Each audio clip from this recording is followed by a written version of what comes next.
For the past few years, Ricky Gervais, Stephen Merchant, and Karl Pilkington have been meeting regularly for a series of pointless conversations. This is one of them. Testing. Is that all right? Hello and welcome to the Ricky Gervais Show with me, Ricky Gervais, Stephen Merchant. Hello. And the little round-headed buffoon that is Karl Pilkington. All right.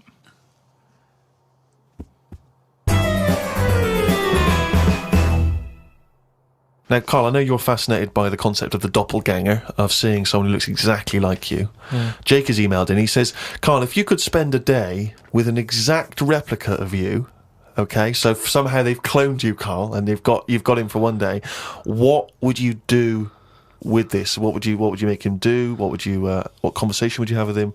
What would you do? Is there anything you could, how would you utilise him for one day? Well, they'd both say, I'm not bothered, and that'd be the end of conversation. Yeah. What would do me head in is, does he think the same way, look the same way, exactly the same? Yeah. How would I know which one I was? Because you'd be you. That's amazing. No. How would I know which one I was? That's incredible. No, because that is the most stupid thing ever said by a human being. Can we get the Guinness Book of Records on this? Has anyone anywhere in the world said anything more stupid than how would I know which one was me? But think about it, this other person's going, all right, thanks for meeting up and that. And I go, hang on a minute.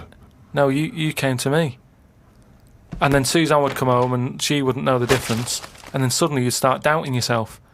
And you go, should I be leaving? Or, so how do I know if I am that real one, if he knows what I know?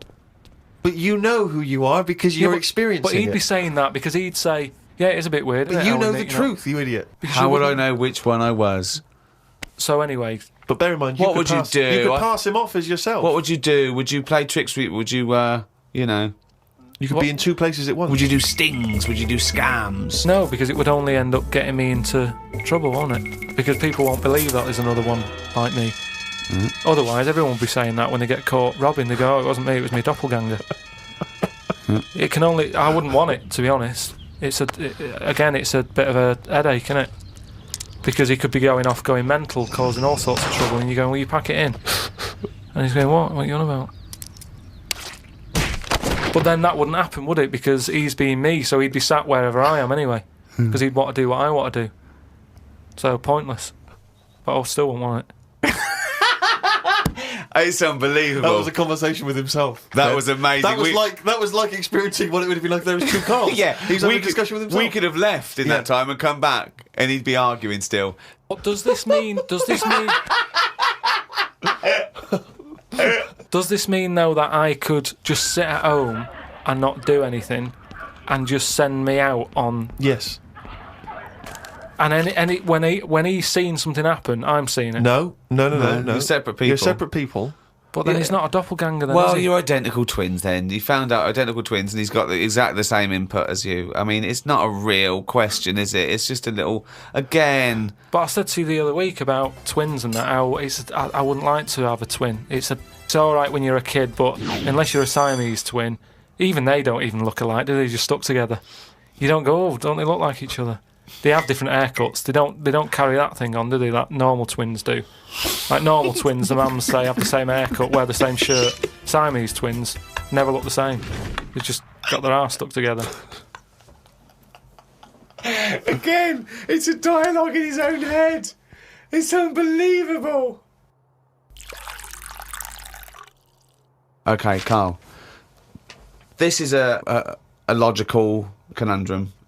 To a certain extent, there's a little bit of lateral thinking because, but there is only one right answer. Now, the pressure here isn't to get this right. The pressure is when I've told you the answer to then understand it. Because when I've explained this to people, I've laid out for them, they still can't quite get the concept. Okay, so there's two doors, Karl. Yeah. One leads to heaven, one leads to hell. Yeah. Okay, they're identical. You can't tell them apart. Okay, 50-50. Right. Obviously, you want to go to heaven, I assume. Right, there's two guards, identical guards, guarding each door, okay? Right. The one guarding hell always tells a lie.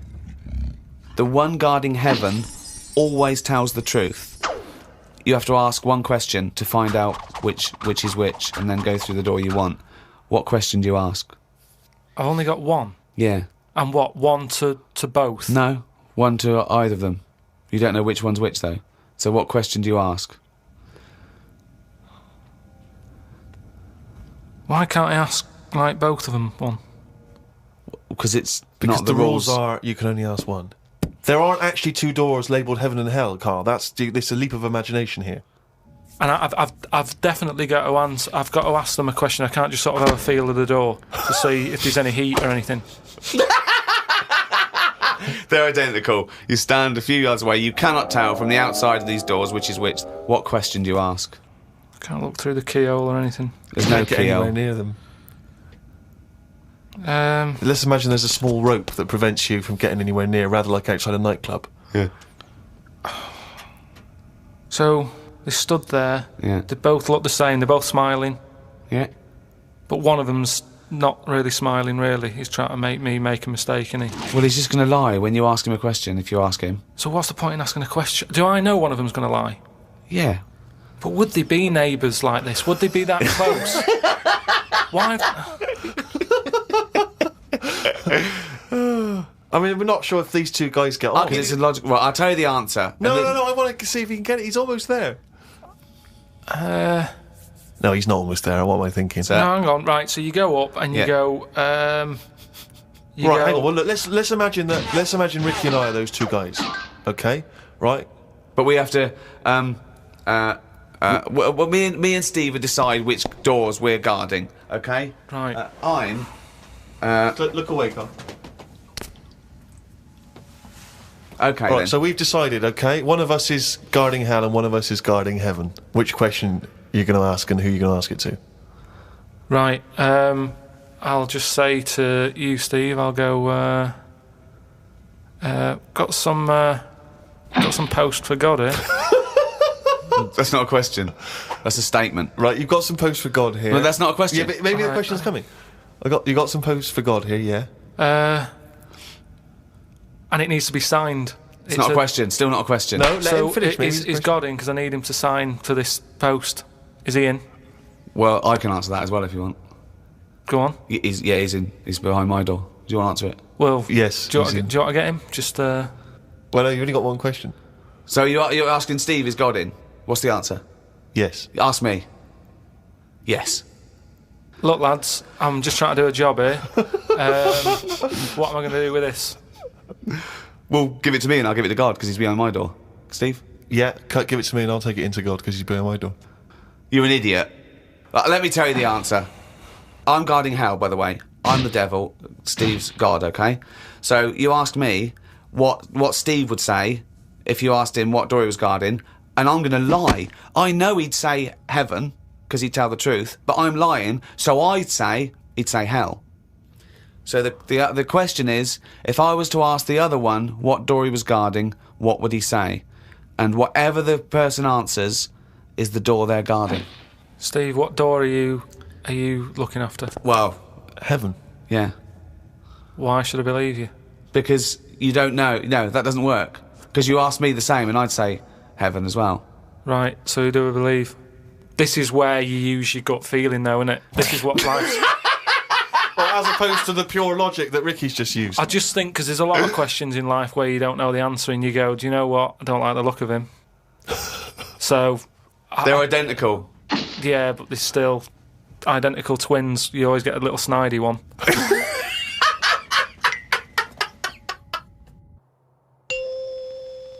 Oh, chimpanzee, that is written it down. That's the jingle there for Karl's diary. Here we are. Spoke to Ricky and his friend Glyn about art. I just don't get it. Ricky had some odd pictures on his walls. I don't have any pictures up in my flat because of the mirrored wall. But I can't say I'm bothered. The mirrored wall, we should just explain what that is. When you moved into your flat, there was an enormous mirror on one wall. Was that right?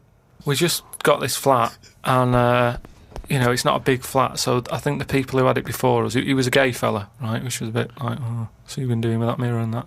But that was... What? No, just, What? What? What has he been doing with the mirror? Well, What's they're he just a doing? bit- Why- No, what? it's just because they're quite sort of experimental in it, aren't they? And I don't know. What do you mean? What do they do?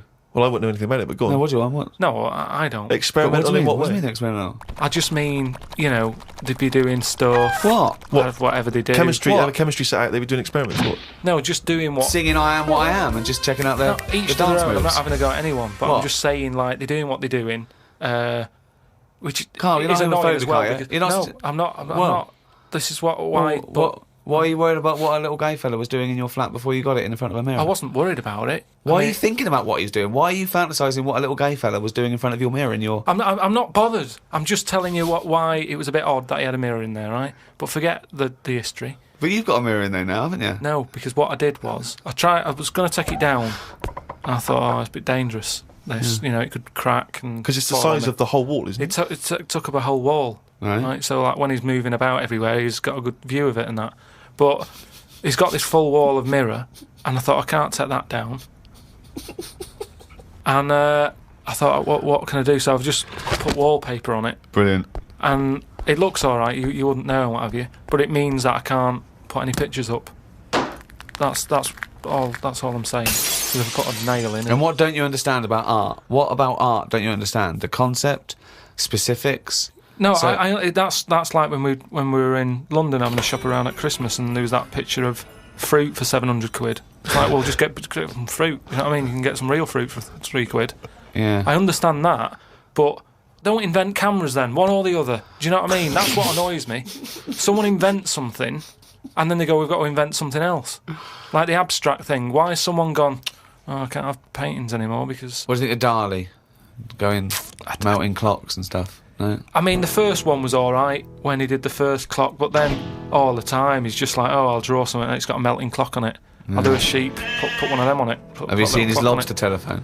That annoys me. Why? Because I think what annoyed me more with that is when I heard about how it happened, he had some artist mate round, right? And I don't know what happened. They were eating. That's a good hell of an anecdote. No, but they were eating. They were eating some food and what have you. Yeah. Lobsters? And they were eating lobster. All right. And That's handy. I don't know, the other artist, whoever it was, sort Got a of phone? started saying, you and your clocks and all that, right? Brilliant. And, This didn't happen. They started arguing, Yeah. and he chucked some of the lobster. Bollocks. And it landed on the It phone. bounced off his mate's head, went on the phone, and they both looked at each other like, are you thinking what I'm thinking? And they brought out that phone as a bit of art. Things like that annoy me. Because happen. it was them just messing about. That didn't happen. Just telling you what I know. I saw his work. Each to their own, if that's what he's doing. I'm just saying, I'm not putting my stamp of approval on it. Art should be there to tell a story, not just to have a splash of colour. Well, Suzanne like some art? Just like Suzanne's not allowed to watch telly unless it's a favourite thing. Otherwise, she's got to talk to me about stuff. There's no art. There's no point. Just wallpaper. I'm just saying, we've got three windows we can look out of. Right. Right? Stop looking at the walls. Look out the window.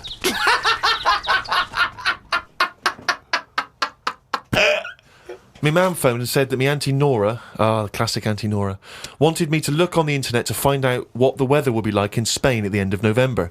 I don't know where she gets her money from. 2 months ago, she was asking me dad how much it would be to get her back garden astroturfed because she's sick and tired of the grass getting out of What does hand. she want to do? Start a football team? What does she want to back garden astroturf? She likes the sort of green look, but she doesn't like the headache that comes with it. So she's just looking into getting that false grass put in there. Brilliant. Don't know how much it is. But. Went round to Ricky's and had some chicken curry that Ricky's girlfriend Jane had made. Ricky and Jane were going on holiday for a few days and had arranged for Glyn to come in and make sure the cat was okay while they were away. I'm sick of that cat. I was surprised that they hadn't paid for the little shit to go away with them on first class.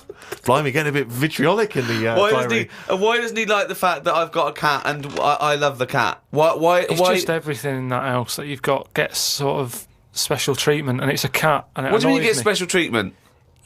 Sometimes We put food down for it, and sometimes it gets on our lap and we stroke it. You don't just stroke it. We're You not sending massage it. You massage its back. You go, no, you're stressed out. Well, You're no, it's stressed good. out." No, I'm not saying you stressed out. At no point did I say you stressed out. You said, "What the fuck are you doing for? Is it stressed out or something?" I like touching my cat. To be honest with you, I don't like Ricky's cat. I can't believe Because every time I go around there, it goes straight from the ghoulies. But it's like the lizard thing you've got. It's just sat there. You've bought a big box, right, to be in, Right, And then the one last is a salamander, so it's an amphibian. It's Yeah. not a box, it's a big vivarium. Yeah, but what I'm saying And is...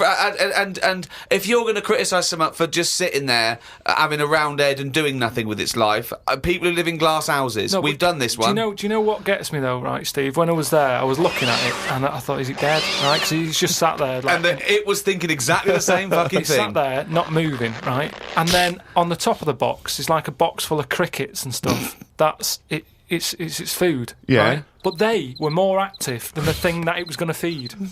Get rid of the lizards. Keep them in there. More entertaining. Don't understand it. A few months back, a girl who was having a kid showed me one of them scans of the kid that was in her. That's science gone mad, innit? I couldn't think of anything nice to say, as it looked like a frog. Do you know why we've got to that point? What? Why have we got to see something that young? Why? Because people can keep an eye on the progress of the baby in the womb. Yeah, but why are they printing it out and stuff? Surely that's for a doctor to see. Well, that's just an added bonus for people who are interested in such But that's things. like saying, why do you take pictures of anything? No, but what I mean is, why? At what point are we going to stop? Are we going to start sort of X-raying the fella's testicles and saying, well, there it is at a really young age? Well, where are we going to stop? It's just horses for courses, isn't it? Some people like to have a record of their baby in the womb. They That's like right. to show their baby. They're They sit excited there- about it. They sit down and they show the friends the slideshow. That's the birth. Oh, that's the conception.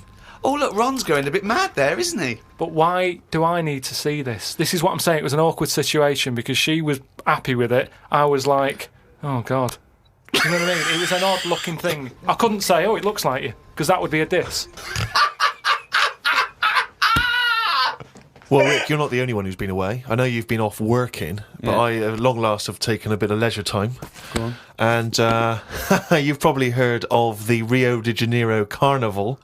Only one of the hottest, events in the world calendar. Yeah. Imagine me down there. Oh, Rio, God. you can imagine, did not know what hit it. Oh, God almighty. Were you like Paul the Party Animal Parker? He would not have been able to keep up if he was with me. God, what did you do? What did you get up to? Oh, let me tell you right now.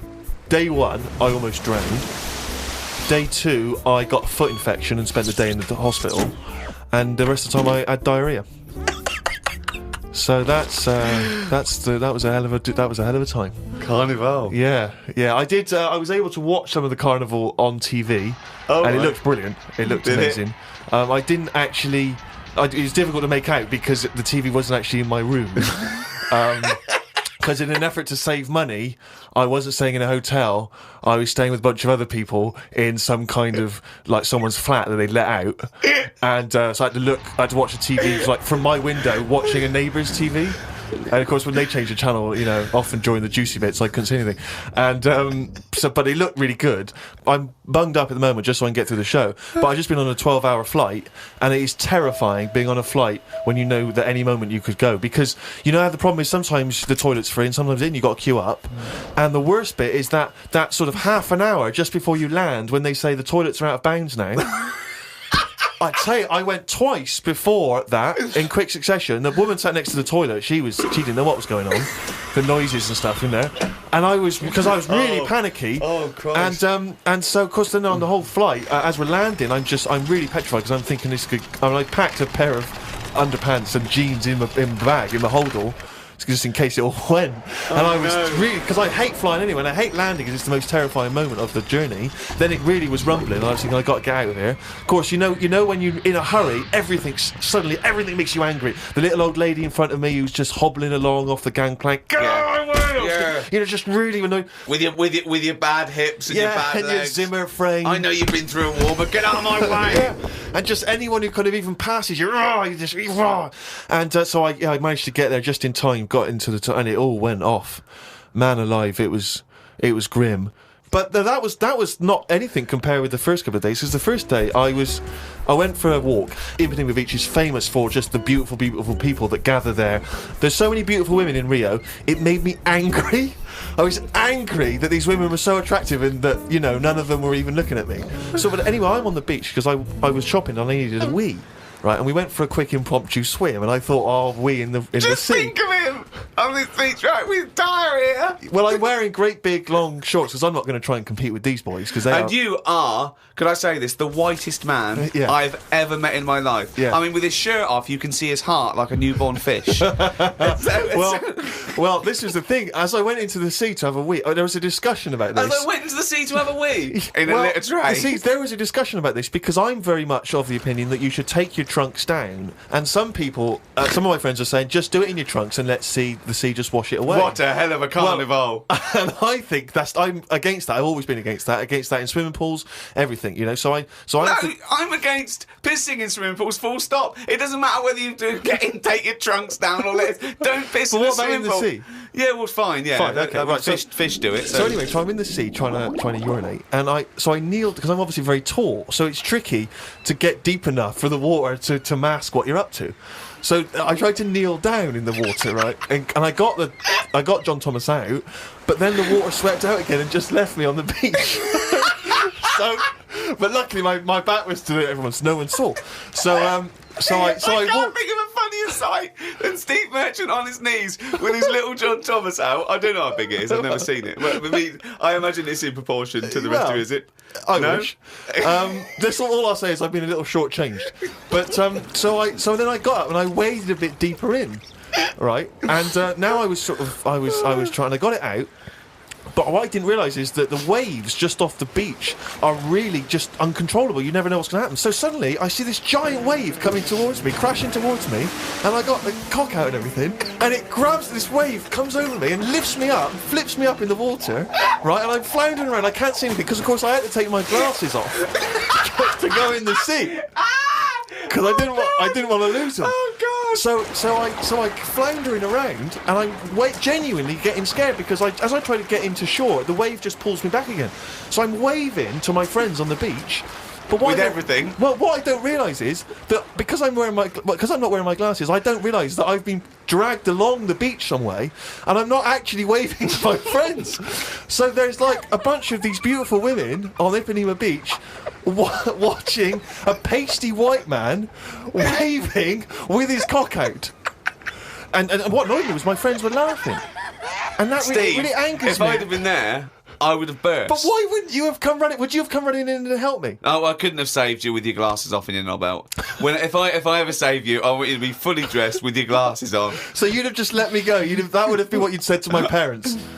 He had his knob out and his glasses off. There was no way I was going to... I can't think of a funnier sight. Oh...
Ricky Gervais with me, Steve Merchant and Karl Pilkington. I'll tell you what, the Stoney's then. Oh, This Thursday at the Grosvenor House Hotel. Yeah. Everyone in Radios Anyone has entered their show in different categories saying, they get it down to, winners this year included the brilliant Dominic Mohan, former showbiz editor of The Sun. lots of people won. Lots of people won gold. Lots of people won silver.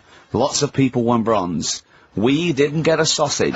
Nothing. This show was deemed not worthy of anything. I mean, not a look-in. The panel looked at it and said, well, no, definitely is not radio. Didn't get a vote. See, that annoys me on so many levels. Let me tell you, one, right? I've never complained about losing an award, okay, ever. Yeah, mainly in TV. I know we've won a lot, but we've been beaten by Peter Kay. Good luck to him. He's brilliant. Beaten by Phoenix Nights and sitcom. A lot of people like that more than the Oscars, vice versa, right? No qualms. But the shoddy shite that I heard that night beating us, I was furious. I don't understand. There's people regional. It sounds like hospital radio, right? I mean, I shouldn't even be on XFM. I thought, you know, it's beneath me. Yeah. And I thought, well, give them a hand, right? Let's show them. And I want to know who the panel was as well. I do not believe it. How can they I was looking back over some of the shows, right, before I get Karl, and I've just done a little excerpt of, you know, a trailer of what we do, what we're about, and I don't know how the panel could overlook. Play a bit, Karl, please. Shaking her muff, minge and tits around does not make her a hoe, then what does? These kids at school with big heads. Karl, what are you talking about? Shut! Hello, my name is Holy Fuck. Right, there's this monkey that was on a train station. Right. What if you mean cock to mean penis? But it was my Down syndrome son. Oh, chimpanzee, that monkey news. So we've still got monkey news coming up. You're an idiot! You know what I mean? That's, to me, quality broadcasting. I don't know how they can say that isn't worthy. That's what we sent in to the Sony people. They listened to that. How they didn't think that was dynamite stuff. It doesn't make sense. You know, I've been thinking about this since Thursday, because I've been a little bit down in the dumps. Yeah. What I think it is that with the TV show, the TV stuff we've done, we put a lot of work into that. Yeah. We get the script, we got the script, we spend a lot of time on it. What this show is about, it's very much about spontaneity, it's about our personalities, and I don't think we're ever going to win an award for our personalities. I think that's where we're going. Do you know what I think? I think that when we're together, with the auteurs of The Office, and, you know, and we're strong on it, and we're just two, we write it, we direct it, you know, we cast it, we even worry about the font and stuff on the, you know, we do everything. There's a weak link in our midst, I think. On the radio show? Yeah. Right, well, I'm just trying to think what the common factor is, because on the award-winning TV show, it's just you and I. Yeah, I don't know. Well, I'll tell you what, can we play a record and let me think about this, because there must be something There's got to be a factor. that isn't in The Office that's in this, that means that The Office is award-winning, and this is a pile of shite.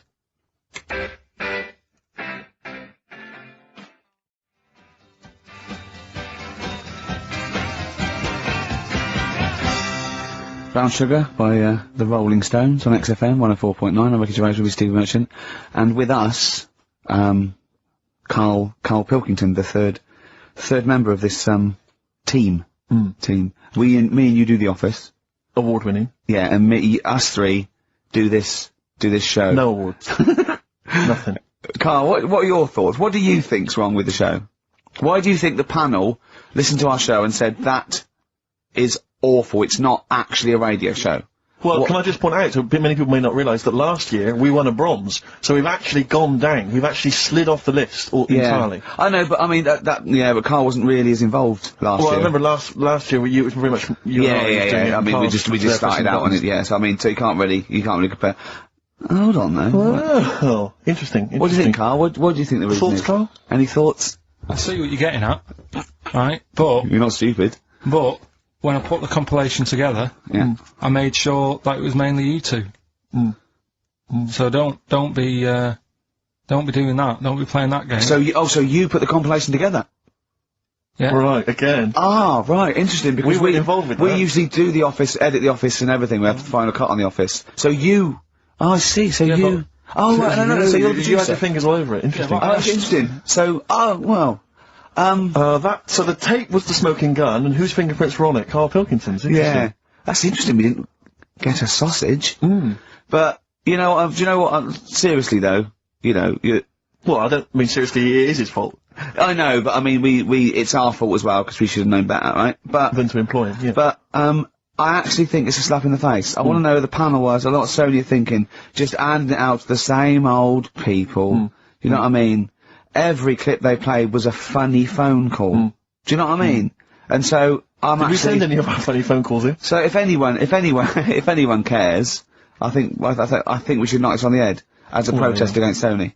As I say, I've never complained before about it, but I mean, this one, don't know what they're thinking. I want someone on the panel, if it was entertainment, I want someone on the panel to phone up and say why they think this show is rubbish. Well, I'll apologise. Well, I'll not apologise if they stand by if they tell me why, because, listening to that clip there, I can't see anything wrong with that as sort of, daytime radio. It's interesting. I mean, I don't think our number one fan, Dickie Anderson, Richard Anders, was on the on the panel, although he here has emailed in. He's got a couple of thoughts as to maybe why we... What is Dickers doing, man? Dickers says, commiserations on not winning a Sony. I can't believe you didn't win, naturally. I mean, apart from your show's obvious lack of quality and effort, having a monkey for a producer, offering the biggest load of tat as competition prizes, saying hairy Chinese kid 48 times every show, Rockbusters, not bothering to turn up for weeks on end, only having 3 listeners, introducing the comedy characters Camp David, Harry Fook, which I think he spelt wrong there, Stephen Merchant. I'm not a character. Apart from insulting every race, religion and sexual orientation, bickering like schoolgirls, We haven't done everyone yet. We have not insulted everyone yet. There's loads to go. Despite the fact you generally bring misery into the lives of anyone who listens, I thought you were surefire winners. Better luck next year. Well, I mean, a couple of constructive, criticisms there, but generally, I still can't nail it. Was he on the panel? Well, I don't think so. Well, he's a fan, so... Yeah. Well, no, he's clearly a fan. I mean, he obviously loves the show. He has hit the nail on the head. Oh. Which... Yeah. But, what should we do? Should we give up or should we try harder? That's always my dilemma in life. Sure, yeah. I mean, I've always gone for the first one. Give up? Yeah, why bother? Yeah. If they can't see, just give us the award. Yeah. And then worry about it later and we won't let them down. Yeah. Now they've got blood on their hands. We're gonna... Yeah. What should we do? To give a couple of months notice? I think so. Okay, well, there you go. I mean, seriously, I think... I'm being serious, I'm not being wacky now. We haven't told Andrew, but... I think we've won our course with this show. Yeah. So okay, we'll give it a month, and it's because the Sonys didn't give us anything. Play a record. Yeah. There you go. You got to do a bit longer than that. No, we haven't. Got to give a month's notice. No, you got to work till about September if you're gonna... No, we haven't. No, we can give a month's notice. Whatever they give the money back, something. Well, you give your money back. Yeah, I know. What are you going to spend your 80 quid on? True.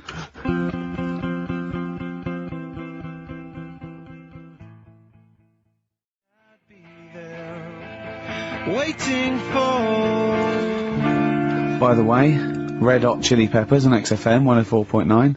So, a few more shows. And I hope Sony are happy. They should encourage... we've only been radio, a couple of years. Exactly. Trying. You encourage young talent like you. Yeah. Instead of giving it to Radio 1 and Radio 2 and... The old war horses. We just had a quick email. I wonder if you could answer this. It's James from NW1. He says, Ricky, is Karl going to be on this week's show? Please let me know, as I may listen if he's not. Sadly, he is here. I mean, people are already turning against you, Karl, because they've seen what's happened. Yeah. I think they've probly realised that I think we gave him too much. I think we've got a spoiled sort of kid in our hands. It's sort of like, we knew how bad he was, but we were trying to sort of bring him out of his shell a little bit. Yeah. You got to encourage sort of,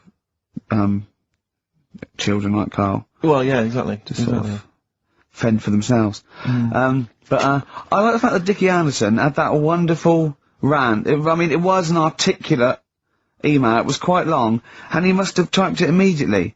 I'm thinking, because he's a fan of the show and he thinks I'm a genius, we need a PA. Sure. Don't we? Yeah. Do you reckon he'd come and work for us? Well, he can't be any worse than what we've already got. I know. So, there you go then, we're giving up radio. We're going to concentrate on television. Karl's going to probably go back to just doing your sound. It's the thing I won a silver for at the Sonys. Funny that, isn't it? Oh, you won a silver, did you? I got a silver, yeah, what was that for doing the proper job that I do here in the week. Well, no, there's 2 of you for a start. Yeah. Well, there's 3 of us. Can't even get a bronze. Now, who's the weak link? Right? Well, bit weird, isn't it? Let's not argue. We haven't got many shows to do. To be fair though, this show is I think it's more to do with the fact that you talk on this show that has brought us down. Right, I haven't said anything hardly today. No, well, this is an award-winning show potentially. We'll add this one in for next year. If you could just keep stum, we might have a chance. All right. Well, coming up, right? Let's put it behind us. Okay. Let's draw a line under it. We had a meeting yesterday. We thought we better, for the last few shows, plan it a little bit. And me and Steve came up with a great idea. We're going to offer Karl money to do stuff. Yes. That's the quality of the ideas on this. Yeah. And I've brought some money in, there's little stuff, because we had him showering with our mate Johnny for £1,000 yesterday. Yeah, we just got into a discussion, and then one of us suggested that how much would it cost us to pay you, Karl, to have a shower with another man? And there's nothing going on. No, there's nothing going on. You're just in a shower, normal shower. You're just washing each other, not each other, just yourselves. You're just having a chat. Yeah, Right, washing you go- yourselves, Yeah. having a shower. Yeah. But And it's he- a regular shower in a regular Yeah. house. It's not a shower in a And swimming he pool. went fine. He got £1,000 out of it. He wouldn't do 900. He got £1,000 out of it. But then we said, and we'll have to watch to make sure you do it. Yeah. And he went, no, that's wouldn't do weird. So, but why? What's the? But this is what annoys me though, right? The whole idea of, oh, what would you do, right? So I bet you missed out there. When we started this chat saying, oh, I wonder what you do for money, it did start off with, would you rub Dale Winton's neck? Would you give Dale Winton a massage for 20 quid? No, but you have to say no. 500. We're trying to find out what your price is. What price, Karl, is the name of the show. So would you give, Dale Winton he's got a knot, he's got a bit of a knot, he's stressed, he's been doing supermarket sweep, and he's furious, one of the contestants was answering back, calling him names, and he's got all knots in his neck. You just give him a little bit of a, 5 minutes. A little neck massage. How much would you do that for? He's naked, and it's just a little neck massage. There's nothing going on, it's like... See, there you You're go. naked as well, but it's I'm- just the two of you naked giving him a little massage. No, seriously. Would you give him, okay, would you give me a foot massage? For how much? Well, that's what's tell your us how price? And what are the rules though? Can I wear gloves? No. No, just, let's start off simple. Would you take off my shoes and socks? I'd do it for like 50 quid. You've got... Okay, alright, 20 quid to take off one shoe and one sock, but like you mean it. You just take the shoe off, you go, and as you're putting down my sock, you pull the sock down slowly, you look me in the eyes and go, what lovely ankles. Seriously, how much? What price? 20 quid a foot. 20 quid a foot. That's gotta be worth it. So 20 quid, you will take off my, we'll put on some soft music, right? No, I don't need it today. That's what I was saying to you yesterday. You always Do you know need what I it. mean? No, You you always don't. need it. At the Everyone needs moment, I'm cash. quite happy. Give it to a homeless person. Give it to a charity. We'll Donate get it him to in charity. here. Well, are you still gonna shower with Johnny for £1,000? Not now, because you said, and me and Steve are just going to stand in the corner and watch. Well, we've got to make sure you do it. You might go in there and just like wet your hair and come out, pay Johnny 500 quid and go, yeah, we had a shower. How will we know? Sorry, I'm quite interested about the shoe and sock. I'm back to the shower. You just have to wash yourselves, and we have to inspect that it's really clean because we want you to wash certain parts really. Right, well, why have you both got to be in there then? Well, no, Why are you just both one of watching? us. Can we just take? I mean, yeah. Or can Steve film it? as evidence. Just as evidence. Or I'll tell you what, we'll leave a DV camera in there. With neither of us to be in there, then we can just watch the video. Are you a couple of enders? Are you a couple of enders? No.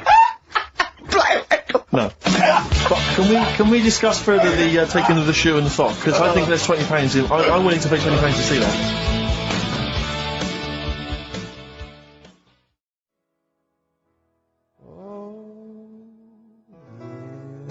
So, a little surprise for you there. That's Coldplay here. They're live through there. Thanks. Can you hear me? Can you hear me? Yeah, brilliant. Do you wanna say a few words? Do you wanna Yeah, say no, I'll have a quick word with Chris, lead singer Chris. Chris, good to have you here. Hello.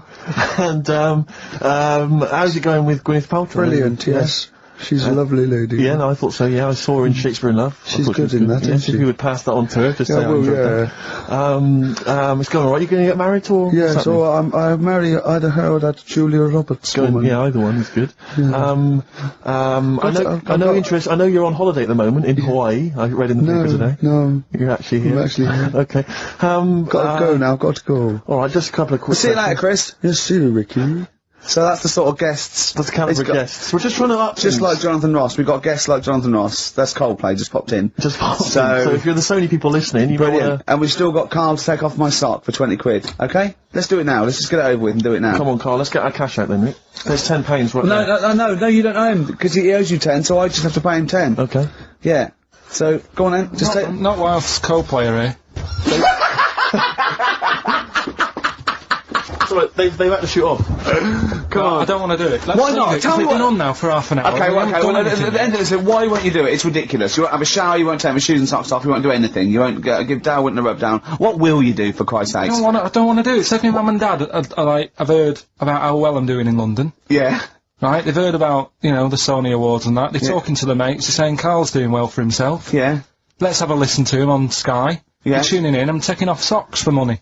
What's up with that? That'll be the first time that anyone in your family has actually made, you know, money without stealing, thieving, It's or an committing honest- some kind of it's hon- atrocity. Well, let's just do it quick then, because first honest it's money. getting on my nerves. It's actually annoying me. Excellent. Excellent, alright, well, Give me the money, Steve. no, he's just taking a tenner off Give me. me the tenner back. Right, okay. Okay, Don't go like you've got to do it properly, you really don't say that. You've got to, No, you've got to do it properly. slowly. Go on, do it Right, just gently, I can't see what's happening. Pretend I'm working on shop, there's nothing normal.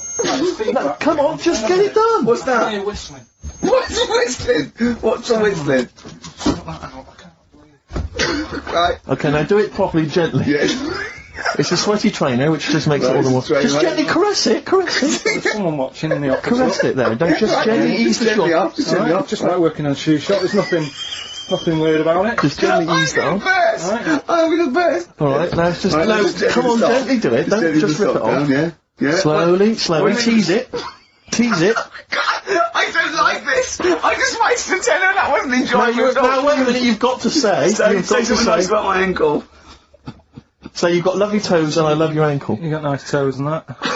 Say it I properly. don't like it anymore! Do it, and you've got to say, you've got to say for the tenner, otherwise you're taking it back, you've got to say what lovely ankles you've got, but in a sweet, seductive voice. Right. Oh. Right, you got nice ankles. That is not how you would seduce a say woman. it like You that. would not seduce a woman like that, Karl. Oh, I don't... Suzanne. I don't... Imagine that. I don't know. I don't feel good about Leave it. it off, because I want to see if we can get him to massage your toes. See, I don't know what's worse. I mean, I didn't like the feeling much. That wasn't very nice because it was all rough, and I you know, and he's a skinhead and he's playing on the feet. And then I thought, oh, I've degraded him, so I don't know what I feel worse about. You can keep the tenner that you owe me if you massage his toes. No, I'm not doing that. No. Why not? No, we paid him. He's done it. Yeah, the shoes are back on. We're something else next week. Something else next week. Okay. If you'd like Karl to humiliate himself for money, email in. Well, Suzanne was surprised that I was like, last night I told her about it. And I said, Oh, why did you do that? I don't know what I feel now. That's not good. I don't know. That's not good, is it? and she just said, well, you know, you don't like chucking money away and that. And it was funny because we got talking about when we bought our first flat in Manchester, right?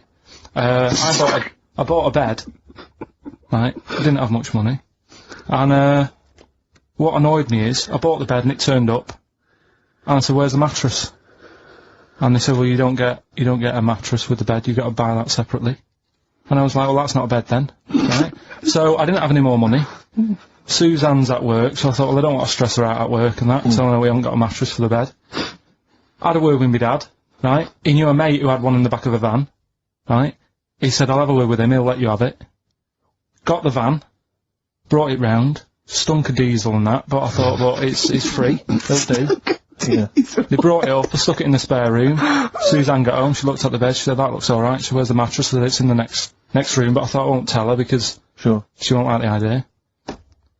She went in, just the room stunk of like petrol fumes and that. She said, what's going on? I said, well, a mattress didn't come with a bed. So I've sorted you one out, I've got this off my dad. And we didn't have one night on it. She said, get rid of it. Yeah. I had to go and ditch it. I don't know what she was thinking. One of your father's friends is driving around in a van with a mattress in the back. Yeah. Was he a serial killer? I mean... And she didn't want to sleep on it. Let's have Silence of the Lamb. What kind of a cheapskate is she? What kind of a woman is she? That she won't sleep on a mattress that has been in the back of a transit van? Yeah, Since covered in 1985. petrol, diesel, probably urine, and Christ knows what else. Oh. So, you know, Would you swap pants with Steve for 50 quid now? You'd have to look at him, you go in the toilet, he takes his pants off in the toilet, leaves them there, you go in, right, you come out with your trousers on, you go in, right, take your pants off, put his pants on, leave your pants in the toilet, come out, you got his pants on, he goes in there, you come out, you swap pants, at the end of the show you put it back. How much? when you say pants, what do you mean? Just Jeans? underpants. No, I'm not doing underpants. Why? Why not? Seriously, these were fresh on Thursday. Yeah, but For the I mean, BAFTAs. For the awards, the Sonys. do you know what I mean? But I mean, just name the price. It's gonna be more than 20 quid. It's gonna be more than 20 quid. It's gonna be like 80 quid upwards, I think. No, clean on today. They were clean on today and they're boxers. It's as bad for him as you. Don't remember that. Thanks for that. 50 quid? Really? Play a record. No, hang on, you just said you'll give me 50 quid. If you go and swap pants. I don't know what's in it for me, I don't know why I'm doing this. It started off as torturing Karl, but now I'm out of pocket, I don't actually want you two to swap pants or touch my ankles. Well, Steve isn't I don't know saying what no. I've done, this is... I'm the victim here. I've paid out and I don't even like it. Play a record, I want to think about this. I've got 50 quid if you... as long as we can swap the pants, but both be in the room at the same time.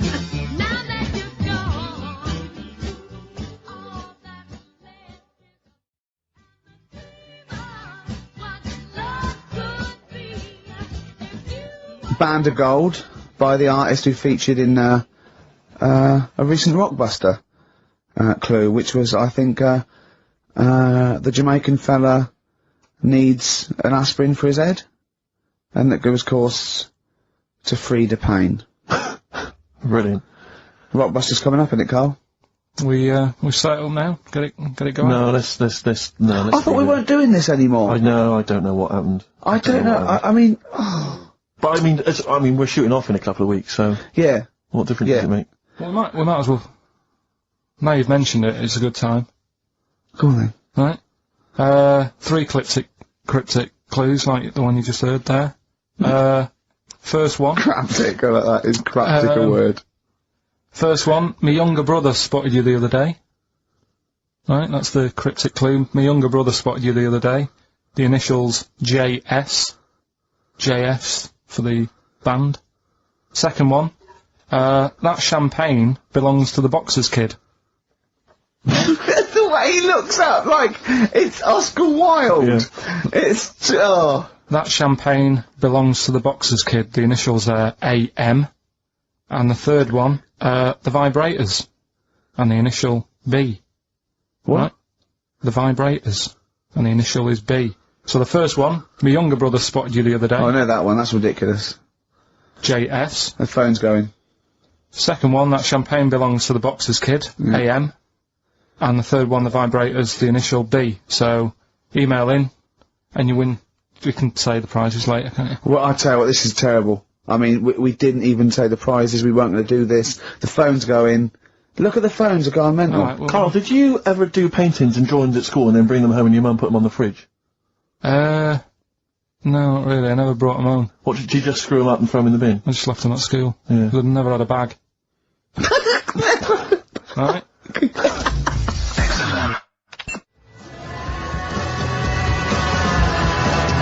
Radiohead.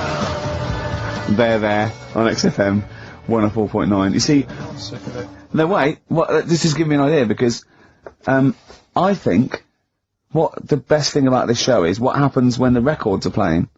Because we sort of, that's an example, inarticulate. Yeah? Didn't have anything planned. Well, I started my mouth moving, but I didn't have anything planned. Yeah. Like, Why was that? Why didn't you have anything planned there? What? Why didn't you know what you were going to say then? Because, What were you doing when Radiohead was on? I made Karl a new uniform that he has to wear in the second hour. What did I do? You got tissue paper, Yeah. Toilet roll, yeah. ripped a bit off, Yeah. made a little tie for me, and put some in my ears. Yeah, so he had earplugs and matching tie. Yeah. And he looked good, didn't he? Yeah. He had earplugs and matching tie, and I squeezed it in there, and he went, I can't, it'll irritate me. So, I'm thinking of things all the time to make this more fun for me. Yes. And he's just like that. Sorry, a quick question. Steve, just want to raise a little point. Go on. You say that you're spending most of your time thinking about how you can make this more entertaining for yourself. Yeah. Is it worth ever considering the listeners? Well, I think that if you're happy, they're happy. I'm not sure that's true. I've been monitoring a lot of the feedback on the email and stuff. Yeah. It doesn't appear to be the case. But that's because Karl won't go along with stuff. Sure. I mean, they could see on the webcam his little matching earplugs and tie that I made. I just did a cartoon that went for £350, right, on the website, right? So that's one now. Yeah, we're gonna make it really good. We're gonna give him lots of stuff and signed DVDs and everything. So that's great. 350 quid. Who was it? I think her name was Joanne. It's not definite yet because we haven't got the money off her. Wow, she's you know, you got to trust them, ain't you? And so I think people would love to have had a matching. You know, I'd have signed it and everything. Little matching earplugs and necktie made out of toilet roll. Yeah. Yeah. You know, and he don't want to wear it. But I had a great idea for a show, right? We filmed the behind the scenes, right, of each show. Mm-hmm. So, you know, you get a CD of what went out, but you see what happened behind the scenes, right? And it follows us through a week, right? And it's called X-Men 3. Ah, I see, because of XFM. Yeah. Right. And then we can film all Karl, what Karl looks like when I'm squeezing his head, what he's like when we're trying to make him touch us, all that sort of stuff, when he's getting all stressed out in the day and we just pop up, right, what he looks like, his little head, everything. And would this be broadcast on TV? Or? I think so. I think Choice, something like BBC Three. Yeah. Yeah. I mean, Again, it's you know, not because I mean, I'm very much in the centre of the storm. I'm very much the eye of the storm. Yeah. And I know that I myself would not want to watch that. Really? No, because it's... Any negative, Karl? He was like this when you came up with Cheap as Chimps. He wanted to drop Rockbusters. What was the other thing he didn't like? That other TV idea I had.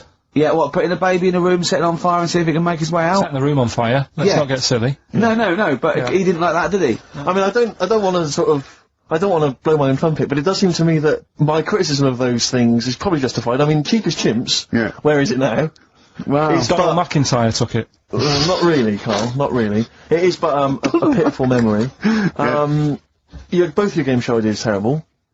This TV show idea, I think, again, it's only interesting to you, Rick. This is what you fail to realise. You've got no sense of the greater public. To be honest, I'm just taking this from what people are emailing in. They're not interested in Karl. I don't read the emails. They're not interested in Karl. I don't read the emails. They're not interested in Karl? They're not interested in Karl. But if we did a documentary about him, like they did about Oliver, the human Z, or that's a different case. Or the girl that was older than her mum, or, you know, all those other sort of things. I think if we actually did a definitive documentary and got in doctors to talk about him, and showed him... That psychiatrist from Big Brother. Yeah, and just talked about it, and then showed him in his environment, I think it'd be brilliant. I think it'd be a brilliant show. But I think that's interesting. I think you're right. Some kind of anthropological study of Karl, fascinating. You making a little neckerchief for him, I'm not so convinced. But that'll all be part of it. Play record, let's think about this, because I think this is an idea. If any broadcasters are listening, like Greg Dyke, or, you know, we'd even go to Channel 5 with this, I think, wouldn't we? I mean, alternatively, if you'd like to incorporate Karl into some kind of Blue Peter appeal... Let's do so much. Let's just get Karl... Look at his face. How could you not... See, a lot of people still don't know what you look like, Karl. Play record.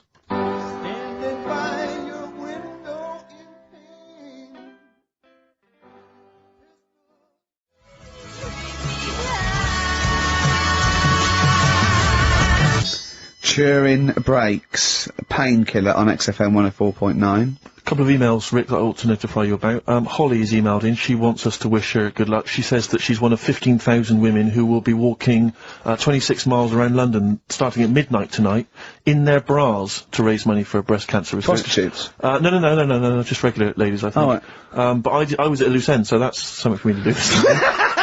I'll pop that and support them. Also, we got to say hello to Sonia, who's it's her 18th birthday, and we're going to play a little Smiths track for her later. So it's like we're trying to be interactive. Yeah. I've seen how other DJs do it. They have phones. They go, and how are you celebrating tonight? Oh, we're just going out, Foxy. Have a good time. Here we go. This is, you know what I mean? Yeah. We've got to be. I've guessed we had Chris Martin in from Coldplay, which is going to be a lot. Well, Chris is still here. Hello. Chris, how did you come up with the ideas for your songs? Just make them up in my head with the guitar. And, how old are you now? 28. Thanks very much for that. More from Chris Martin later, I imagine. Cheers. We've also had an email... cheers. Thanks, Chris. We've also had an email from Jim. It's as easy as that. We've had an email from Jim. He says, on the subject of the postcards, his brother once met the bloke who posed for the photo on those biros that when you tip them up, the black ink kind of sinks away, and it shows him nude. And he was apparently an aspiring model, and he got paid $75 for it in Hong Kong in the 70s. Karl, would you have done that? Would you pose nude for a pen for $75? I mean, inflation, can't it? Let's double it every 10 years, say. So, yeah, so 150, 300. I'll give you 600 quid to post news for biros that we give away for XFM. An XFM biro, where your clothes sink away when you turn it upside down. And what sort of shape was this fella in? He's in pretty good shape, yeah, I think. 600 quid. Yeah. I'll make it back on selling the pens. No, I won't do that. I always remember being at school, the first time I ever encountered one of those pens was a kid at school, Jason, and he had one of those pens and you turn it upside down, and it was where the woman's clothes sink away and she's naked. Yeah. And I remember sort of seeing it and him showing it to everyone, all the young lads, and them thinking, this is amazing. And I always remember thinking it was like the idea that it was sort of a way to cheat teachers. Oh, there's Jason, he's just got a pen there with a picture of a woman wearing some clothes, that's fine. Yeah. There's nothing wrong with that. If he brings a porn mag in, I'll have it. He's out. But, yeah, but I can't. But I've always imagined, can you imagine how embarrassing would it be to be caught masturbating over one of those pens? Businessman. Yeah, exactly, his wife catches him. You're gonna know it to sue him. I'm gonna say, sorry, what are you doing? Not just doing some writing with this regular pen. Right, what?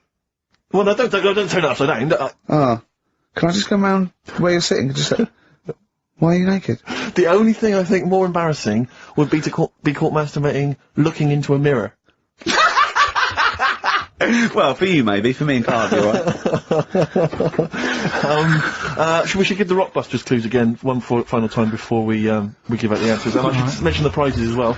If you still want to enter, we've got some various things, a couple of CDs, a Smash Hits CD. Right, looking into a mirror. Let's move on from that. Club Anthems 2003, Strange and Beautiful. Eh? I hate being nude anyway. Why? What do you mean you hate being nude? It's not normal if you walk about. Do you walk about the house without on? No, because we've got windows. Yeah, but alright, with the blinds shut or whatever. Well, I have a bath. No, but say like with, you know, with Jane and that. Are you happy walking about? No, I'll walk around in my pants or a towel. I won't purposely walk around nude for the sake of it, no. No, I know, but in the morning I don't mind when I get up. Yeah. I go for a shower. But I don't sort of flaunt it about. I just wondered if that's normal, or... Well, no, what do you mean, is it normal?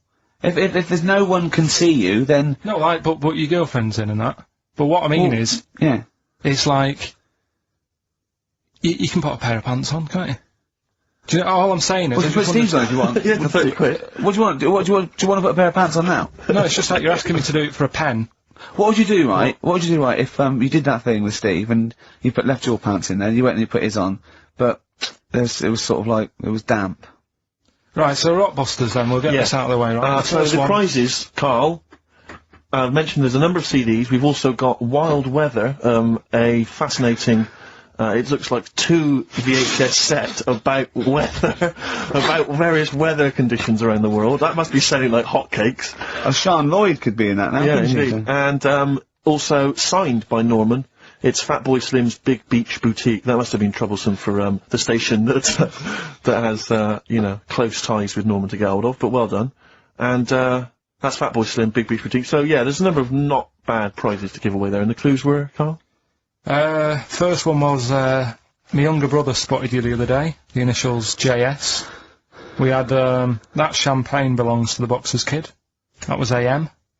And, third one, The Vibrators. That's rubbish, that one. And the initial B. We'll give away the prizes and the answers next. Well, we gonna play a record, or what we got coming up? We got Monkey News. Yeah, we got that. We got loads, too numerous to mention at the moment. We got any adverts? Got some of them. Oh, brilliant. Cram them in there.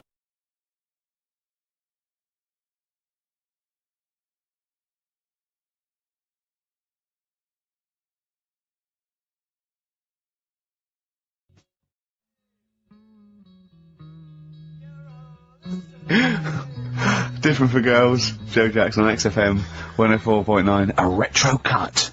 Bit of Monkey News would be good, Karl, if you got that. Well, we're struggling here. We're struggling, Steve. Wait a minute. You say that, but wait a minute, the answers for Rockbusters are coming up right now. So, you thought people were turning off? Oh, my God. Oh, what have we done? We've done Take My Shoes Off for Money. Take My Shoes Off for Money. We've done that. We've done, oh, look at these funny postcard breasts. And, we've done We Didn't Win a Sony. Coming up, regular features. Oh, jeez. Got nothing, have we? Come on. Sometimes it's good. Come on, Karl, save us. You've got to save us. So Rockbusters answers then. We're doing them now, Steve. Yeah. Right. First one, my younger brother spotted you the other day. The initials there, JS. That was Junior Senior. Right? Yeah, good. I'll give you that. Second one, That Champagne Belongs to the Boxer's Kid. That was AM. That was Alison's Moye. Alison's Moye. Alison Moye. Sorry, just give us the clue again.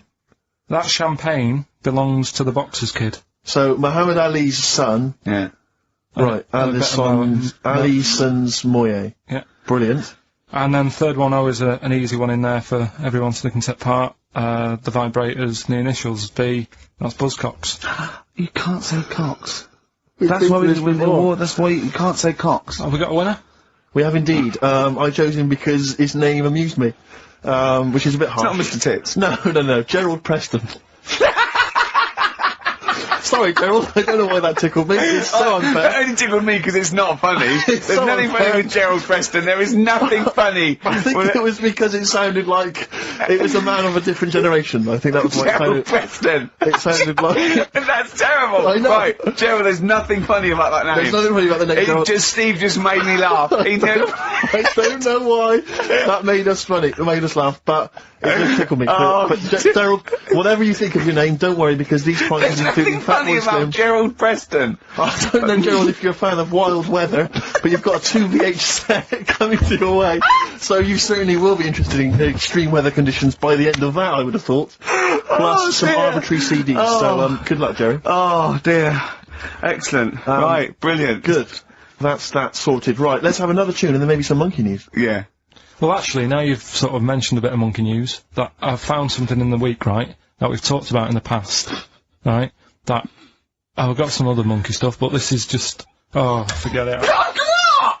What? Come on! What's the matter with you? Right, do you know that thing we did ages ago?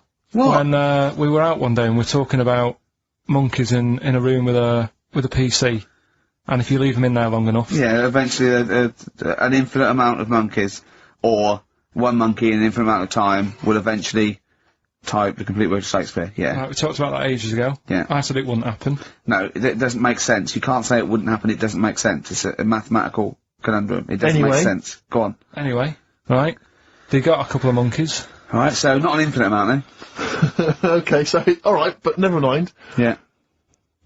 Got a couple of monkeys, put it in a room. Yeah. I don't know if it was one PC or they got a job lot or whatever. Not an infinite amount then. And, left them in there for a month. Oh, not an infinite amount of time then, either. Okay. So 2 monkeys a month. Okay, go on. Yeah, I see the experiment's working so far. About 8 monkeys. Oh, 8 monkeys. Oh, let me just work that out as a fraction of infinity. It's infinity, 8 into infinity. Oh, God, a month. And what happened then, Karl? Did they type the complete works of Shakespeare? I'm assuming they No, did. they only did a proportion of it. Okay, what They did just did Macbeth. What happened then, Karl? Please tell us. They didn't have anything. They didn't come up with anything. You're an idiot, Karl. You really are an idiot. Play a record. That's ridiculous. Well, what did you expect? What did you expect? Yeah, A bit of Keats. And Pastry of the Radio Times by one of them, the cleverest one. No, but what they did say is they didn't even write one word out. What? No, you don't. No, infinity or nothing. That's the point. There's a big leap between any number you could think of and infinity. In fact, an infinite leap. Do you understand the concept of infinity? Don't rub your eyes. I lost him on Do You? Yeah. Didn't I? Right, play a Did record. they type nothing from like any of the Tarzan books? Nothing. But they must have read them. I mean, that was their favourite, surely. I'm stunned. I can't believe they didn't even do like a transcript of Every Which Way But Loose. Yeah. I can't believe it. They must have chosen some really thick monkeys. They didn't type any of Charlton Heston's speeches from Planet of the Apes. I can't believe it. It doesn't make sense. It doesn't make sense. You'd have thought 6 monkeys in a month would have done something. Yeah. At least the scripts for BJ and the Bear. The irony being, of course, with BJ and the Bear, that it was a monkey, not a bear. Really?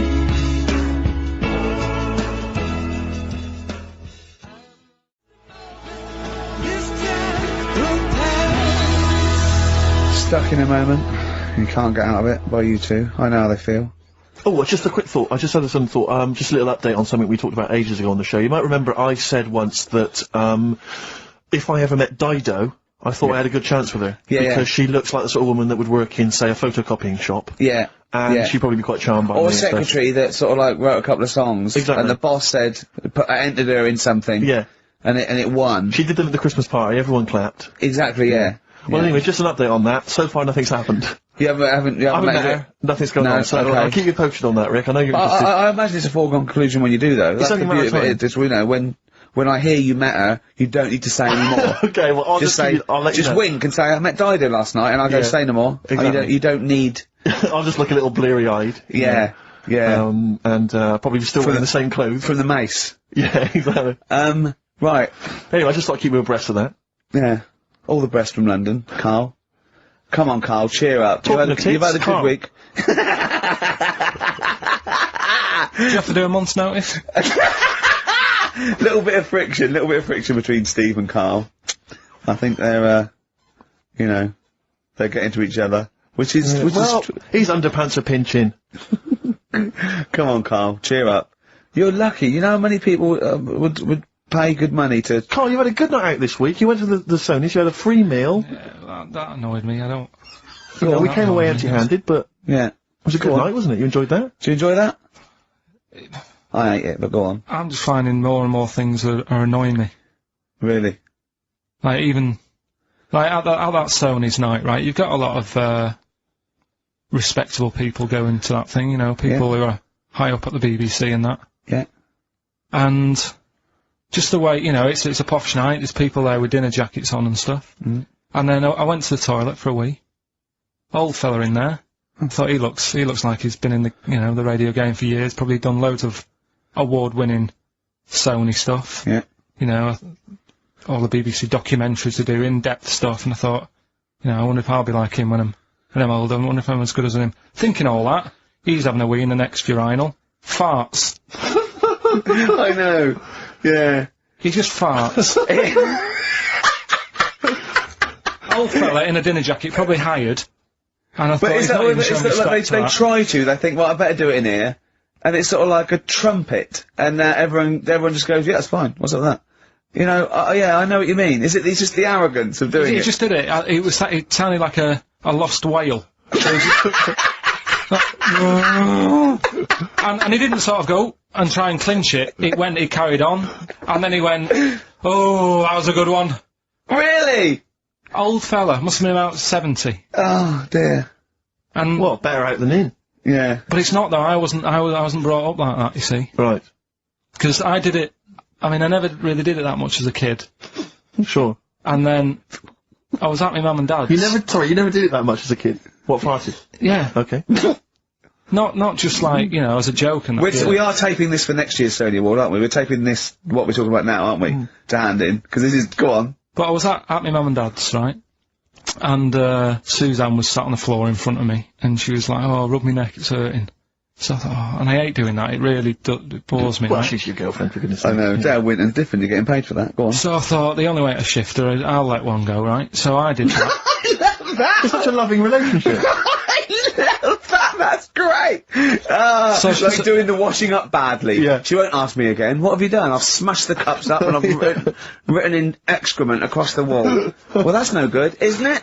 Well, I won't do it again then. Give me the marigolds, I'll do it. I've nailed the cat to the fridge, what's up with that? Yeah. Go on. But yeah, so I did that, and it worked. She sort of got up and said, oh, and my dad said, what you do that for? What was he thinking? So I said, oh, I hate rubbing her neck, does me head in. So he says, I've never trumped in front of your mother for 40 years. Sorry, where was this? Chigley? Why is this family talking like this? Young Karl, I've never trumped in front of your mother in the 35 years. What? I don't know what... No, it's just that he said, we've done a lot of things in the family that Hold on, what did he say that for? What, he's never trumped in front of your mother? He just offered that information up. Well, he just was surprised that I did it. He said, where have you got that from? Yeah. Whoa, he's lower intestines, I thought. What do you have to imagine there's a class of farting. Oh, no. we haven't told our kids about farting. He doesn't do it. We haven't told him about it. We don't do it in front of him. You have to learn it, do you? No, but there's a place. That's what I was always told. Go on. There's a place for that. Cornwall. So, and my mum, it's the same. She doesn't do it. Right. If she goes to the toilet to, do what you got to do, she makes sure, like, she'll sort of say things like, "Are you going out for a walk?" Are you going out for a walk? Does she know that you're broadcasting this? Well, yeah. He's probably around at the neighbours now, listening. Yeah. Any of you going out for a walk? Yeah, just at the door. So she waits until everyone's left, or? She doesn't like the thought that everyone... Do you know, like, cats don't like you staring at them when they're doing it? I've never stared at a cat while it was doing anything. Have you ever had a pet cat? What do you mean? Yeah, go on. No, it's just that cats, you know, if you get on a little litter tray, Yeah. I remember being told, like, no, when it does use it, don't sort of go and look at it. Because it puts it off. I was the same as a kid. When I had a What do nappy... you mean? Who comes and looks at you when you're on the bottom? No, when I was a kid and I was in a nappy, right, I used to always, like, there was a corner in the kitchen that I'd always go to. And everyone would be Why do you go to the toilet? because they had a nappy on. Oh yeah, right, how old were you? 14th birthday? About 3 or something. Yeah. Right. And I used to always go to this corner, and Yeah. everyone said, right, he's going to the corner, don't stare at him. The thing is, I can so imagine you because you've got the same head. Yeah, you look like a baby. It's just the pain in his head. Putting that. Would you put a nappy on for 50 quid? Now. Yeah. I'd just sitting, just do your work, right? Well, anyway, Just sit in the right, corner. So I'm not doing that, right? What? So yeah, my mum's like that, and something else she's good. I mean, people might want to know. At a dinner party, oh, that's Mrs. Pilkington just in the corner, just don't look at her. Yeah, don't look at Mrs. P. She's just in the corner of our kitchen, don't just look away. What's she doing? She's just doing her business. There she is squatting. Are you going for a walk? Sorry, you were saying, Karl. Another trick I've learnt from her, right? If you're using, say, a friend's toilet or something, and you don't want to leave your mark, just Go down the toilet and flush it. take a box of matches with you. Yes. Set fire to the curtains. Set fire to the girl's calls in his bike. Burn the place down, have a wonderful crap, and just leave when the fire brigade get there. Forget it.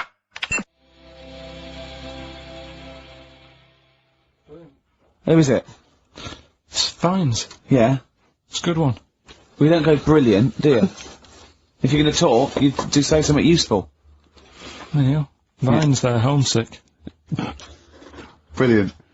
Now, come on, we should do monkey news now, because I know you want to save it, but I think you should put your best stuff first. You never know what will happen, you know what I mean? Always put your best stuff out there. Let me just get it out of the... Okay, well, while he's getting it, could we have a jingle for monkey news? Yeah. Oh, chimpanzee that monkey news. Tell you what, right, about putting your best stuff first. Yeah. Right. Do you know we were saying the other week about in Chinatown? Not really a town. Well, it's not a town, right? And like the restaurants, they have like Oh, those old dead ducks and chickens just hanging in the window, yeah. an octopus and all that just Yeah. hanging there. Yeah. And that doesn't, like, make you want to go in, does it? No, sure. This morning, walking through Soho on the way in, walked past this sort of strip joint place. This woman said, "Do you want to come in, sir?" Right, turn round, she must have been about 80. So, you're equating her to a hangy bit of octopus. Well, you it's just said, are you performing? And a chicken. I'm just saying, again, put your best stuff at the front door. Yeah, good thinking. Right, anyway, bit of monkey news that's been sent in. Right. Gareth, in Catford. Right. Good work, Gary. Basically, it's about this monkey Oh, yeah. Oh, yeah.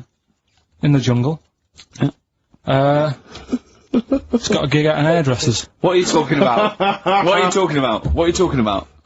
It's got itself a nice little job going in an hairdresser's. As what?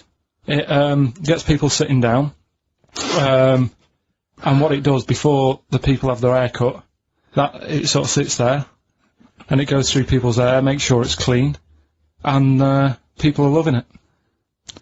Right, backtrack So slightly. it's a pet monkey. It's nothing to do with it getting a gig in an hairdresser's. It's a pet monkey. It's not working at Monkey and Guy. Yeah. No, seriously, it's in there. I think it might have started off as a job, and then So what does it say? It says junior £15, stylist £35, monkey £63. Sorry, I didn't quite follow. It's in the jungle. It was wondering about. Maybe it did But start it off- looks good, its hair looks good, someone thought, hang Yeah, on. but never ever. You see, people make that mistake with hairdressers anyway. I always say, well, if the hairdresser's got a good haircut, go to where he's going. Right. Right? Because that's what I thought when I read it, about having a good haircut. How often right? do you go to the hairdressers? Well, not that much anymore, Sure. but I used to always think that. Yeah. You used to go to a bloke who told me had his shack on a railway bridge that used to shake when a train went over. Yeah. Because it was £2. Yeah, but before that, I've never had that much luck with hairdressers. Before that was another place, and it was run by sort of, these sort of wannabe gangster type people. Oh, yeah.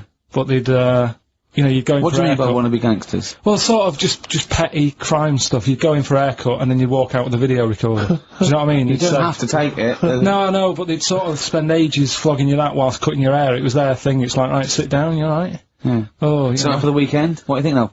Maybe a Sony. Yeah. So that's when I stopped going there, because it was like, just want a haircut, I don't want to be hassled. by Which myself. one said that you had the hair of a Chinaman? It's a fella who works in a railway station haircut. Well, he should Salon. know. I mean, he's been around a bit, clearly, if he runs a shack next to a railway station. So, Can we just go back to Monkey News for a second? so anyway, that's all, yeah. I didn't quite follow why he's still his salon is in the jungle, or where is it? No, he was doing what he does in the jungle, right? Right. He's walking about, he wanders into the hairdressers. Yeah. Maybe they didn't have him on, like, as a job straight away, he was just there. He's and just said, training, this is yeah. nice. He's sat there picking the nits and Carl, I don't know where to start. Then- it's just it's the embellishment. You don't he walked from a jungle to an hairdresser's. I mean, you're an idiot. You really are an idiot. I'd love to see you try and get a job in an hairdresser if there was another monkey up for it. You'd never get a job. So he was good at that. People said this is relaxing. Apparently he had really nice hands, soothing, right, on people's heads. They said, let's put him on the payroll. So Let's put him on the payroll. What do you mean? Yeah, I'll give you that. Okay, this is the news item, is it? Customers are queuing up to have their hair done at a salon in the There you jungle go. by a monkey. Judy, a pig-tailed macaque, has a reputation as the best exterminator of head lice in Comcane. There you go. She is so good, some customers fall asleep under her gentle touch. Regular Amporon Chekema said, Judy's hands are so soft and gentle, I really feel I can relax. But you know that is doing what it does naturally. It's looking for, like, salt and stuff in the hair. Yeah. And nits. It's not on the payroll. It doesn't complain about when it gets deducted at national insurance. It's not part of the union. Yeah. Do you know what I mean? But a good monkey news, backed up with good tabloid journalism. With solid Yeah. evidence there. So, Now I think we should start marking the monkey news, Rick. I don't know what you think, giving it marks out of 10 maybe. For both interest and validity. well, for interest, I'll give it 7. For Karl believing that there was something to this monkey, thinking it had a job and getting paid. But it was also doing kind of perms 2. and colouring. 2. Yeah. Ridiculous. Again. Ridiculous. More monkey news next week. Hopefully let's just hear that jingle again. Oh, chimpanzee that monkey news.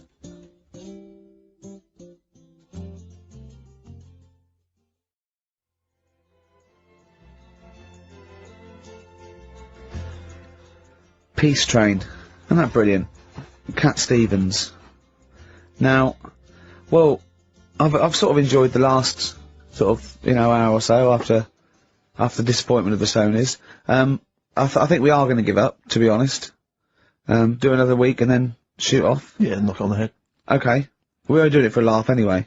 But, If they're not going to reward us for that, then do you know what I mean? it's not really worth it. But I'll tell you what but what about this? Karl, can you find out who was on the panel? Can you? But what difference does it make? Well, I want you to interview. I want you to phone them up and I want to tell them why they didn't think our show was any Yeah, good. let them explain themselves. Just explain themselves. They've got to stand by their convictions. Find them all. Track them down. There's probably about Yeah, but 300. what do you expect then? I want They're to not tell gonna the say, truth. no, you're right, the monkey news should have, done the job for you. I just want people. I don't want to sit in a room and hide. I want the 3 people on the panel. I'll find them out to say we didn't vote for you because we thought it was shoddy, amateurish, annoying. There was too much swearing. I'll go, fair enough. Well done, mate. You. We didn't vote for you because Karl's voice is an irritant. Okay? Okay? Well done, mate. You're alright. We didn't vote for you because, Gervais, you're a fat, useless git who understands nothing about broadcasting. And your mate I know Steve... something. Yeah, and I go, right, I'm not so happy with that, but at least you told the truth. But get them on the phone, find out from Andrew. I noticed none of them have mentioned me, which is good. I know, yeah. I'm pretty good. Yeah, they probably all love Steve. No one likes to pick on an invalid, though. Do you know what I mean? I'm just... We got a player request here for, what's her name, don't believe it's Steve. Sonia, who's 18 today. We couldn't find William. It was really nothing wordsmith because, whoever is in charge of the library, I mean, they probably won an award for it. But, you know, she didn't ask for 4 non-blondes, so I found There Is a Light by the Smiths. So, a week to go. It's not, I'm not.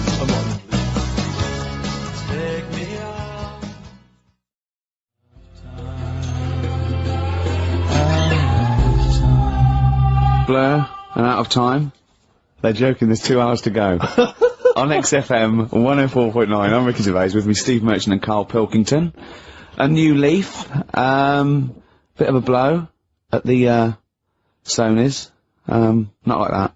I mean, you know, we were taken aback. Speak for yourself. Yeah.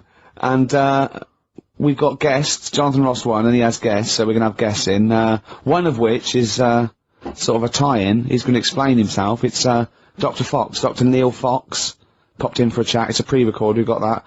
Although live, in the second hour, we're going to have a chat to the girls from Tattoo, who are, upstairs at the moment in Capital, and they're gonna pop down and have a little chat with us. So we're really trying to, you know, make this more of an interactive show.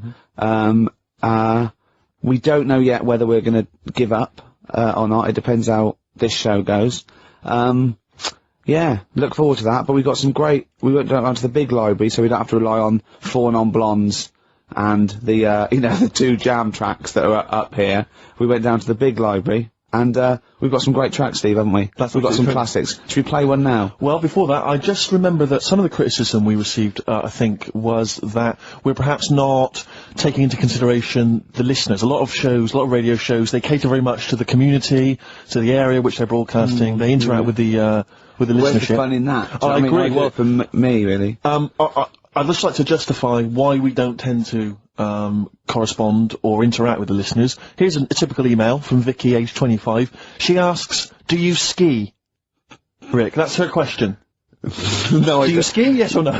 No, I don't. No, you don't. Right, there you are. Thanks, Vic. Brilliant. Keep those coming in. See, he's turned him against us, Karl. What do you think, Karl? What do you think of Steve's attitude there? It's alright.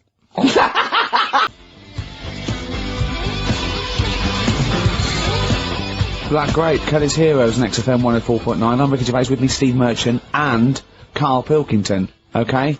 Proper radio. As you know, we're a bit gutted that we won nothing at the Sony Awards. We found out that, on the panel was, Dr. Fox, probably one of the greatest, DJs in the world. One of the great living broadcasters. I certainly think that he's up there. Yeah. With Tarrant, John O'Coleman. And so, Great Chris Moss. We asked him to, he's also on the, you know, Pop Idol panel, so he can make and break people, so we asked him, basically, to explain himself, why did we win nothing? Why were we so bad? This is what he had to say. The award, guys, was called the Entertainment Award. Right, now, in itself, I think that should probably tell you something about what should be on the tape. There should be some entertainment. And, it just wasn't very entertaining. Actually, I don't mean that sounds quite horrible sitting here in front of you now, but it just wasn't very entertaining. But fundamentally, what elements did you not find entertaining? The fact that it didn't seem to entertain me at all was part of it. I mean, it's a bit of like, how long's a piece of string, isn't it? What is entertaining? We have talked about string on the show before, though. Then there were loads of people I'd never heard of in my life, and some of those were perhaps a bit more entertaining than you. The people that got silver, I think they were called Joe and Twiggy.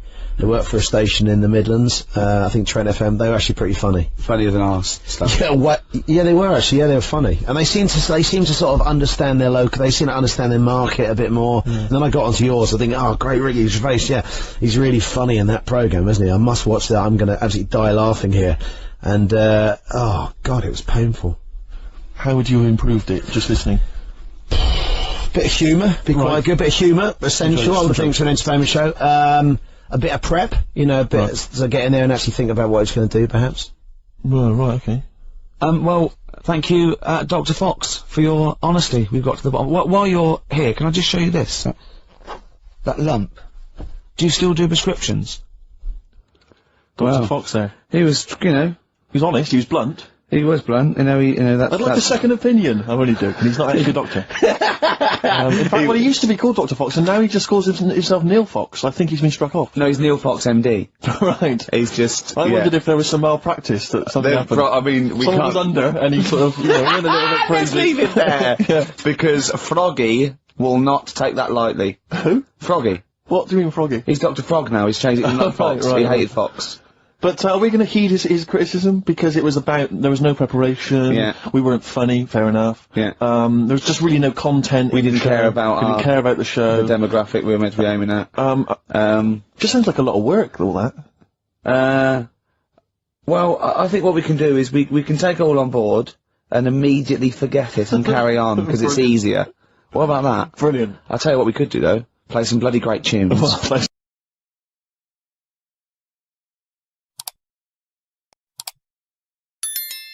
On XFM 104.9, I'm Ricky Gervais, with me Steve Merchant and Karl Pilkington, innit? Alright? Brilliant. Well, you know, the funny thing was, the day of the Sonys, the radar figures came out, that's the body that tells exactly how many listeners you've got, etc. And, XFM went down a little bit, across the board, except one show, Steve, that went up 34%. Keep talking. Well, what show do you think that was? I'm trying to think, would it be Zoe Ball? No. Would it be Christian Connell Breakfast Show? No. It was this little mother of a show. Really? Up 34%? Yeah, everything else went down, we went up 34%. Yeah. So, maybe Dr. Fox should be listening to those figures. Indeed. Yeah, will we get a pay rise? Will we get a 34% pay rise, Karl? Ooh, up to 80 quid a month. Because for the last, 2 years, there's been nothing there, and you've still been getting the same money, haven't you? That's the way it works. There's been what, there? You're not paid per listener, are you? It's just... You know what I mean? It seems like it. I think they've each given us 5 pence. Exactly. I went along to, I came in from the presenters meetings I've never been to before, a presenters meeting, I didn't know they existed, and I just came in to annoy Karl. It was about 5 to 6, so I was going to get him as he knocked off. We're going to have a Sorry, and the presenters meeting is what? That's where they dish out which amusing news stories they're going to read out, is it? Yeah, or no, what order they're going to play, Athlete, Coldplay, right. the Vines. And, I went upstairs, all the people were there, and, quite interesting, wasn't it? Karl? Yeah. You know why the figures went down a little bit? Go on. The war. Is that what they said? The war, yeah. At one point, I said to Karl, just how many listeners died in this war then? Because I thought he was saying that they were at the front. Yeah. Or XFM listeners went, well, I'm going. Yeah. I'm going to Iraq. Well, the reason our listenership Tell Zoe to tape it for me. The reason our listenership went up is that just tells you who's listening to us. Cowards, yellow bellies, children, women. People with fallen arches. Yeah. Terrorists. Oh, dear. Yeah, it was quite a good meeting. Now I sort of... So what exactly, is there anything I missed out on? No, they just, it went down a little bit, except our show, which went up 34%. Up 34%, but no awards remember for that. And then you went out afterwards, didn't you? Yeah, we went to a bar to have a couple of drinks and that. Yeah. And then, a few of them went onto Stringfellas. No, they didn't. No, some of them did. Zoe Who? did. Zoe and, a few of the office people and that. I went home. Yeah. To what? To watch lap dancing? To be, what? Yeah, that's what goes on there, isn't it? I know, it's mad, isn't it? I've never been to Stringfellows, I don't know what happened. But, no. Why would they? I don't know. I mean, I was talking to people about it the day after, and they said, oh, you missed out. And I said, well, did I? So how does it work? They said, well, you pay...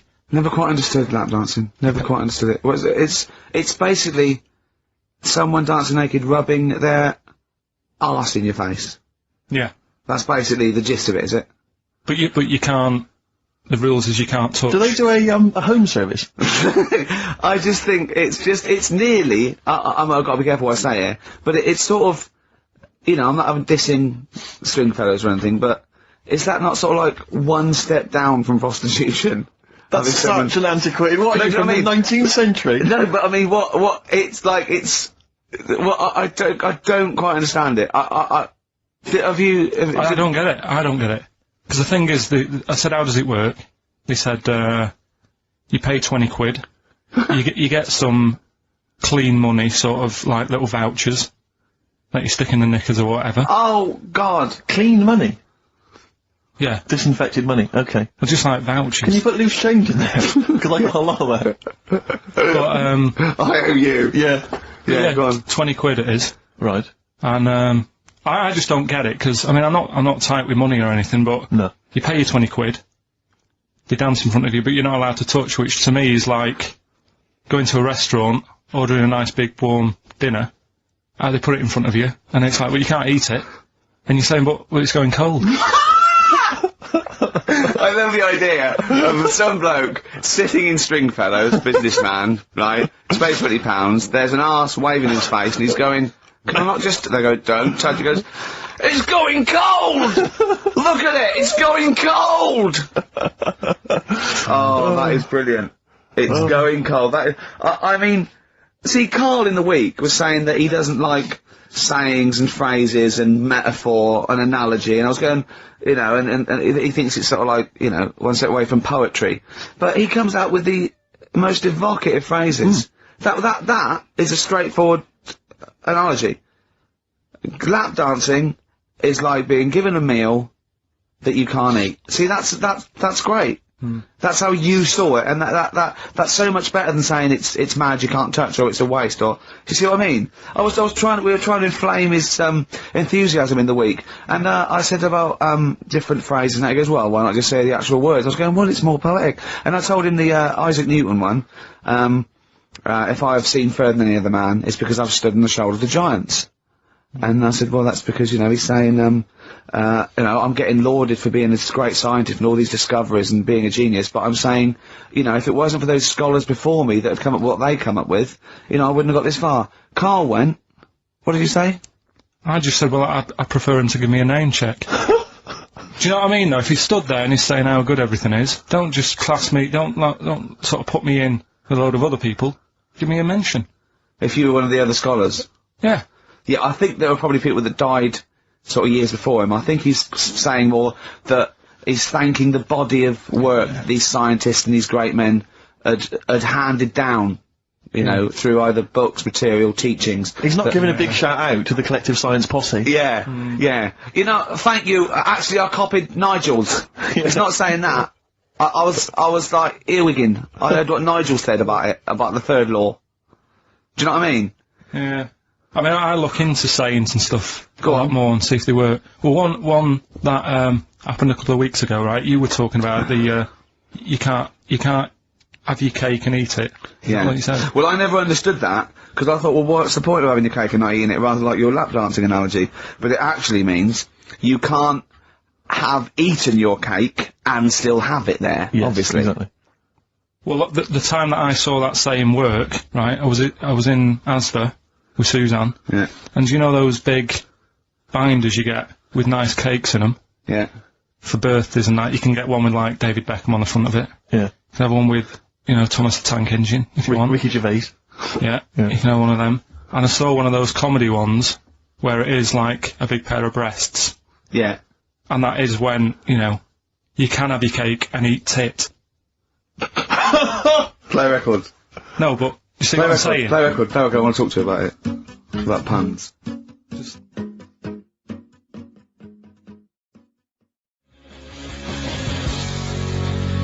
Placebo! This picture, with the androgynous vocal talents at the helm there of Brian Moloko on XFM 104.9. Informed broadcasting. Excellent. Did you see, I don't know if Karl saw it, I know you watched it, Rick, it was extraordinary, it was a Sky One TV show the other night. It was something like, reality TV. Oh, yeah, I don't know what it was called. Yeah, excellent. And it was about basically what the fortunes of I cannot get enough of it. The fortunes of various reality TV stars since they've come out of the show. Christine Hamilton coming out of the jungle, and obviously once again always a pleasure to find out what Fats Waller is up to. Rick Waller. I mean, he's in a band now. He's got his own band. He was playing in some club in Rochester. There was about It's 20 sort of gospel, people in the sort of audience. gospel rock, that sort of soul gospel rock thing, like something you see in the Commitments or something. And when it cut to the audience, it was like it was in Butlins. It was just a big dance floor, and there were just people watching indifferently. And you went, the people that were here loved it. I mean, it's a bit And I sad. have to say, I know. the size of the man, his leather jacket, Karl, was extraordinary. I don't know how many animals had to die to make it. It was like, you know, it was It looked like, if he'd have fallen off, it'd been like the Hindenburg. Yeah. Because... It was like a Zeppelin. Oh, It the was- humanity! It was people... extraordinary. I still think, when I see him wearing a coat like that, it looks like he is stood on the shoulders of two other people. And it's Yeah. just a joke. Just a It's little just like a head. circus act or something. Yeah. Because his head doesn't make sense. It looks like it's one of those things that you steam yourself in. You put your head like that, and Yeah. is that a machine you're in? No, it's a Or coat. one of those old-fashioned iron lungs. Oh dear. There but were some he's- magic moments. But there was a great, because once again, I mean, I missed a lot of the first series of I'm a Celebrity, Get Me Out of Here, but it showed once again the moment with Darren Day. Darren Day, a lovely guy, but that moment where he went off and sat on a rock and came back, and he'd written a song. I know. Which he just, and I can't, it was also things like, I'm in a hotel room in another I town. know. Don't. And it was just, it was like something you'd write when you were 14. It was unbelievable. When they showed it again, it's just stunning. I love songs you write when you're 14. It's like your first sort of like song that you know 3 chords, and it's always it's always stuff like, there's a man, he's a lonely man, take a look at him, he looks a bit like me. Yeah. It is me. It's that sort of thing, like we want to play it with someone and you want them to go, my God, you're deep. Yeah. My God, you're brilliant, aren't you? And that's about you, is it? Oh, yeah, it is, yeah. I have to say, this is such a terrible confession. When I was doing a school play once, when I was about that age, 15, right, there was a girl who was in the cast with me, right, and she sort of, you know, she was giving me the eye. I was thinking, yeah, well, I kind of thought she was, right, and It was glass. but there was another guy there as well. I was sort of competing for her affections. Oh, no. And he was quite a witty guy. His name was Scott Hansen, he had long blonde hair. Exactly, yeah. And I thought, well, the way to impress her, because I was 15 or whatever, I thought I was pretty smart. I sat in one of the adjoining dressing rooms, reading a copy of the philosophical book Zen and the Art of Motorcycle Maintenance, which I didn't understand, but I sat there reading it in the hope that she would walk in and think, my God, you're reading Zen and the Art of Motorcycle Maintenance. You don't go with the crowd. You don't want to come next door where we're talking about nonsense and people are flirting. We're talking about the bangles and curly-whirlies. You're in here saying, look, just, if you want to come and talk to me, you're welcome, but I'm not... I'm a thinker. I bet you thought you were Kwai Chang Kane, didn't you? I thought it was like she'd think, Jesus Christ, I've never met anyone like him. That is genius. And I remember the one time she accidentally walked in, she went, oh, sorry, wrong room, and left again. And that was it. Sorry, at 15, so this is about the time you took to wearing a bow tie to I'm impress slightly people. younger wearing a bow tie. I love that. No, I used to watch a lot of Harold Lloyd films, and he always seemed to do very well. I love it. I love the idea of a 15 you going, well, it's time I went to wooing. Right, right, on with the bow tie. Where's the Zen? Where's the pipe and my bow tie?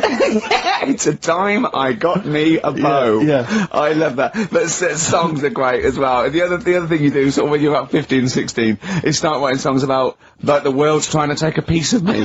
Hey, you think I'm going down? I'm coming back. I'm against the ropes. They try to drag me down. It's like you want to be Cool Hand Luke. Yeah. They put me in this emotional prison. The man's on my back. Who? Yeah. Who? They try and take a piece of me. Who do? Well, You're 14. Parents and that, don't they? You're really Sometimes. comprehensive. The teachers. Yeah. I absolutely love it. I still remember a poem. I'll not say his name. We're about 14, 15. And we had to write a poem, and obviously everyone's was pretty rubbish, but we mercilessly took the piss out of this bloke, because I still remember the poem, and how he did it is he went through a dictionary and found things with that, and this is a poem, right, okay, remember? I've remembered this for 25 years, right? The reason why I had to die. Did I bleed the blood of greed? What was my destiny? And when we hear this, we were laughing. I mean, for a year, we would go, what was my destiny? It was just great. I hear it again, I enjoyed the reason why I had to die. Did I bleed the blood of greed? What was my destiny? Oh, that's almost as catchy as Monkey News. Oh, God! Oh! I've got some monkey news for you. Let's play a record and come back, and I've got some great monkey news for you, Karl.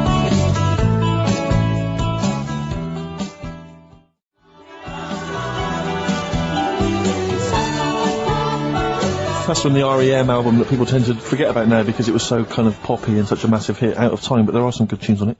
And there's one of them, Near Wild Heaven. Excellent, on XFM 104.9. Karl. Go on. Watching a programme yesterday. And it was about these Japanese snow monkeys. And it was all about how animals learn things that aren't instinctive, particularly sort of primates, because they see other people doing it, and they start a culture.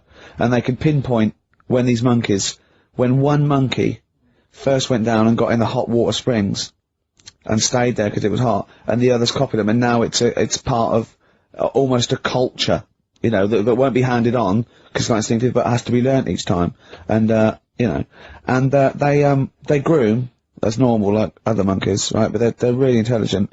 And, obviously, the reason they groom other people, other monkeys, is because they eat the mites. But, also, the monkeys have learnt they like being groomed, okay? So they showed this one monkey, it went to a deer, okay, and it was grooming this deer to get its mite off it, right? But then it didn't eat it. It held it in its hand, it went over to a monkey, put the mite on itself to show the monkey it had a mite, and got a free grooming.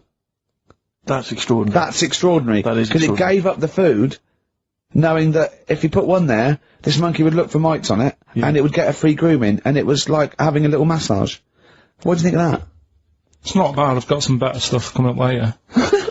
On Monkey News, on the official. Yeah, Monkey do you News. see that? Just see what mine though. Mine's true.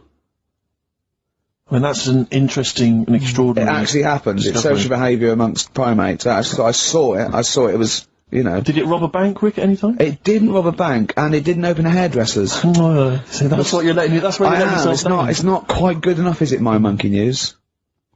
No, I got some. See the difference where I named the species, explained it slightly, told you an interesting fact, as opposed to there's this monkey, right? And Look at him looking at you. Yeah, He's not interested, Rick. Can I tell you now? Can I try and describe for people the face that Karl has? I'll tell you what it's like. It's like if you draw some eyes, a nose, and a mouth on a balloon, and then inflate it to about half full. That's what Karl's face looks like. That's what his head looks like. It looks like a face you've drawn on a balloon. Very small, the rest of the head huge. It's just that today I'm a bit tired, right? That's one thing. Why are you a bit tired? I just haven't been sleeping, right? Why not? I don't know. I've got a lot going on in the head. Oh, if this would be like The Simpsons, if we could actually look in there, there would be two monkeys grooming now. Plus, you've been talking about like stuff that I can't relate to and that. So I'm Writing poetry, Like what? reading books. yeah, doing poetry and stuff. I never did any of that. What did you do? Well, at school they didn't bother. They tried to get us to write more, right? Right. By Giving you a pen? well, they used to give us these school diaries, Yeah. little red book, and it was a way that they kept an eye on what you were doing out of school hours. Right. So some kids would write down, you know. Stole a bike. Yeah, Burn a right. house down? Yeah. But when I was at school, around that sort of 12 age, I didn't get up to much. You have no money, there's nothing you can do. So every night it was the same thing. I'd get home, and I'd have to go to the shop, right, and get some potatoes and some bread every night, right. And I kept taking this into school. Sorry, was it Dublin in the 17th century? Yeah. What do you mean every day you went to the shops and got potatoes and bread? That's kind of what I had to get all the time. That's what we had. Why? What did you have? Chip sandwiches? Yeah.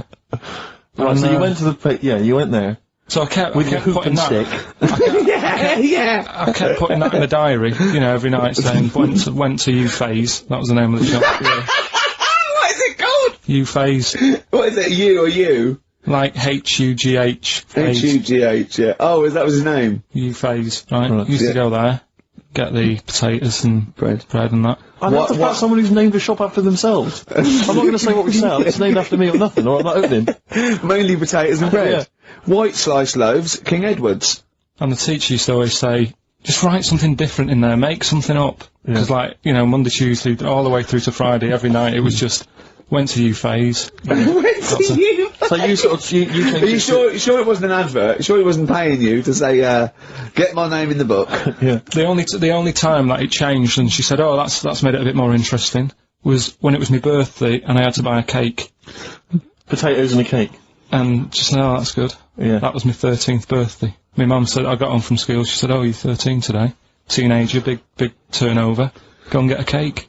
That's your experience of writing? No, what? Well, no, that's your experience of your 13th birthday. Oh, by the way, you're 13 today, go and get a cake. Yeah. Brilliant, big surprise? Was it a big surprise? Yeah. yeah, that is brilliant. I love it. That's the only sort of writing. What, Yeah. and they never asked you to write essays or stories? Did you never write a story or a poem or a... The stories I did earlier on were, you know, you made them up, but it was that thing that I'd always end them with, and an alarm went off and it was all a dream. Every single one of them? Yeah. But they didn't, I mean, it was a bit of a... I bought some potatoes and some bread, then I woke up and it was all a dream. No. Then I went to shops and bought some potatoes and bread. But did you ever do anything that write about an adventure when you were a spaceman, or you were in, you know, you were a cowboy, or... No? All the teachers, like, had scams going on, so, like, in English, right, you'd go in there, and the teacher would say, right, what we're doing today is, got a load of brochures from Thompson, but they say, like, 1983 on the front, so I've got a load of stickers here that say 1984, let's see how many you can do in half an hour. You are joking. Did you go to school with Oliver Twist? Sorry, you are joking. I'm not, that's what they did. So the teacher must have been getting, like, a freebie or something for helping them out. Is this... Honestly, yeah, that's what it was. That is fantastic. They were all at it. They were all... Other than Mr. Fagan, you had... Yeah. And then when they saw Karate Kid, they had every kid washing their car going, wax on, wax off, hurry up. Yeah. I'm teaching you something. Wax on, wax off, paint the fence. So I'm just saying, you know, that's why I'm a bit quiet, because you're talking about stuff I can't relate to. And why didn't you sleep last night? I haven't slept well since I was about 12. Do you sleep well, Steve? Oh, wait, you can't let that go! I haven't slept well since I was 12. What do you mean? Do you know, like, a proper... I used to love going to bed as like a kid. Yeah. Whereas now it's like, oh, am I going to sleep tonight? And I sort of wake up about 4 times. Right. Whereas when you're a kid, I remember really loving, like, going to bed. There was one time where I actually laughed myself to sleep because I couldn't believe me luck. There's something wrong with him. What do you mean you laugh yourself? Have you ever had it when you're really tired and you get in bed and the pillows feel it's all cold. Yeah. And it's like, I can't believe this. Yeah. And it happened twice. Once when I just went to bed and I was really looking forward to it, and also when I helped my dad out once, like, through the night. He worked at this paper company, right? And I helped him out, and I got in at about 4 in the morning with him. Got in bed, and I just was like, I was laughing my head off. I had to put the pillow over my head because I couldn't believe me luck. Like, I was like, oh, this is great. This. I'm going to sleep. I just have to say, life up north is so extraordinary. No, but you must be the easiest kid in the world to please. No wonder she knew she could just go get a cake. It's sort of like, what was he expecting me to say? He were expecting an extra hour in bed, but we got him cake as well. Go to bed without any supper. Brilliant. Brilliant, yeah. Your own bed. How long was it before you got your own? What did you used to do before? Just some straw in the corner? No, it's just that thing of when you're really tired and... And do you ever do this with Suzanne, though? Do you ever laugh yourself to sleep with her? No, that's what I mean. She can't sleep because you're chuckling away. I don't know what's up with me. I've got a lot going on. What do you mean you've got a lot going on? I don't know. I was talking to the security bloke before saying, do you sleep? Have you got much going on in your head and stuff? And I don't know. He wasn't insulted by that, I'm sure. Going up to someone and going, have you got a lot going on in your head?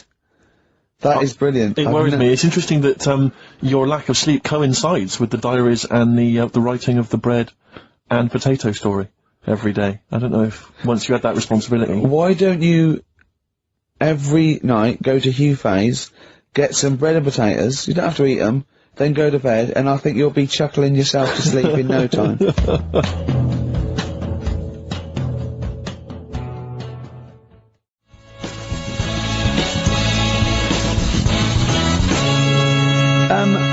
I'm stunned at Karl's rudeness, okay? That's badly drawn boy, by the way, all possibilities. There's a lovely chap just calls in, saying about sounds, and Karl, because the record's ended, he doesn't say, oh, I've got to go to the record's end. He went, yeah, and he, but, so... He's probably still there. Well, Cut him off. Well, just check if he's still there. He doesn't want to be on radio. He said he didn't want to be on the radio, but I think he should apologise.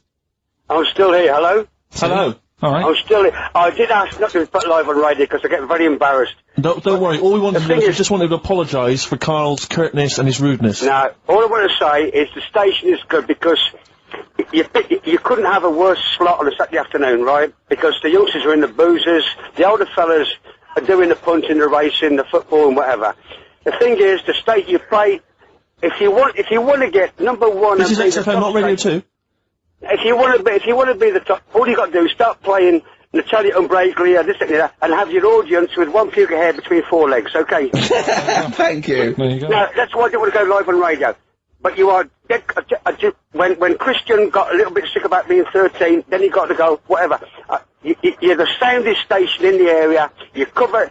I don't like all the stuff you play, the station plays, but you're actually doing what's there. Thank you very much. You keep going, persevere, and you'll make it's well worth listening to anyway, okay? Thank you, cheers. Otherwise I wouldn't... Can you hear us? Thank you, bye. Dead sound, mate, be careful, yeah? I mean, I can see why you cut him off. No, stop it. No, right. We've had so many calls. Karl was getting annoyed. There were so many calls. And, we've had suggestions from, Ned saying talk about Jimmy Savile. John in North London. I've just got John in North London. What does he want to talk about? Oh, I've forgotten. Becca from Liverpool wants to talk about Tracy Emin and Damien Hirst. Art. Paul Andrews. Your mum called. Stop calling her. Tell her to listen to XFM. Yes, you, Paul Andrews, is about 38, at home with your wife and kids. Your mum just called in. I think someone wanted amazing monkey facts. I can't even do this right, can I? To be honest with you, last week we were slagging off Karl as being the weak link in this show. I think it's clear what the weak link is. Oh God, who's the bloke who wants Hayley to go with him to X-Men? See, I shouldn't make notes. What's wrong with you? If you didn't spend so much time squeezing his head and eating pies, we might get something done. Right, okay then, what should we talk about then? Right, play a record and we'll discuss this. Tracy Emin. Make your bed. Make your bed. Damien Hirst. Stop cutting up sharks and things. Picasso. Alright? Right, Rockbusters, what have you got for us, Karl? Right. There we go then. 3 clues, 3 cryptic clues, couple of initials. Email in, ricky.gervais@xfm.co.uk, win some stuff. Do you want to go through the stuff? Yeah, you get them. You're definitely improving yourself as weeks go on. We've got a 3 CD set of the best of Inspiral Carpets. How they've strung that over 3 CDs, I've no idea. Yeah, I know. Extraordinary. A number of other CDs, all of which are okay, plus a T-shirt and a copy of Marion and Jeff Series 1 on DVD. Not bad at all, in an XFM bag. Right, he's noticed X-Men 2 isn't there, because it's not out yet, but it is at the cinema, so I think Hayley should go with, what's his name? Shut up! Okay. Right, go on, Karl. Right, the clues are, clue 1. Oh, they're having problems. This is right, brilliant. Rockbusters. This is what we do. I know. I tell you what. I think Foxy was really soft on us. I think he. Oh, go on. This is what we tune in for. Okay, so there's clue 1 again. So go on. This is brilliant. Come on. This is like Who Wants to Be a Millionaire? Come on, Karl. Don't worry about him. He doesn't understand radio, Karl. I heard this show before we had it. He was doing it. It sounded just like Dr. Fox. Yeah. Right, go on. Clue 1. They're having problems. They haven't got any rice. Say it again and say it like it's written down. Right. Say it like it's like you're reading it as opposed to making it up as you go along. I know you are, but say it again because all the ums and ahs people think are integral. They're having problems. Do it again. They're having problems. They haven't got any rice left. A cryptic clue every word. That's the matter. And what's the initial? CC. CC, and the clue again. They're having a few problems in that. Because they haven't got any rice left. Different every time. time. Go on, that's number one. Second one, the Geordie fella doesn't know what he's been charged for.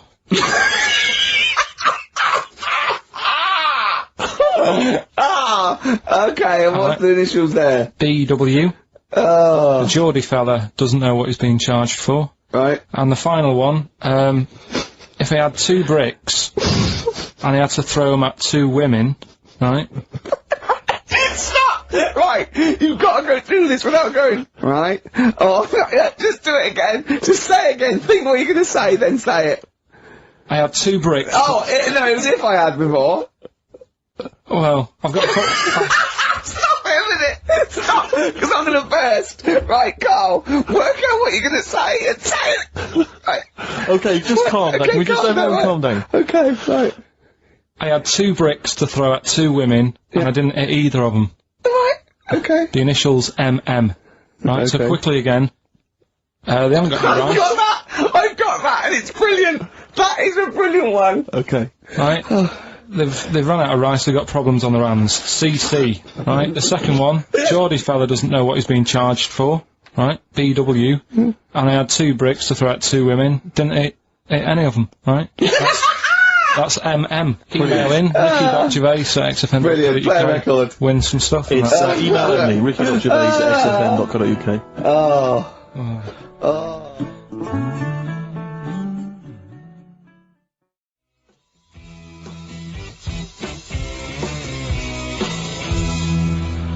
White Stripes, Seven Nation Army, on XFM 104.9.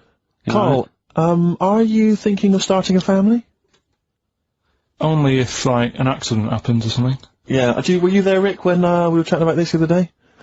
Oh, yeah, no. What did you say, Well, Carl? we were talking about his career and that, because he's on MTV, and I was going, oh, you gotta do this now. He's going, look, if it happens, it happens. I've said to Suzanne, if it happens, it happens. She goes, well, what are your plans? I was saying with baby, she said, are we gonna have kids or not? I go, look, if it happens, it happens. I go, well, how would it happen? He goes, if a condom splits. Amazing. I love the idea that that's the way you plan for a child. Imagine telling them that. Where was I conceived? Can't remember. The condom split.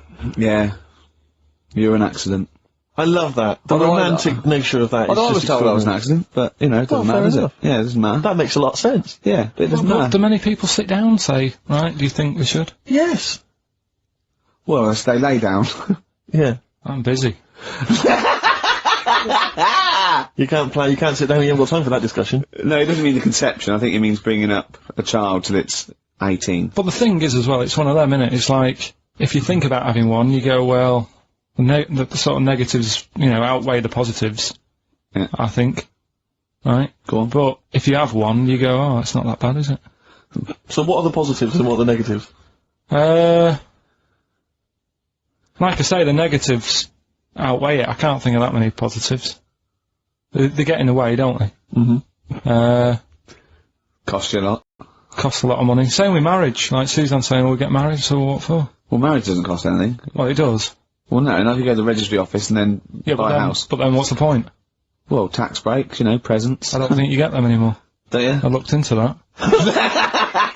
You old romantic. What would you rather have, a ring or a 3% saving? Yeah. Oh, I love it. I love it. Well, I don't see the point anyway. I got down on one knee and presented her with some inland revenue forms. yeah. Just to show the benefits. That is great. I mean, if you are planning it, I think you've got to involve me and Steve in the radio station, because it'll be, I mean, you take quite a lot on, don't you? Mm. So if you've got a kid at home and you're not sleepy, you haven't slept since you were 12, you've got this, you've got MTV, you've got a kid, you know, it might be one step too far, because I wouldn't want to push you over the edge. Well, Now, see, go on, sorry. no, I just was going to say, I was talking to Suzanne last night about it and saying, you know, about earning money and that, and she said, well, you're already sort of earn a little bit more than me.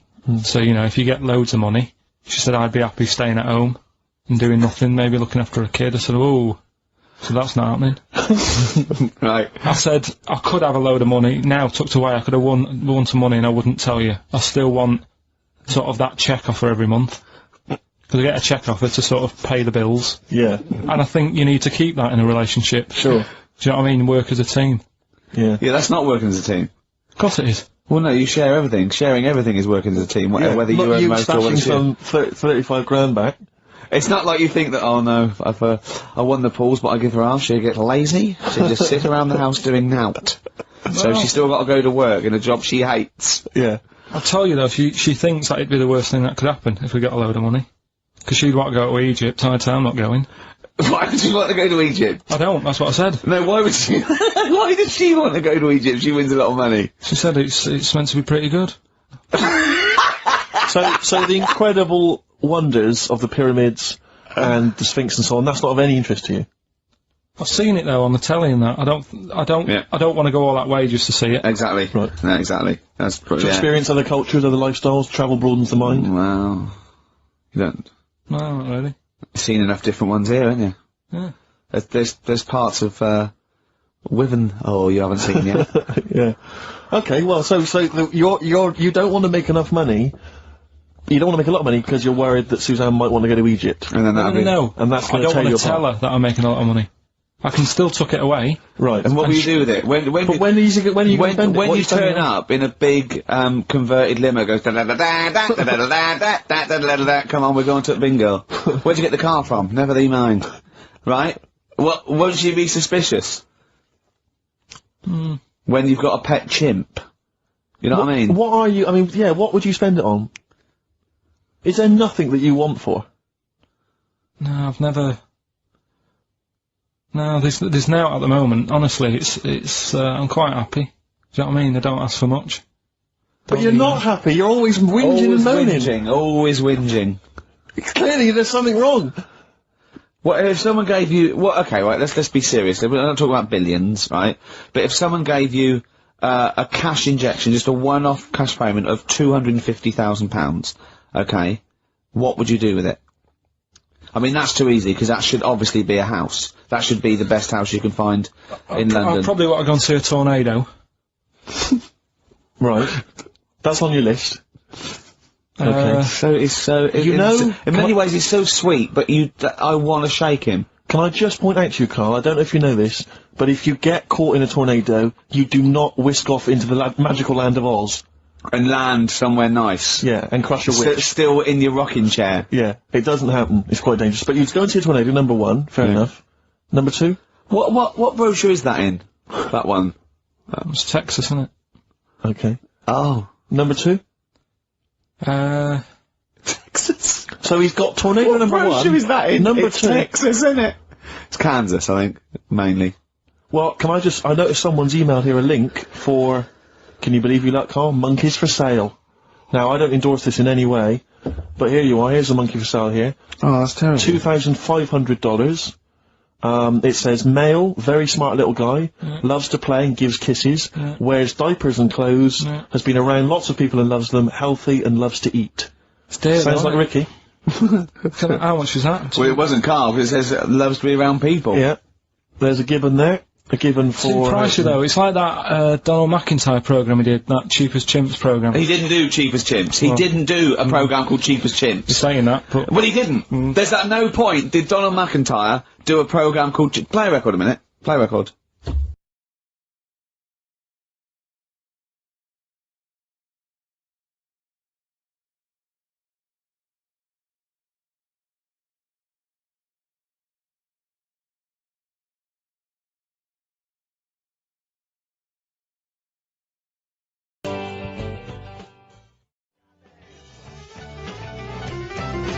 Lynyrd Skynyrd, of course, Sweet Home Alabama. Always worth a play, I think maybe once a month. Yeah. Brilliant. Karl, we're talking about having kids and stuff. I've always been quite thankful that Ricky's never wanted to have kids, because, I just think he would set the worst example for a child that he possibly could do. Just in conversation the other day, just happened to mention that he's taken to eating in the bath. Yeah, well, let me explain something. Right. I've got busy schedules, yeah. I get up, I meet Steve at a certain time, then I go, oh, I've got to go at 3:30 today, Steve, I'm working out at 4, I work out at 4 till 5, I have to have something to eat before I go out, and I often meet Johnny for a beer at 6 or something, or something like that. So, I thought, oh god, if I go around and have a bath straight after, then I have something to eat, I go, well, I've got, sometimes there's chicken legs, right, and they're greasy. So one day I thought, hold on, I'll go to the bath with the chicken legs, I'll eat them in the bath, and it's brilliant. So I'm sitting in the bath, I eat the chicken egg, it's really greasy, right? I just throw it in the bin, just go under the water, come up, I'm clean. I've eaten, I'm clean, I get dressed, I go, I'll meet Johnny. I've lined my stomach, and the good thing about that is that when I come home, I have 3 beers, and, I've eaten the chicken, I go, there's only bread left, I just wipe it round the bath, I got a lovely bread and dripping sandwich. That's not true, that bit. But I do eat in the bath. I mean, the second week of doing it, I was just eating in the bath. I think I was in chicken legs again. I'm eating in the bath. Jane walked past, just looked in at me, and she went, Christ, Caligula. What? Just me, a fat Roman emperor eating. Caligula, to be honest, is just too cool and impressive. Not Caligula, Old Man Steptoe. Have you seen the one where he's in the bath eating the pickled onions? No. He sat in the bath, he literally sat in the bath, eating some pickled onions. Some of them slip under the water, he fishes them out, put them back in the jar. I'd never do that. No, you'd eat them. You would never know. They wouldn't let food go by like that. But it's the fat, it's chicken, it's big, greasy slabs of chicken. Yeah. You're throwing the bones on the floor. No, I'm putting them for the wolves to scavenge. I'm putting them in the... Stop biting your nails, Carl. Not only can you hear it, it's really rude. I don't know, what... Yeah, you're criticising him? Yeah. Criticising him for biting his nails? Yeah, you don't know where they've been. You eat chicken in the bath and then go under the water and come up clean, whilst sat in some water swimming with Greeks. And fat. And chicken bones. Yeah, and breadcrumbs. Well, I like to bath. I like to bath like 2 or 3 times a day. But do you not see why that's not cool and impressive? It's not like we're all gonna go, why haven't we all thought of that? To be honest though, Steve, that is the only time I eat oranges. I know what you mean. Yeah, that's, I've always thought that, an orange, I go, oh god, this is too annoying, and I don't bother eating oranges, unless they're tangerines, you can peel them in one and put them in one. I don't have big jaffas, it's not worth it. What is wrong with you? Firstly, have you ever thought about cutting an orange into 4 quarters with a knife? Waste. What do you mean a waste? More washing up. Yeah, right, so this is what you got, this is why you can't sleep at night. Because you're thinking, I've got to run a bath and have an orange. I haven't got time. I'd like an orange now, I need the vitamin C, but I've got to run a bath for it, at least have a shower. I'm going to be in there with another man. Oh, it's dear. like, the two of you are just, you are like children. You're infants. Your mentality is ludicrous. And you're embarrassing us in front of our special guests. Oh, yeah. I can't believe it. Now, of course, last week we've had a number of letters, Rick. I'm just reading them now, saying, last week, loved your interview with Chris Martin from Coldplay. Genius. Another one here. Great insight into the man who wrote Yellow and Clocks. Fascinating. Steve Merchant's interview with Chris Martin was amazing. He showed his own TV show. Just some of the letters we've received, Rick. So this week, we're very lucky to have with us Russian pop act Tattoo. Round of applause for them. Lovely to have them here.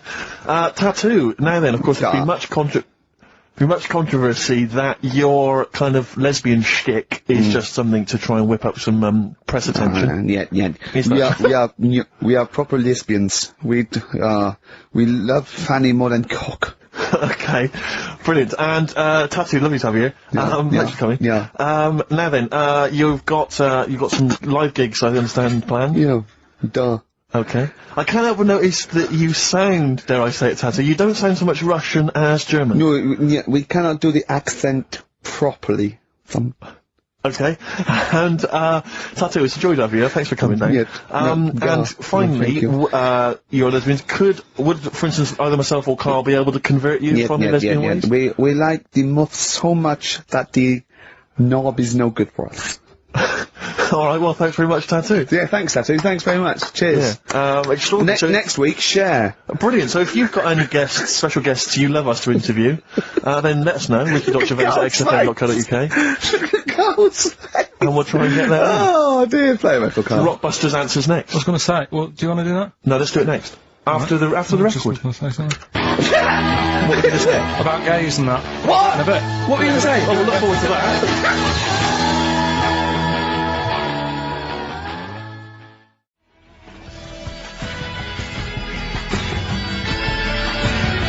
Martina Topley Bird. Need one on XFM 104.9. Right, there goes the girls from Tattoo. See you later. Well Thanks, done. girls. Cheers. Right, couple of listeners Karl, what were you saying before we cut you off? Yeah, it's just that, you know, you had the girls in and that, and it reminded me, I was talking to Steve in a week. Yeah.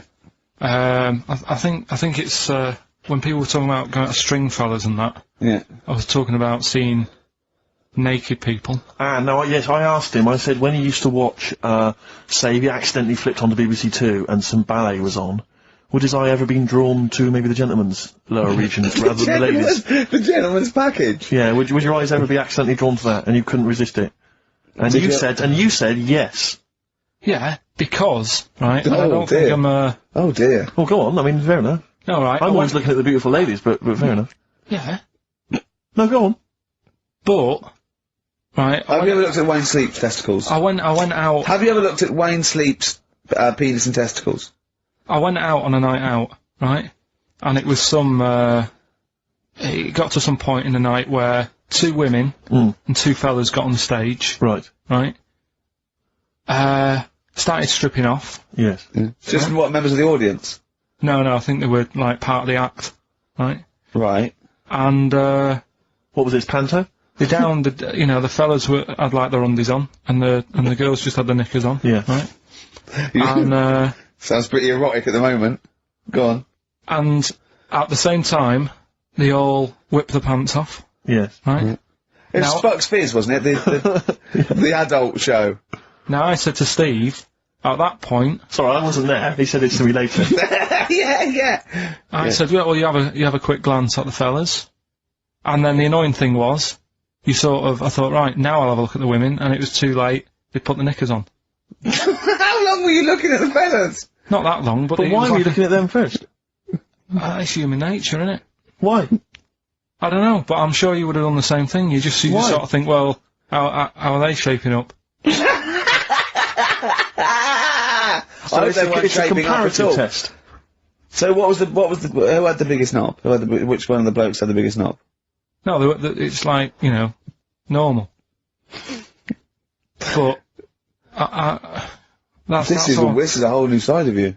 This is a whole other area. So you look at ballet dancers, you look at the gentlemen's. No, I don't. I package. just was, when he said this, it reminded me of this night when I was walking home thinking, Oh, didn't get a look.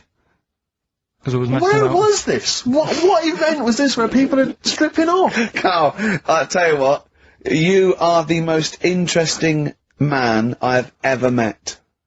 But are you comfortable being nude and that?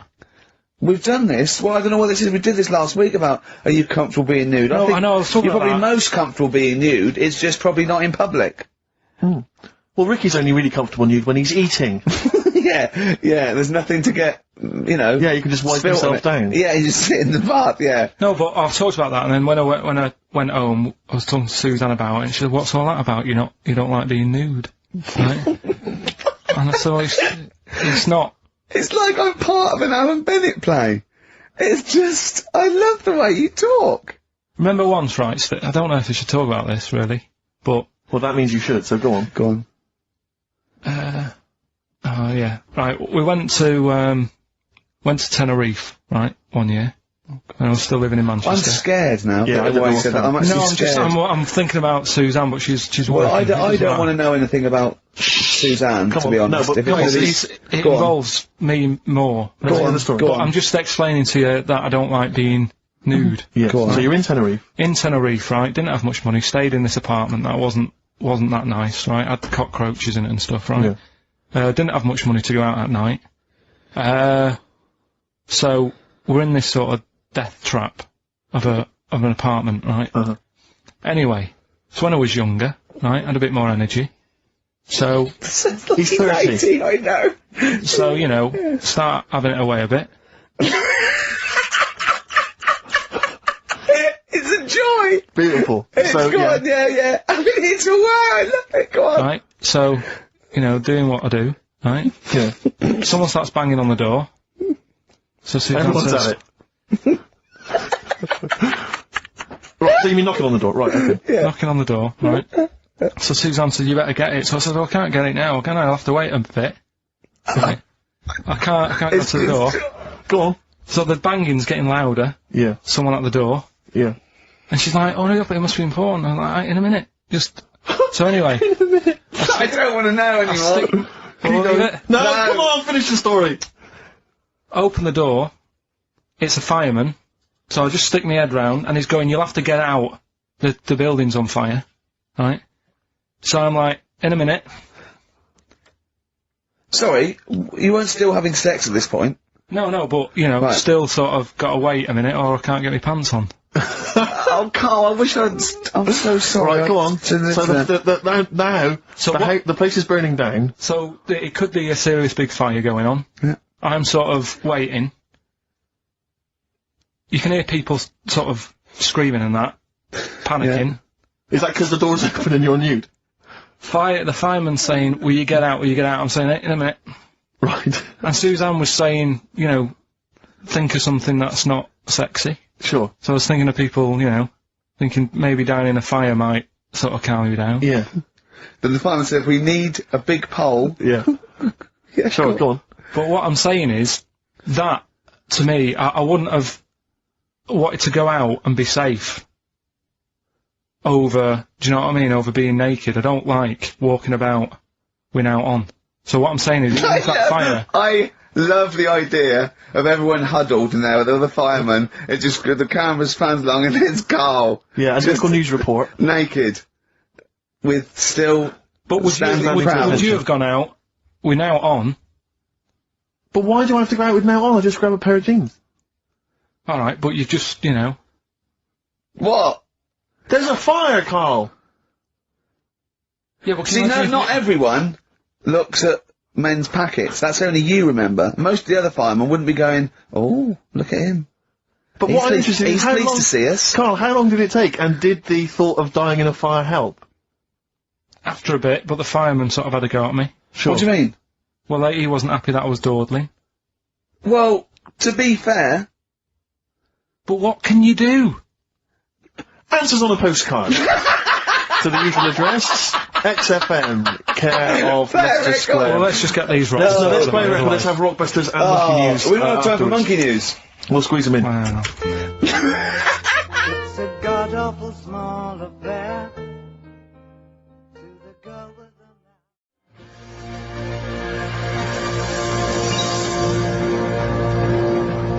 the... Life on Mars by David Bowie on XFM. Right, come on, we're running out of time.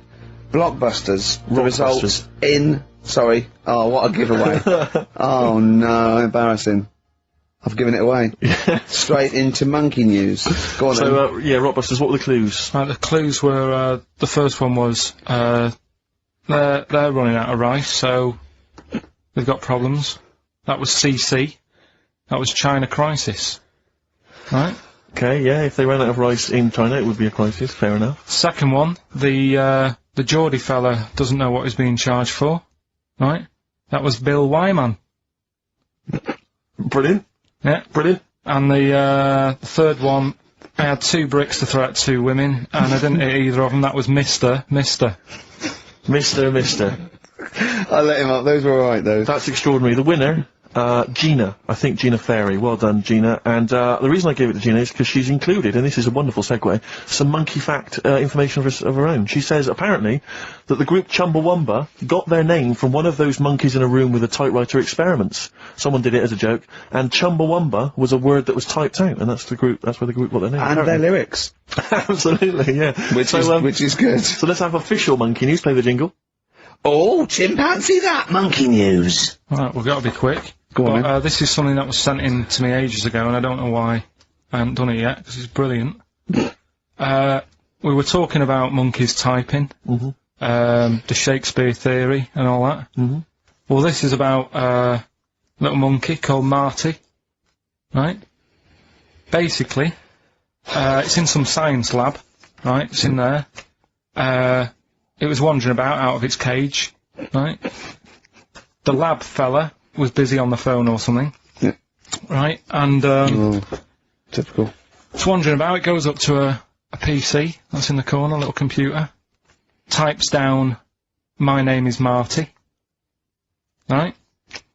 So the fella got off the phone, saw this on the screen with the monkey sat there, says to his mate, "Have you done this?" Right, hold on, Karl.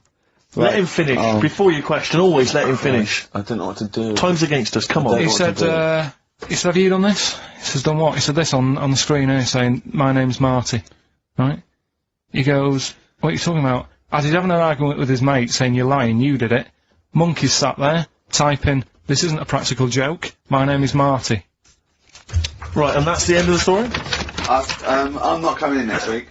I think we need a week off. I actually think we need a week off. It's doing a web chat or something. You can go online and have a chat with it. The monkey's doing a web chat? I don't know.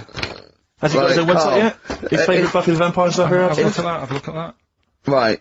Do you believe that, Karl? It's all there. No, but do you believe it? Do you believe that monkey could type that and then say this is not a practical joke when he's still arguing? Weird, isn't it? Oh. What do you reckon, Steve? Yeah, well, it's obviously a wind-up. It's a joke. It's not even... You haven't even got some of the facts wrong. It's just a wind-up. Have you noticed the date?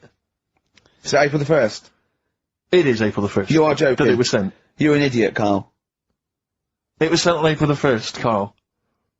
So you're saying the monkey knows it's April the 1st, but you don't believe... wind-up, yes. Yeah, I think the monkey has thought, I'll do it on April the 1st so that people think that it's a wind-up, but in actual fact I am a monkey that can type and read. It's a shame you never went into investigative journalism. You could have brought down, you know, the Watergate scandal. Poor Karl. Well, I was thinking of a song that sums us three up. Yeah? What are we? What do you think? How would you sum us up? Tricky. Well, young, gifted and black. True enough. Apart from a couple of them. Yeah, well, we're not gifted. No. And we're not very young. No, I'm certainly not. Should we take a week off? Yeah. Should we maybe just knock it on the head altogether? We'll take a week off and see what happens. Okay. See you next... No, let's not see you next week. See you in a couple of weeks. Yeah. Cheers then, Karl.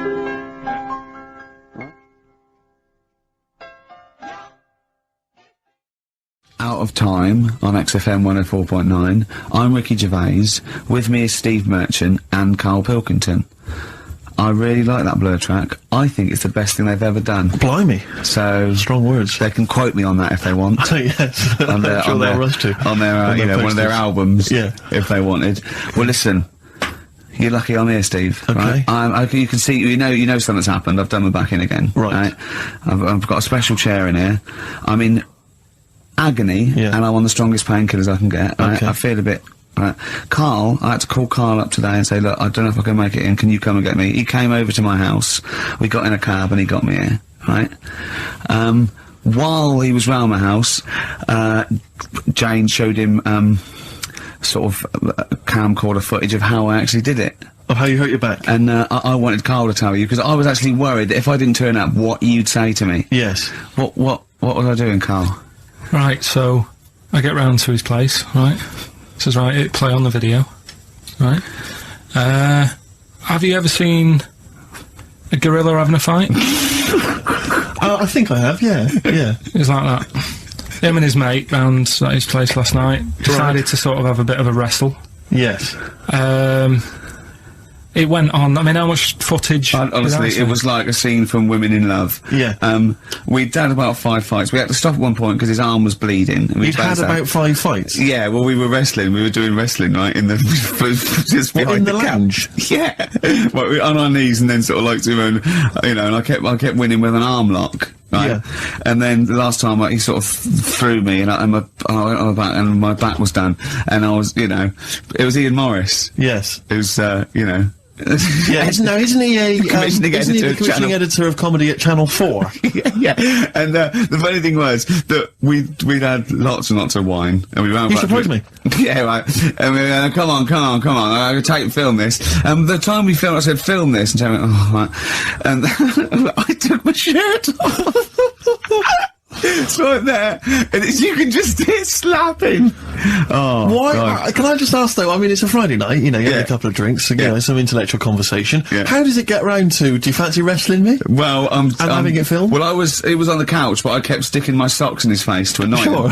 Right, yeah. And then he hit me on the shin, and I've got sharp shins, and it hurt. And I was going, I'm going to smack your face, and he's done kickboxing. And it's that thing like you sort of joke, and they go, come on then. Yeah. And you start, have you ever seen the thing when Jack Osborne fights that skater dude? No. On the Osborne? I was very much the Jack Osborne figure. Right, yeah, the fat bloated guy just come out of rehab. I'll tell you what it was like, Steve. Have you ever seen, like, the David Attenborough stuff? Where, like, a tiger will be ripping a deer's head off, and you think, why doesn't the camera crew stop it? Yeah, You yeah. sort of watch you thinking, why was Jane Why just is she letting not this happen? stepping in and intervening? Yeah. And the thing is, she said, right, you've seen enough, haven't you, and stopped it, so I don't know how much footage you got. It wasn't much. It wasn't much. But because your lounge is not huge, and there's not much space between the back of the sofa and the Oh, table. it doesn't need no. It was just a pin or a submission. So it was all over with like one of us throwing the other one on the back. Arm And locked. how does it? I mean, how do you start with a wrestling match? Are you both stood up, or you all on your knees, and you sort of like go together like ratting steels. Yeah. yeah. Yeah. Oh dear. like a giant walrus? It's not gay. Play a record. Could we put that online? Could we get that on the web? That I would love to see. Better Rod Stewart? Yeah. Stuart May. Indeed. You need to say no more. If people don't know what it is from that information, forget them. Gervais Merchant Pilk. Exactly. All right. Exactly. Rick, I was out last night in the Crouch End area, and I passed things upset me like this. It was a restaurant, it was a little French restaurant, but you barely noticed it. You walk past, it was like a row of houses, and a little French restaurant there, open, it was kind of summery. Bistro. No one in there, Rick. It was You're about 10 to joking. 10. I'm thinking if no one's in there at 10 to 10 on a Friday evening, it's doomed. And it really upset me. It genuinely upset me, because I always think about the little French guy in there. He's put all his money into that. He's convinced his wife to do it. Yeah. She's not convinced, but she's a great cook. Eve. Exactly. And it's already going down the pan. Do you know why? You don't want French food on a hot summer's night. You want Mexican food. Well, indeed, some kind of tapas. But, Exactly. But then because we were just discussing other things that upset us, and I glimpsed War.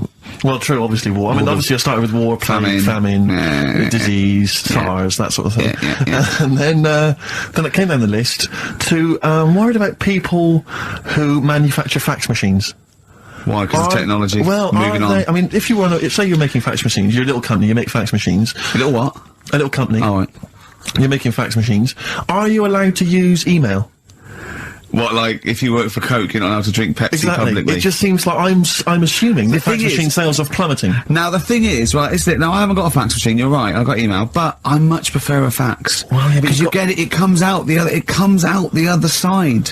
Yeah, but... Do you know what I mean? It but is, the thing it is you what can they've sent, that's what's great about a fax. But you can print off your email, can't you? And then you've got it in hard copy. Wow, It's sort of I know, instant. but, I don't look at the emails, the fax comes out, it's there, it goes, it's like someone putting a little post-it note in your face, do you know what I mean? You go, oh yeah, I'll read that. Yeah. Whereas an email, you got email, you know what I mean? Well, yeah, no, but what worries me is whether I'm assuming fax machines are just, I mean, I don't know if there's anyone listening who works maybe for a fax machine organisation. 08700 800 1234. If you're in the fax industry, give us a call. Tell us, what sort of figures. Yeah. Exactly, yeah. We want to go down 17%, something like that. Something like those kind of stats. in the southwest. Exactly, those are the kind of stats. But have you got fax machines yet in the north, Karl? Yeah. Yeah, I mean, you're loving it, aren't you? I like getting letters. Well, no one thinks that anymore, do they? You like getting a scroll from a man on a horse. Yeah. Saying you're... When do you get letters? My mum still sends me the odd letter. Sure. Even though I call, she'll still, she likes sitting down at a table and... Yeah. So what, you call and ask the questions, there's no reply, and then you get a letter a day later going, question 1, yes, I am well. Question 2, yes, your father's well. Yeah. Oh, it's nice though, isn't it? Yeah, letter's nice. It's nice to receive a letter, yeah. It's always nice to receive a letter. Particularly if, you're on a sort of expedition. But yeah. What does annoy me though, you were looking at them the other day, you were talking about the pictures on them, postcards. Yes. Don't like them. You don't like postcards? No, they annoy me. And just because it's never anything of any interest, and the fact that, even though it's been sent to you, you're the last one to read it. Whenever I used to send my mum a postcard, every time I send it on, I'd horrify her by putting on it, having a lovely time, does that pig of a postman still read all your letters? And she'd just be horrified, just be terrified he'd looked at it all the time. This is what worries me. I've always assumed that people would read a postcard. If I was a postman, I would definitely read every single postcard. Yeah. So if you're on holiday, What do you mean? You wouldn't have a lot of time left if you read every postcard. No, but as you were posting through the letterbox, you'd have a quick look, wouldn't you, to see what they were up to? Because that's why I never used to write anything of any interest on a postcard, because I didn't want to, I didn't want anyone to sort of know what I was up to. Let's say I was on a baudy lad's holiday, I would just write nice sunny, got myself a lovely pair of shorts, stuff like that. I'd keep the truth, Rick, for when I got home. Well, he's looking forward to going on holiday now, Karl, because he's got some prescription lens sunglasses. We'll be talking about that after the break.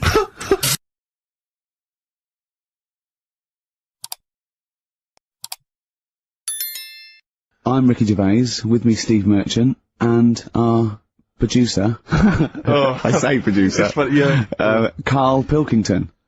Alright. Yeah, very good. We've been away for a while. I think the last show we did was January 2004. Yeah. And nothing's changed. Nothing's changed whatsoever. Nothing's been mended. I mean, I'm pretty sure I threw that away in the bin before I left. Yeah, there are some of your old bacon rinds from what's happened. yeah. The spare ribs on the floor. Yeah, nothing's changed at all. Oh, no, that's not true. The listenership changed. It went down slightly, didn't it, on the last radio? Well, I don't know.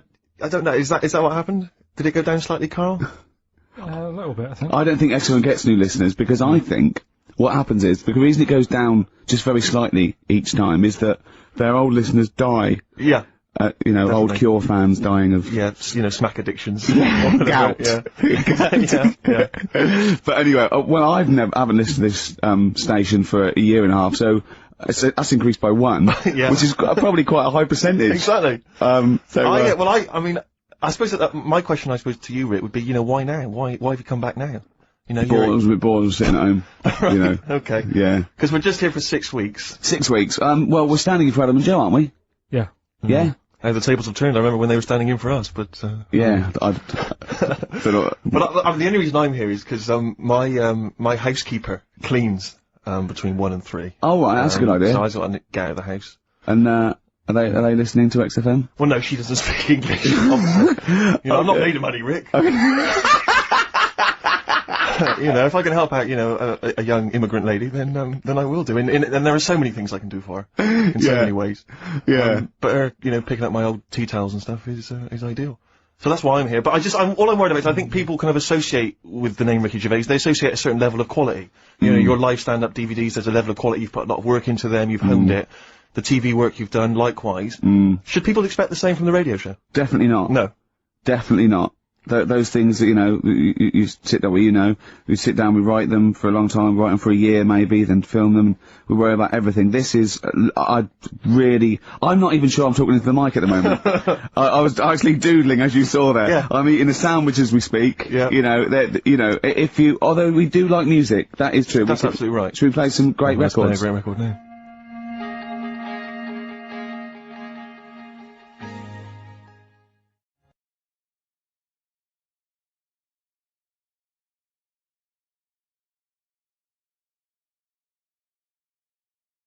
Honestly hated them, sort of everything from Boy up to about, I think, Beautiful Day, when that came out. I thought, oh, that's alright. Listen to the album, listen to this album. I love them now, Steve. It's a turnaround, isn't it? Well, yeah, it's that kind of musical insight that I'm looking for throughout this show. Really. I sound like Dr. Fox then, didn't I? Some of your tastes and wants and needs. Dr. Fox. What's happened to him? Is he off air now? Because that's one of the reasons I put no effort into this radio show, because, we go to the Golden Globes the same month, we do nothing at the Sony, and Dr. Fox actually said, that's because you're not very good. I like the fact that the Dr. Fox criticisms really hit you quite hard. You really took that still talking about it a year later. Exactly, you've got to let it go, Rick. Yeah. But then again, he's a medical man, and... Yeah, well, you've got to believe him a bit. That's his opinion. Exactly, yeah. Yeah, I could have done without the rectal examination. I think he'd have just said... You're not very good. Exactly. Try and enunciate. No, I know what the problem is. Or let's have a look down here. Exactly. Karl had to go to one of those, well clinics, didn't you? No, I haven't gone. Why? Because I'm not happy with it. What? I'm not happy with the whole... Well, it's just... Do people know what them places are? We'll give you a whole... Have you heard of them? Yeah, I've had one, yeah. They check everything. Which, Suzanne, my girlfriend, was like, you're 30 odd now. When was the last time you went to the doctors? And I haven't been for ages because I don't. No, I never go. I never go unless I think I'm honestly gonna die there. I'm in agony. They can always find something. Jane made me go to one of those things. Yeah, those booper things where they do that. It's couple £100 and they give you a complete head to toe, don't they? But head to bottom is what it is. They do the old finger up the arse thing. Now, what is that testing for? Well, I like that he said it quietly, because he's on the radio. You can't say arse. Yeah. I say it quietly. Say it quietly. Yeah. Arse. Yeah, arse. That's what our mistake was, because we got a complaint upheld, didn't we, for saying... And I'm talking about a male chicken here, which is a cock, as you know. Yeah, and we said that word, right? So if we'd have gone, cock, we'd have probably gotten away with it. You can get away with murder If you just, yeah. if you just whisper it very So go on then, yeah, so... Go on then, So yeah, no, I'm not going because I'm not having that done. I don't understand what you're going to find up there. That's your head? no, but why can't we just? I mean, it's the heart that I worry about the most. Do you mean that in a kind of romantic sense? No, I mean like if They'd have to have a long finger, wouldn't they, to check that out? They go, "Is something wrong with your left ventricle?" Yeah. Now, this thing about the doctors, they hold your testicles and they make you cough. Yeah, they don't hold the testicles anymore. They just put it sort of like by the side of them. And what's that testing for? I don't know. I think it's something to do with if you got something wrong with your diaphragm or something like that. You can't do it when they press there. I don't know. It shows them something. So it's not doctors having a quick feel. But so you can't. Well, that's good because do you remember when Karl said he's going to die of cancer? And I said why? He said I don't check my balls. I said why? He said I don't like the feel. So they feel it for you. They feel them for you, and you can just relax, shut your eyes, and think of England. But don't mess with them. What do you mean? You can do more damage messing about with them. Just leave them. And it's two anyway. You can afford to lose one. Yeah, I don't think that's the point. I think the point is it sort of spreads, doesn't it? You've got to check the... No, I mean, I'm not saying, if don't do it, because they spend a lot of money saying to people, have a quick feel if you've got the time, what have you. But I don't worry about it. Leave it. Leave it alone. Why, out of interest, why do doctors stick fingers up your arse? Check the prostate. Check your prostate? Yeah, because if it's swollen, it could lead to all sorts of problems. Again, they're not having a laugh, Karl. They're not going, hang on, look at this bald little mank fella. But there's no nice way. I'll feel his balls, stick a finger up his arse and send him home. 300 quid, please, on you go. What about me art? It's fine. And they're all laughing. Roger, Jeff, stand behind that two-way mirror. yeah, what's this? I'm not going anyway. So. Really, you're not going because you don't want... No, I'm not happy with that. It doesn't even matter, it's not the fact he's a stranger. If it was someone who I knew, it'd be just as bad. That'd be worse! Imagine that! At a dinner party. Oh, God. Oh, look, hello, Roger and Selena. Do you mind? Roger, do you mind? Would you allow any of the celebrity doctors to do it, though? Dr. Dre, Dr. Fox, any of those. Doctor Who. I just don't understand in this day and age. Would you allow Christopher Eccleston to stick his big northern finger up your... Do you got a song on anyway? What? Beanie Siegel. I love this track. Oh, it's very urban for you, Rick.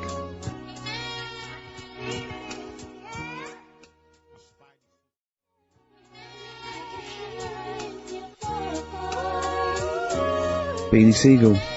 Feel it in the air. Beautiful track, isn't it? Well, it's wonderful on a lovely summer's day like this as well, Rick. It's the ideal choice. Well done on that one. Well, I'm a little bit worried that if there are any new listeners, very unlikely, that they may be familiar with our work, but they might not know the wonderful little gem that we found just there, a little rough diamond in the mud. Yeah. Karl Pilkington. Yeah. Just working here, just working away as a little producer, a little sound man, wasn't crone. he? Yeah. And he was, and we gave him his opportunity, didn't we? Mm. It's like Cinderella, wasn't it? Yeah. And he grasped that opportunity, didn't you, by the horns? And 3 years later, you're exactly where you started. So, good work. Got Mondays off now. Well, I thought maybe a useful way of introducing the mind of Karl Pilkington to our new audience. You use that term loosely. Yeah, when I say mind, I don't... Yeah. Yeah. I thought... What, look at his face! Oh. There is a website. Have you got the website? Oh, there's a website that we just found. Right, Karl, what is the address? If you are unfamiliar with what Karl looks like... Please log on to this now. Log on to this website and stay tuned, but log on to the website because you'll see Karl's face, you'll see some of his pearls of wisdom. Yeah, now what's the address, Karl? Freewebs.com. www. Yeah, freewebs.com. Freewebs.com. Yeah, / Yeah. The K-man / The K-man. It's complicated. It is, yeah. Do it again, say it again. But get a pencil now, they've all got a pencil now. Freewebs.com. One word. Yeah. / the K-man / Now, when you say dash, is it a dash or is it in the middle? underscore? Is it underscore? Is it in the middle of the word, or is it hover in the middle of the word, or is it at the bottom? It's just a line and that. Yeah, I know, but is it an underscore or is it a dash? Try both. He copied it down! Have a go. That's the sort of level we're talking about. Well, already you've got some insight into the mind of Karl Pilkington. Yeah, absolutely, yeah. But I thought what we should do is we could hijack. Imagine that! Imagine Bill Gates! Yeah, or a teacher. In an exam. Hop down both. Multiple choice! Yeah. Yeah. Right, okay. But anyway, yeah, if you're a reader of the Weekend Guardian, you know there's this thing called the Q&A, which they give to celebrities and thinkers and the like. And basically it's a series of questions they pose to each people each week, and it's the same questions, and it gives little insight into people's minds, the way they think. What thinker, philosopher is in this week's? It's the lead singer of Feeder. So, you're in good company, Karl. No, I like Feeder. No, fine. I love Feeder. So, Karl, I'm just going to fire a couple of these questions at you. We'll maybe drop them in throughout the course of the show, just to try and get a sense of who you are. So, here's the first question. All right, you got your thinking head on? Go on. Your Wurzel. What is your idea of perfect happiness? What, for me, or...? Already... No, Ronnie Corbett. No, but what... Do you mean, like, what will make me happy, or for everyone to be happy? No, what would make you happy? Maybe that's the answer. Your idea of perfect happiness is everyone being happy. I don't know. What would make you totally blissfully happy? I imagine it's a 24-hour monkey channel on, like, the sky. Yeah! Okay, go on. A never-ending popsicle. Go on. I don't think I've had it yet where I'm, like, really, really happy with anything. Carl, I've never seen you really happy, no. No, but... When have you been at your happiest? Probably, I like sort of fish fingers, potato cakes and beans for tea. Yeah. You're not, yeah. Right, well, let's move on. We'll come back to that one. Let's move on. I don't think you're aiming high enough for, Well, what would your answer be for that? When are you happy? What would make you happy? I wouldn't have I'd have fish fingers, but I probably wouldn't have the potato cakes. Yeah. I'd have fish fingers and beans. I'm not a huge fan of the beans. Really? So your idea of perfect happiness is probably just fish fingers, is it? Just some fish fingers. Okay, good. Alright, second question. What is your greatest fear, Karl? Going to the doctors. So presumably, ill health and mortality. That's how you do it, you see. No, I don't. Any particular doctor? I don't want to live forever either. No, I just want to innings. I just want to get to about 80, 83, 84. Specific! So specific! Yeah, okay. Which living person do you most admire?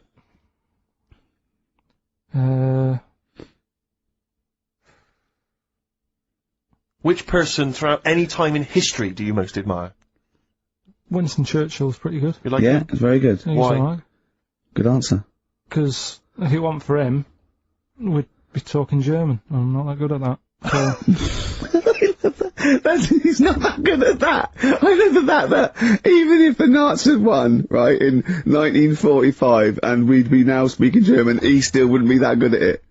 Although he's not good at English, so I suppose that's true, isn't it? Yeah. Alright, well here's the final one for now.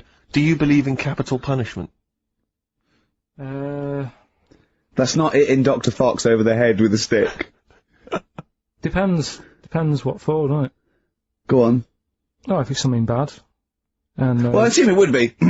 They don't kill people now for parking illegally. But what sort of thing are you talking about? What sort of punishment? Capital punishment. Yeah, I know, but what is that? What are you talking about? Well, guillotine, hanging. Hanging's a bit bad. Yeah. Can be fatal, can't it? What do you mean hanging's a bit bad? It's all bad. Why should the state kill someone? Because prisons are getting a bit busy, aren't they? Brilliant. Okay. What's the point in keeping them, people around? Well, what's the point in killing them? Just because it's like, right, that's that done, who's next? You know what I mean? What can you do with someone if they're mental? Employ him on a radio show! Yeah! Play a record, right, next question. Play a record. Okay. We'll come back to the questions. What do you want? What have you got in here? Rick, I know you're a massive fan of the Thorns. Yeah, but maybe you're less familiar with the different elements of the Thorns' solo work. No, It's a track no. from Matthew Sweet. Oh, yeah.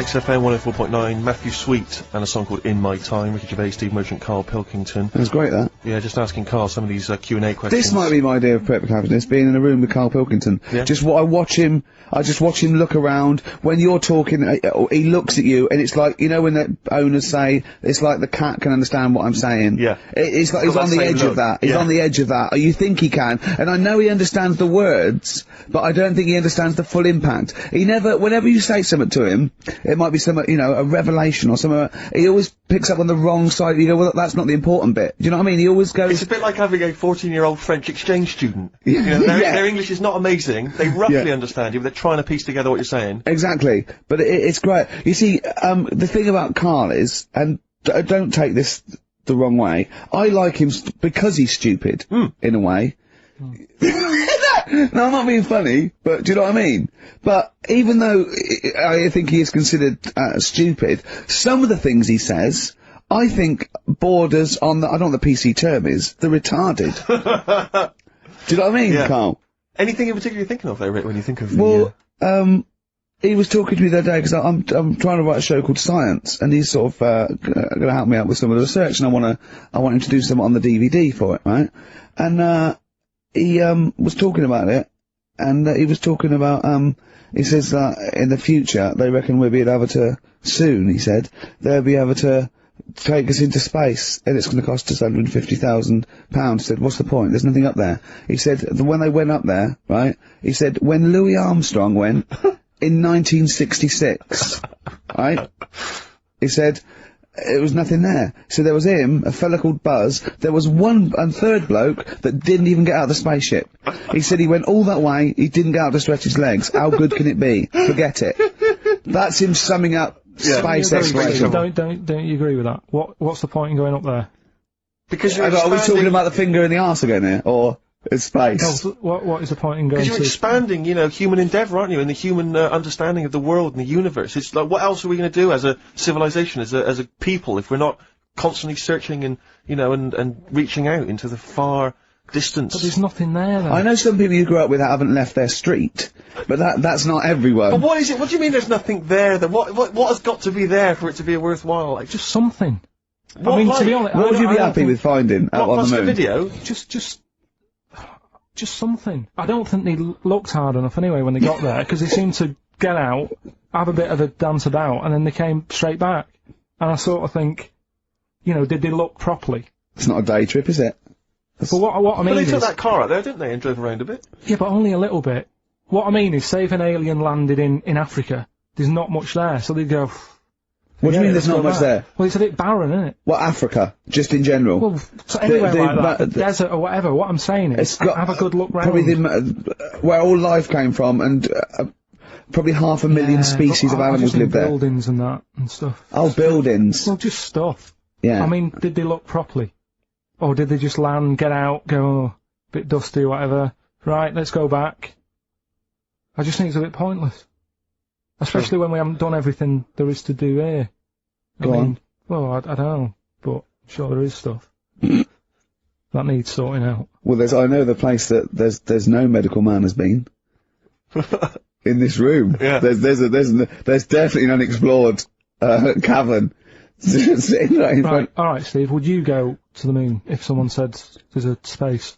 He doesn't march at a concert because he's scared his glasses to fall off. Of course he wouldn't go to the moon. They'd spin him round in training, his glasses would come off, and that'll be it. He'd feel sick. My worry is I'm not sure would I be able to wear him under the helmet? Imagine him! Like, I went paintballing once, and I had to wear the glasses underneath the mask, and of course it was a bit hot weather, it was all it was steamed up in there.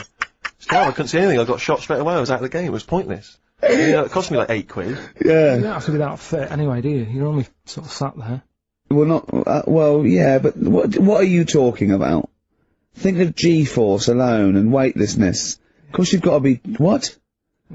I think when you said think of G-force, he thought of G4. The follow-up winners in Pop Idol. I could see it as his eyes glazed over. A couple more quick questions for you, Karl, just try and get inside your mind. What is your greatest regret? Probably, I didn't do that well at school, did I? So I'm trying to, like, learn stuff now. Yeah. But How's that not going? mentally. But, you know. He reckons he's learnt more in the last 3 months than he ever has in the rest of his life, reading a couple of science books I gave him. Well, that's impressive. We'll test you on that later on. Yeah. What keeps you awake at night? Well, I live in sort of central London, don't I? So it's Brilliant. noisy. Traffic and that. I think they were thinking more. More of philosophically, what but- fears have you got? What worries do you ponder the expansion of the universe? Do you I don't worry think about there's any it? point. There's no point, is there? 'Cause there's nothing I can do about it. So what, with you, it's the little Chinese fellow across the road. Just stuff that I've got to sort out. You know, any bills or anything. I don't worry about the world ending or anything. What's the point in that? It's true. That is I true. can't do anything about it. I always think that people with more sort of intelligence have the world on their shoulders. Because they're worrying about stuff that's miles away, whereas I'm like, you know, I'm happy if the sun's out, it's like, oh, it's a nice day. Yeah. I don't worry about wars and stuff going on, because there's nothing I can do. What would you do if there was a war that maybe there was? What, here? Yeah. Go on holiday. Play a record.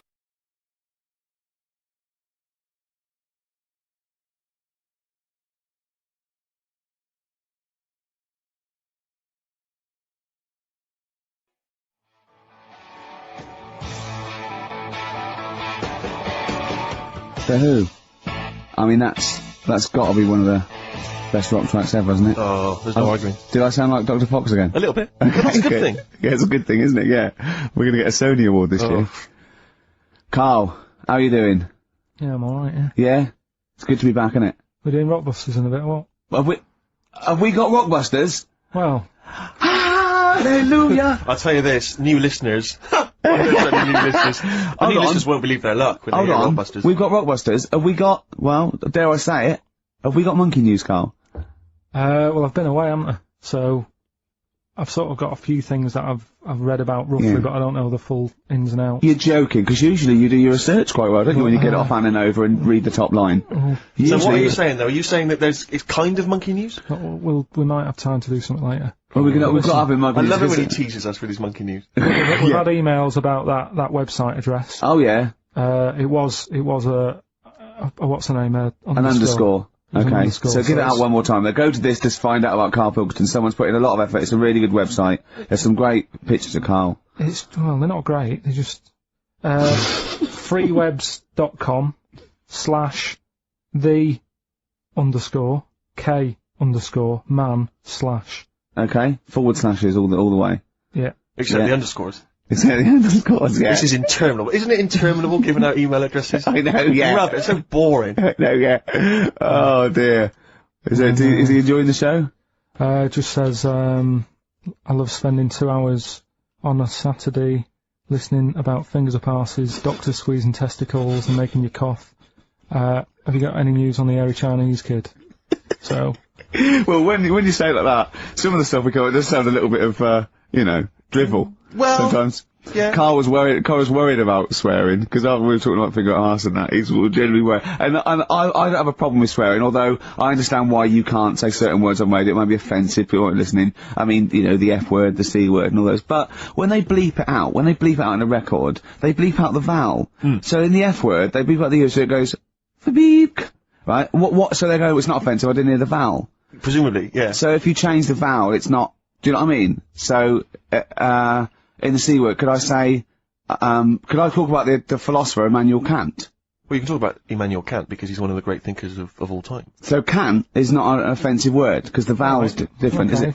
Leave it then. No, do you know what I mean though? But I don't see how it can be offensive. It can't be, can it? He's a thinker, he's a philosopher, his name is Kant, that is his actual name. Yeah. I think it comes from a long line of Kants, from what I can, he hasn't changed his name, I think his father, his grandfather, they're all... There's a lot of German people.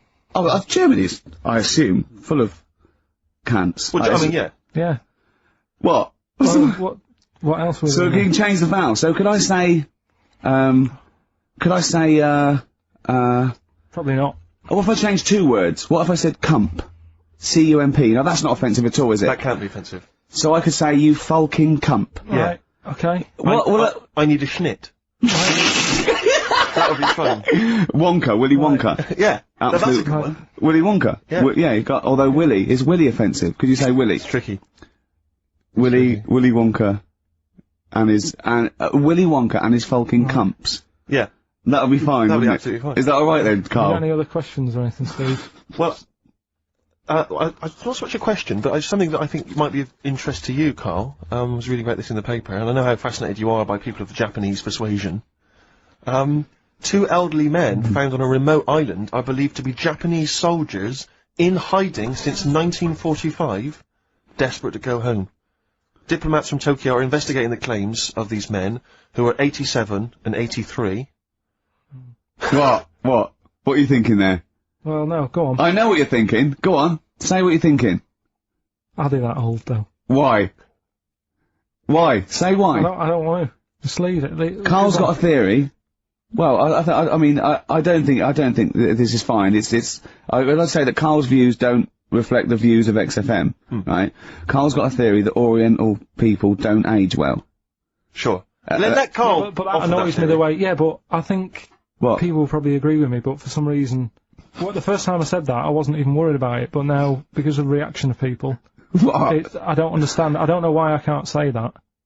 What's your theory? Explain your theory in a nutshell.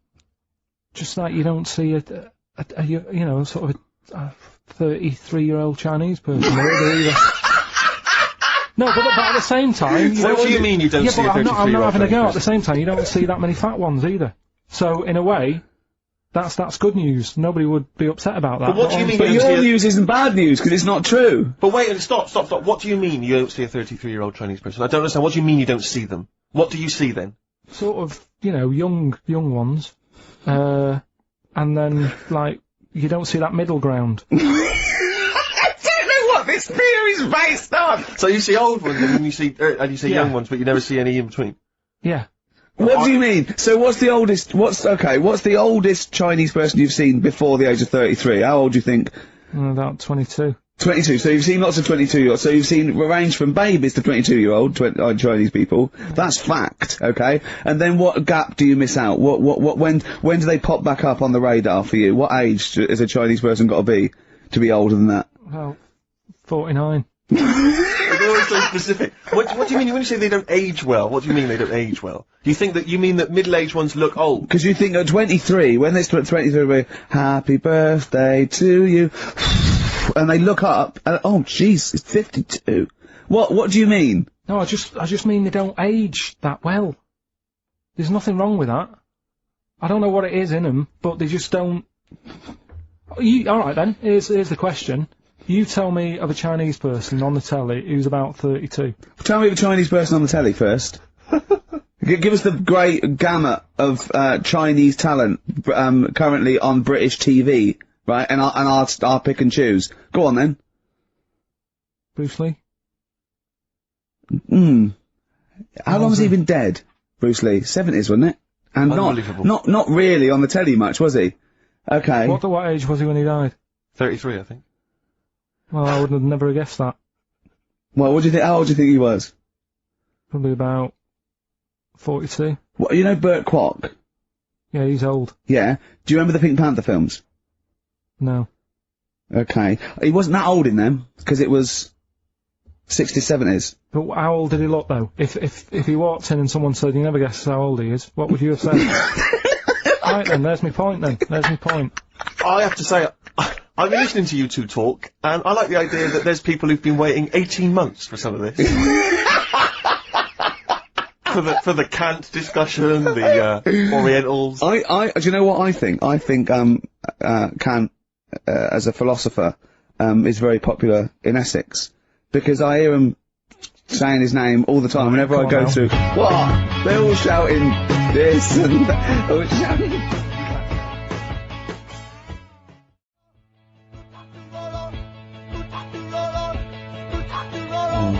Kings of Leon on XFM. Karl. Gervais, Steve Merchant, Karl Pilkington. Karl, dead air. Talk! I'm just looking at it now. Yeah, but that's no good on radio! You can't just look at something! You gotta talk! Is he even more backward than I remember? I don't know. It's just that someone's emailed in. Yeah, so you gotta tell the listeners that. I'm telling them now, I'm doing it. Someone's emailed in from Tokyo, saying that he's getting married in a few months to a Japanese woman. She's 27. Just want to know how long I've got so she starts looking old. Well, how long do you reckon, according to your theory? About... Probably about 4 years. About 4 years and that. So, What would you advise him, to get out now, or...? Well, have some good sort of wedding pictures done and that. Carl! Carl! It's not true! The theory's not true! Well, we'll see, won't we? Oh yeah, great. In 4 years' time, he's going to send a picture going, oh, you're right, Carl. Look, she looks like a prune. What? He's going to suddenly start saying his girl... It's not true, it's not going to happen. It's that thing, though, innit, of looking at her mum. There's a lot of truth in that, isn't there, that you shouldn't really meet up with your girlfriend's sort of parents and that. Sure. Because you just sort of get a little taster of what's to come and what have you. And what's to come with yours? It's a good job I didn't meet her early on. No. You're going to be in such trouble! No, they don't listen. It's alright. Really? Well, Suzanne does, doesn't she? She'll probably be out. Really? But she knows. She's got some sense. Yeah, when you get back! Yeah. You went on holiday with them, didn't you? Yeah, we've been on since then now, haven't we? I don't think so. Yeah, I went on holiday last week, been away, but that was just me and Suzanne. Talk about that later. Yeah, okay. Well, That's coming up.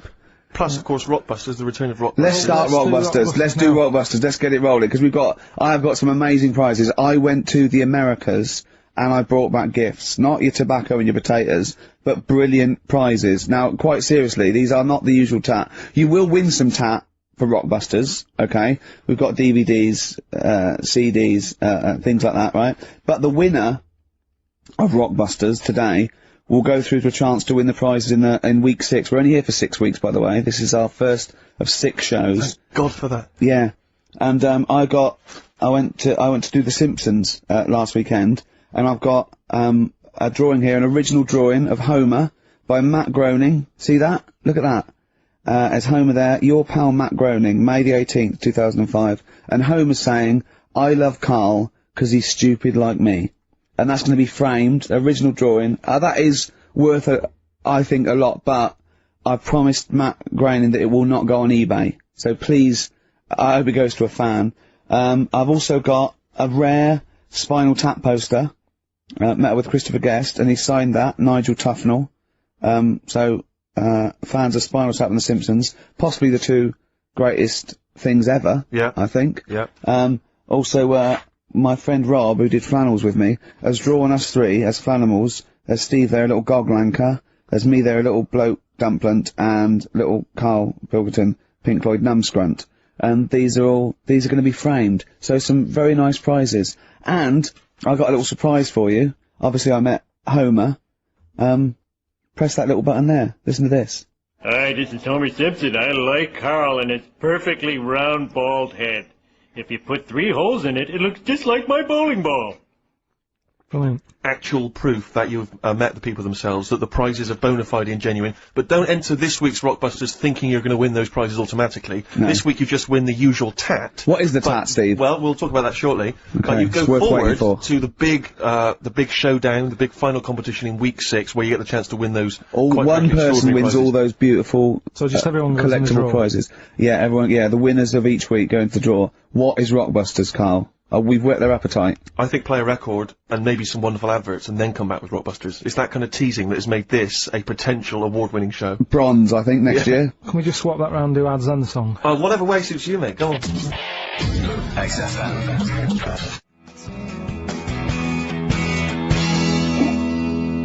XFM 104.9, Magic Numbers, Ricky Gervais, Steve Merchant, Karl Pilkington.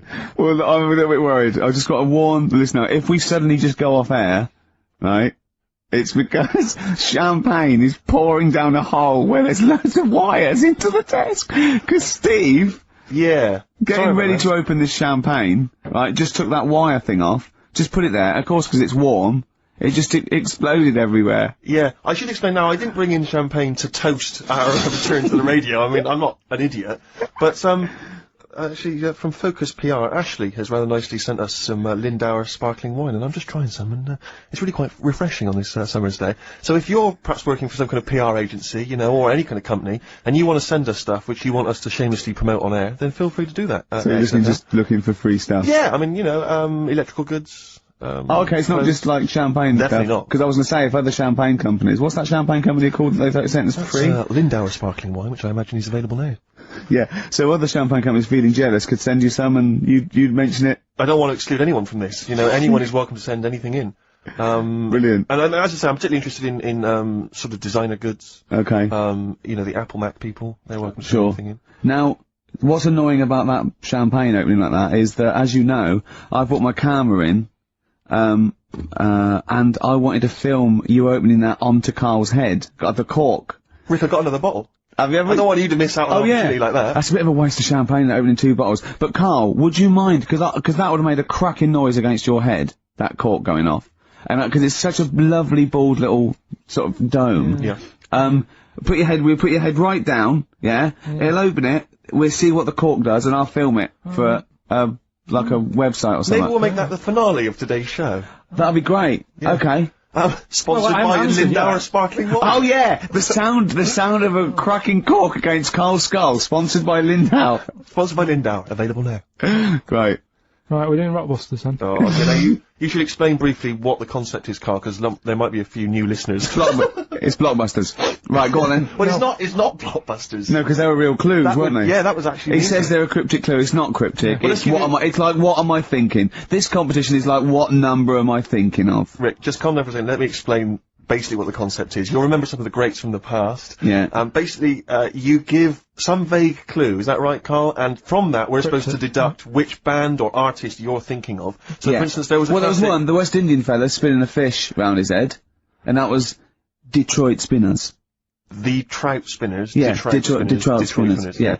There's also what happens if you fall over into a puddle in Texas, wet knee Houston, wet knee. That is the level of Karl's That's what you're clues. working with. But could I just say, there's no irony in this. Karl doesn't think this is quirky or kitsch or ironic. He thinks these could go on the Guardian crossword. Yeah. Right. Okay. This is the best stuff you can come up with. Yeah. Right. So there's 3 of them. Yeah. Right. I give you the cryptic clue. Yeah, and to help you along, well, it is. Yeah, and really. I give you some initials of the band or the artist or whatever to help you along as well. Yeah. 3 of them. This is on the text only, we don't want emails on this one, just It's the one that gets the highest or the first one to get 3. The first email with 3 or the first one that is the highest. So if no one gets a third one, which I wouldn't blame you for, so if there's like 30 people that get 2, it's the first email that comes in that we pick, and they win a handful of tat, which would you like to go through? I'll search out the tat in a second, I'm not sure where it is, yeah. There's some DVDs and stuff in there, it's not bad, yeah, but it means you go forward to the grand final in 6 weeks' time, when you're playing for all that amazing stuff Ricky's got. We've got the signed, genuine, exclusive drawing of Homer Simpson done by Matt Groening, featuring references to Karl. We've got the signed Spinal Tap poster, so this is big stuff you can't get anywhere else. No, it's a rare American poster signed by And Nigel it's such Tufnell. a shame that your only chance of winning it is with this inane quiz. Absolutely, it's not down to skill or anything. It's just such a shame that. Let's just do it then. Go on then. Right, the first one. Go on. What you got to remember is it's a band or an artist that XFM play as well, right? Right then, so the first one. Oh yeah, because XFM play the Detroit Spinners and Whitney Houston all the time, don't they? All right, these 3. Okay. Giving it away, but these are XFM bands. Okay. Yeah. Right. If you got like a ball. Oh Jesus. I know, you don't think about the cryptic clue is that every syllable counts. He says it's different every time he says it. There'll be something different. Look, go on then. Go. Right, so if you get a bulb, right? What? A bulb. A bulb. What's a bulb? What's a bulb?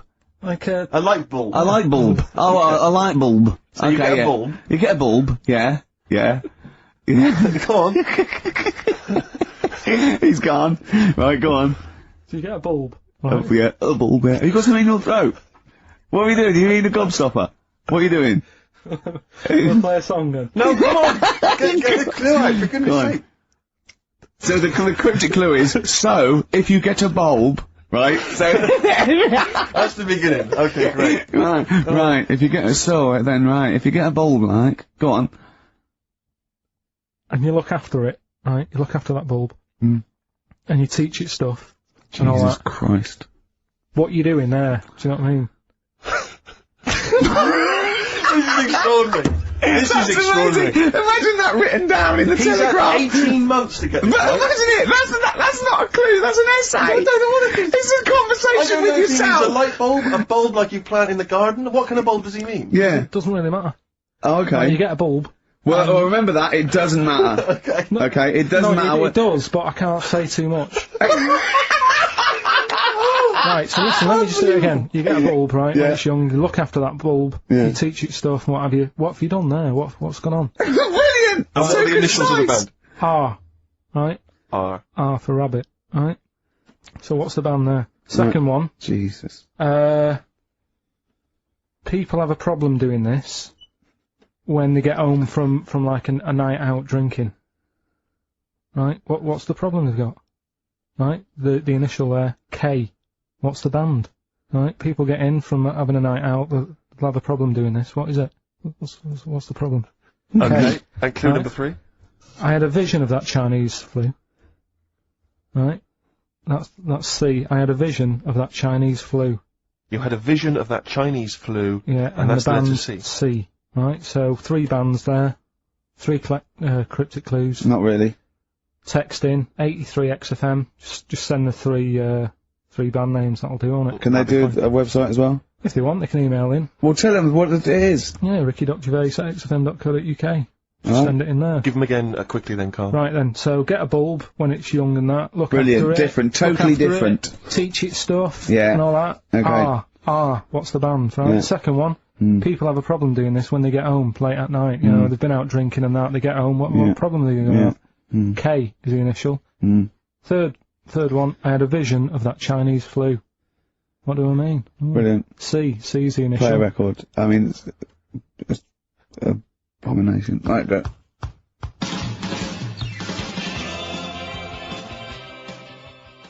.9. Rick, there may be listeners tuning in thinking they've got something better to do, for instance, switching off the radio and just staring blankly at the wall for the next half an hour. But no, because what they're going to miss is our grand finale to this, which is, of course, sponsored by Lindauer's, the sparkling wine solution to a hot summer's day. Yeah. That we're going to be firing a cork. Did you just make that up? Yeah. Pretty good. Good. Good. They're going to be firing a cork at Karl's head just for the sound. I just think it's Huh? It's not happening. Yes, it is. You said no. We've said it is now.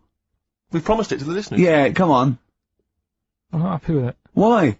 Because the pain.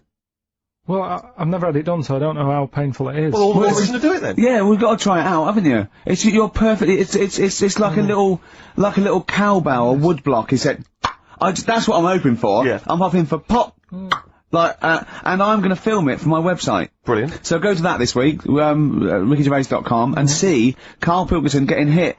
A high-powered cork coming out of, Lindauer sparkling wine. Lindauer sparkling wine. And of course, if you want to send us anything in, and perhaps next week that you feel we could, actually, that'd be great. You'd sponsor us to do this something is like for Karl. interactive because a lot of people plan the show. Like Dr. Fox plans his show. We sort of come up, we riff on the that's a great idea. Send stuff in that we could harm Karl with. Yeah, we harm Karl. Harm Karl. We do a jingle. Harm Karl. I've always wanted one of those George Foreman grills. I've always wanted one of them. I know, but that's too much, isn't it? We could. What if we just pressed his head inside it? We'd have to put it on. Don't put it on. See, yeah. Just squeeze his head inside it. I've got to do that thing with a tea towel one day. You know that thing I did with a tea towel? You put a tea towel around his head, right, tie it. I put a wooden spoon in, and you only have to turn it like a couple of inches, and it kills you, doesn't it? Yeah. It really is, yeah. So we'll be firing a cork at Karl's head. I'll be filming it for the website. So that's coming up about 10 to 3. Look forward to that. Yeah. Do you know what? I'm loving this. This is my. Just being in a room with him. I just can't. I want to squeeze his head all the time. I'll tell you, if you're a fan of imbeciles and idiots, yeah, you're missing out if you're not watching Celebrity Love Island. I watched about 30 seconds of it, and I hate them. Just desperate idiots and slappers. I actually angers me. I switched on Celebrity Love Island. The first thing I thought is, where's a tsunami when you need one? but seriously, there's a guy on there. Paul. I think his name's Paul Danan, ex of Hollyoaks, and he's an absolute joy because, like Karl, he's an absolute simpleton. Oh, really? And it's fantastic. And he was on one week, and he was talking about how he fancied Lady Isabella Harvey. Oh, yeah. And he said, thing is, right, I really fancy her because, she don't like reading books, and I don't like reading books. I've got something in common! But I love the idea that he's attracted to someone for something they don't do. I know, yeah. I've never killed a kid. She's never killed a kid. We can never get married. What about sleep around? That would be a good thing to be attracted to someone for. Unbelievable. Just honestly, and Big Brother's the same. Is it? Just a load of ropey old, Yeah, I know, just like a horrible, cellulite, wobbly, rice-arsed, fat-titted tarts, and idiots, and show-offs, and they all disgust me for a different reason. I don't know which one to hate most, and why. They all give me a couple of reasons to hate them. That's what the nomination should be. Yeah. You know, nominate who do you hate the most? Because Absolutely. I thought I was going to switch on and find that actually, you know, people like Abby Titmus and Rebecca Lewis had been misrepresented by the press. Oh, what, the one that wanked off a pig in public? Yeah. Oh yeah, go on. Yeah. Yeah. Was that, did you say wonked off? I said wonked off a pog. Yeah. Wonked off a pog. Yeah. Yeah, that's great, isn't it? But I mean, it's amazing, Rebecca. I mean, don't even get me started on Abby Titmus. Don't even get me. Don't. I like the idea of her parents perhaps going to, you know, some kind of you know, someone's birthday or whatever, meeting some old friends who've perhaps been away living in another country. Yeah. How's young Abby? Is she still a nurse saving lives? No, she gets her tits out for a living now. Kind of funny. Yeah. Rebecca Lewis, by her own admission, I don't know if it's true, but she said she sleeps with a married man, then sold her story to papers, then wonked off a pog, right? That's a hell of a CV, isn't it? I'm looking forward to that. Is amazing. I bet her nan's very, very proud of her. Yeah. Oh, God, don't, just forget it. Don't get me started. I'll be watching every night for the next 10 weeks. Yeah, you can't not. My adrenaline rushes, I hate, and you get, oh God, I'll just tune in to see, it's almost like you tune in to see which one gets hurt. Yeah. That's the thing, isn't it? Emotionally scarred. But maybe one of them will come through, well, we'll find out, we're always gonna be, we're gonna find out that one of them was like, had a really, really bad childhood, and we feel sorry for her for a little, you know, like the Jade Goody syndrome or something, and oh God. Yeah. Then they release an exercise video. Oh, Karl. We got to get in on this. Oh, imagine Karl in Big Brother. That would be a joy. That would be amazing. But you turned on and you hated it, didn't you? Yeah, I gave it, like, 3 minutes and it's gone. There's always something better on there. You annoy me that you watch it. You moan about it now, but you watch it. I know, yeah, I know. There's always something I really did not watch any of Celebrity Love, and that was just too awful. I think the celebrities are worse than general public, though, to me, because if they're so desperate, they want 9 little bites of the cherry, and it's embarrassing. It's embarrassing. Or at least these people, you know, they think that they're gonna get out of their job they don't like, maybe, or, you know, it's sort of like, you know, I give them their 15 minutes, but it's, oh, God. But there's always something, I mean, when we were out the other night, Steve, right, there's a programme on about, a spider that's a foot long and eats chicken. No one's talking about it. I don't know what to start! What do you mean? What do you mean? No, well, I'm sorry, I had to stand up because I thought I was going to explode. What do you mean there's a spider that's a foot long and eats chicken? There was a programme on about it, about how there's this spider in the jungle or something, but I missed it because it was out, but no one's talking about that in the papers. To me, that's a worry. Why? In case it nicks your Sunday roast. What do you mean? No, but if it likes chicken now, Rick, you know, in like 2 years' time, who knows what it might I know, it move up the evolutionary ladder, it'll start liking Karl, then humans. No, I'm not bothered about the chicken bit, because I eat chicken, that isn't that shocking, but the fact it's a foot long, and no one's, it's just on a Thursday night, no one's talking about it. What do you expect, though? What do you expect from this? It's got its own PR. What do you want? What do you want this spider to be famous? Where is it? Where is it? In the jungle. It's not worrying anyone then, is it? It's not gonna move. Well, why? It's not gonna. Though. What do you mean? What do you mean it's not gonna move? Well, how is it gonna get here? Is it gonna get on a bus? There's waves and that, they come in bananas and all that. So, don't worry about it. So, I'm not actually gonna be like that. Anyway, listen, we better line up Babushka, we better play that shortly, because I know you need to analyse those lyrics. That's very important to you, I know. We've still got that cork, hitting. Cork on their head's gonna be great. We're gonna put his little head down and really give it a firing. Sponsored by Lindauer Sparkling Water.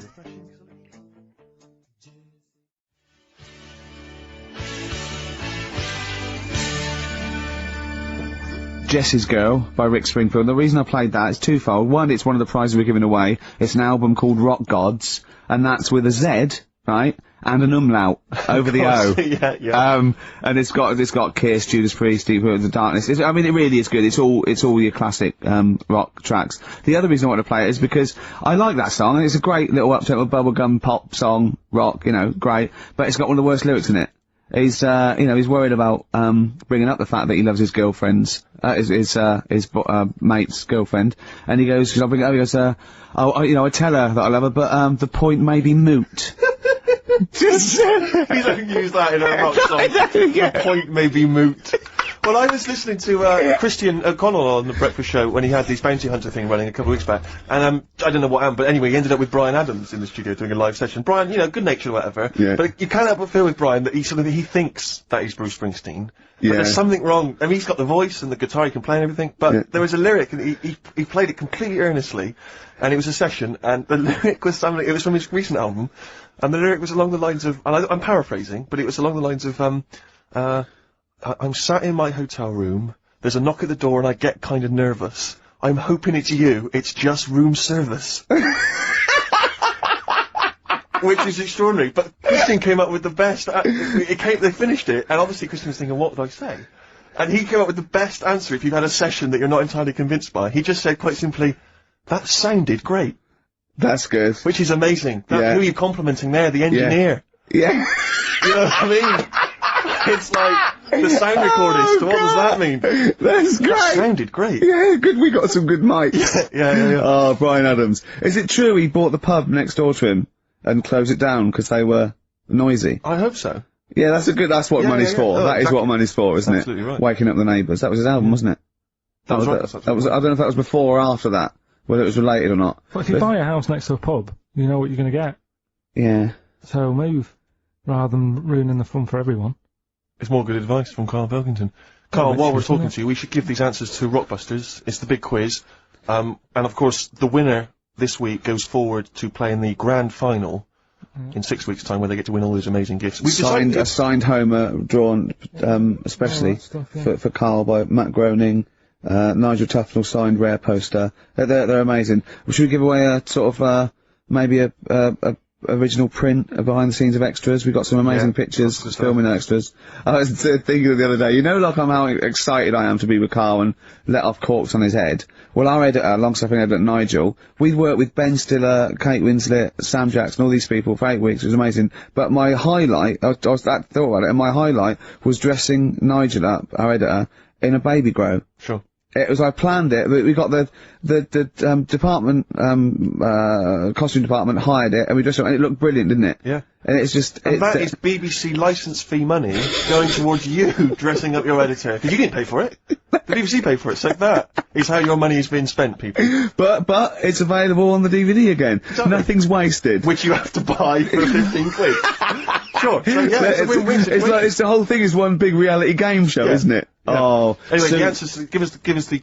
Go on, give us the clue. I haven't got an idea. Go on, give me the clue then again. Right, well, do you want to say who the winner is, or... No, let's hear the answers first. First clue was, if you get a bulb when it's young, you look after it and that, you teach it stuff. Yeah. What's going on there? Go on. The initial was R. Yeah. Right, that was razor light. Alright? Razor light, you raise a light. Razor light, okay. Kind of works. Yeah, it didn't matter what sort of bulb it was then. It was very sure. specific. Got it in mind. Go on. People have a problem doing this when they get home from a night out drinking. Yeah.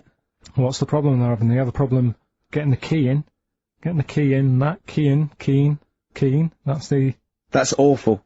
Word. That doesn't count. Keen. And they got it right. It's keen. It's keen. It's one's awful. Awful. I had a vision of that Chinese flu. Yeah. The initial there was C. That was Caesars. Caesars.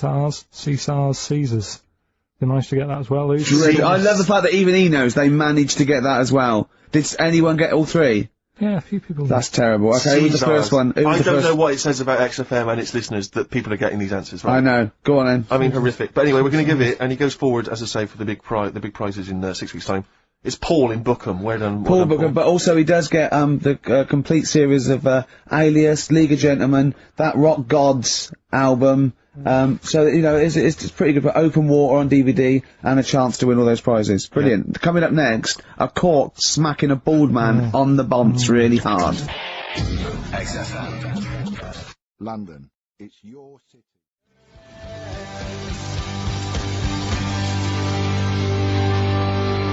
Go on.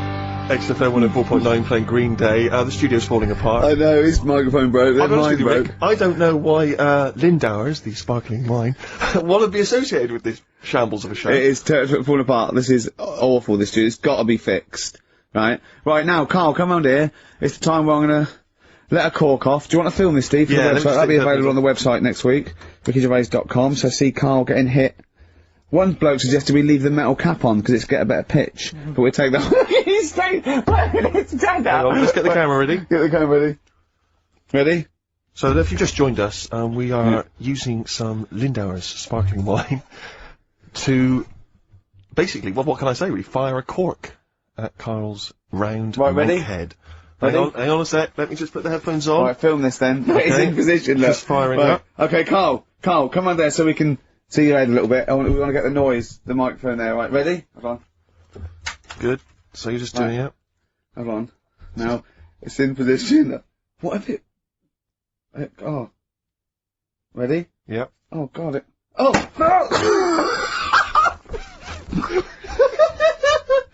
Oh, it's like Jackass. Did it hurt? What do you mean, did it hit you? I sort of just... It went off course, did it? Just glanced, did it? Right, Lindauer's, you're going to send us 8 more bottles, please. Yeah, we're going to get this right.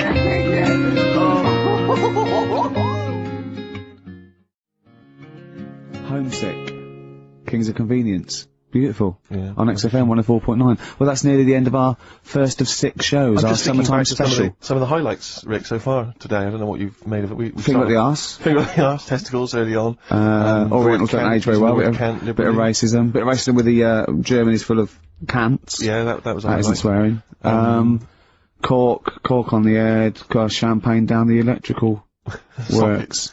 So good. Just the finale is monkey news, obviously. Well, I'm looking forward to it. Oh, chimpanzee that monkey news, yeah. There isn't. I've been away, haven't I? Oh, there's been no monkey news. You can't get. No, but I haven't had a proper chance to sort of, Karl, your monkey news is of spurious tales from the 17th century sometimes. So let's have one of those. No, let's have a monkey who dressed as Zorro and they thought he was a woodsman, but when they took his head off he was a 4-foot hairy chimp. Let's have one of those ridiculous stories. Well, we've done that though. But do you want to go back on some of the ones? Oh, what is the monkey news? There must have been some monkey news this week. The only thing that sort of stood out, do you know, like, they're having problems... You're just making this up! Where's your information? Where's the piece of paper? Where's the document? What is this? Because I've been away, so I haven't got anything. Let's But it's bad enough when he's reading it he gets it wrong. When he's just riffing, it's going to be absolute twaddle. Let's hear it out. Right, do you know, like, they're having problems getting new people to be policemen? Oh, fuck. Go on. They've, in America... They're taking them on to, sort of, join the SWAT team. They've taken what on? Some little monkeys. Okay. Giving them walkie-talkies and all that. And, well, they can't talk. They're just walkies. They don't have to... Yeah, giving them some walkies. What do you mean? What was... being given commands and that. And, so it's one way, they tell them, they've got the little thing strapped to them. They're good at, like, getting into small places and that, and sort of, cracking stuff and all that. Like I say, it's just half a story I just picked up on. That's not a story! Well, what do you want? Monkey news! Well, I'll get some better stuff next week, but I've literally, like, got off a plane. This is the worst, this is one of the worst shows we've ever done. And that's saying something, Rick. We've done some tripe. This is nothing. And to end with, the police in America have given monkeys walkie-talkies. That's nothing. That is a disgrace. And what do you mean that you've not had enough time to prepare? We've been off air for 18 months. Yeah. What, there's been no accumulated monkey news in that time? It's got to keep it fresh though, hasn't it? Great, well, what time? XFM.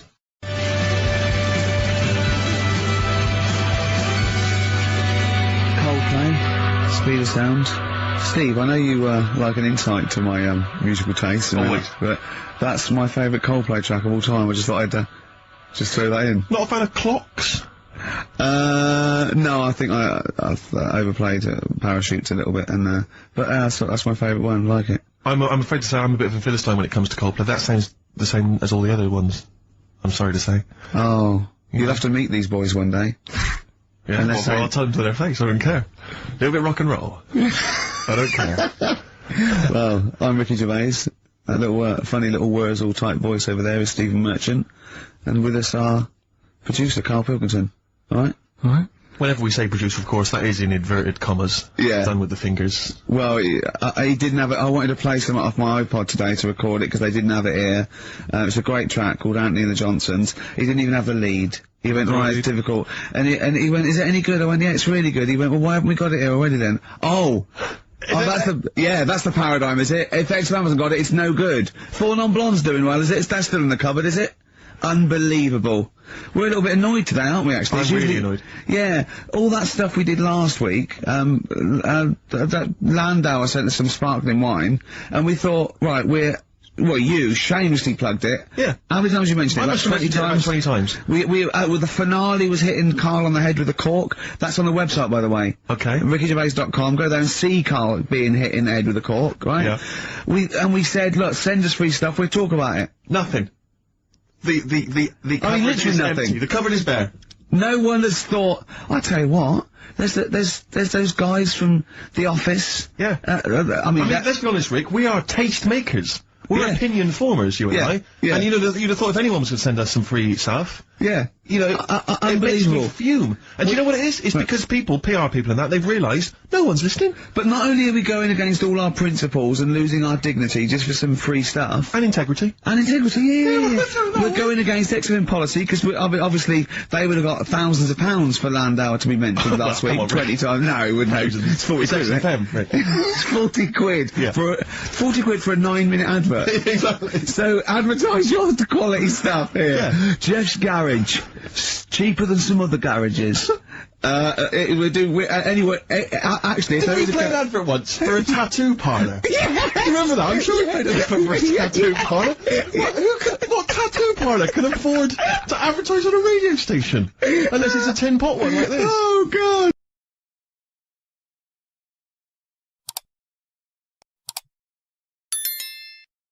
I'm Ricky Gervais, Steve Merchant. Karl Pilkington is in the middle of educating me.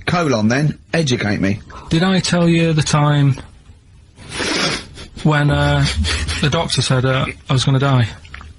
Alright, keep talking. Right, ages ago, must have been about 15, right? And at lunchtime there was this. We used to have a choice of stuff to do at lunchtime, right? We used to have like a burger place that had an arcade machine in it, right? So we used to go there and play on that and have a burger.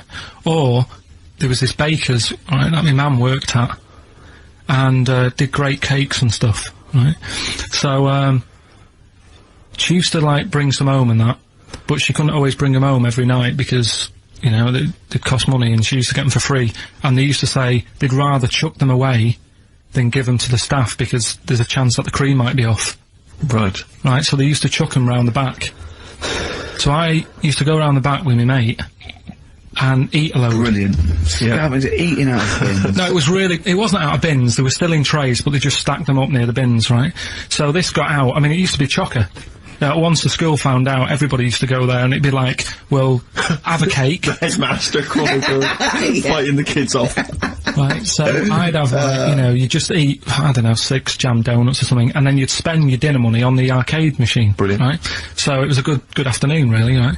So you'd do that, and this one day I must have had 6 or 7 jam donuts, a few Congress tarts. What's the Congress tart? I love them, I can't get them in London, right? So I'd have some of them.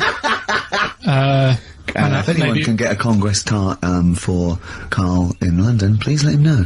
So anyway, this day, that was just a normal day. Do you know what I mean? You'd once, twice a week, you'd have a load of cake. In your life, yeah. Yeah, a normal day in your life. Were the frog boys there with the webbed hands and the big heads? And the horse in the settee? Yeah. But the day after one of these days, I had really bad cramp in my belly. Right? Okay. I was like in agony, could hardly walk. So I said to my mum, you could hardly stagger to the free cake.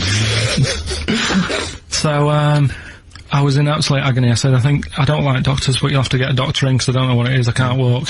Just gets the doctor round. I won't say his name, but he said, well, doesn't look like he's got long left. Blimey. So I was a bit like, hang on a minute, I've only had a few cream donuts. Yeah. My mum was panicking. Sure. He went, my dad came in from work, she said, oh, something's really bad with Karl, I think it's serious, you know, the doctor said he ain't got long left.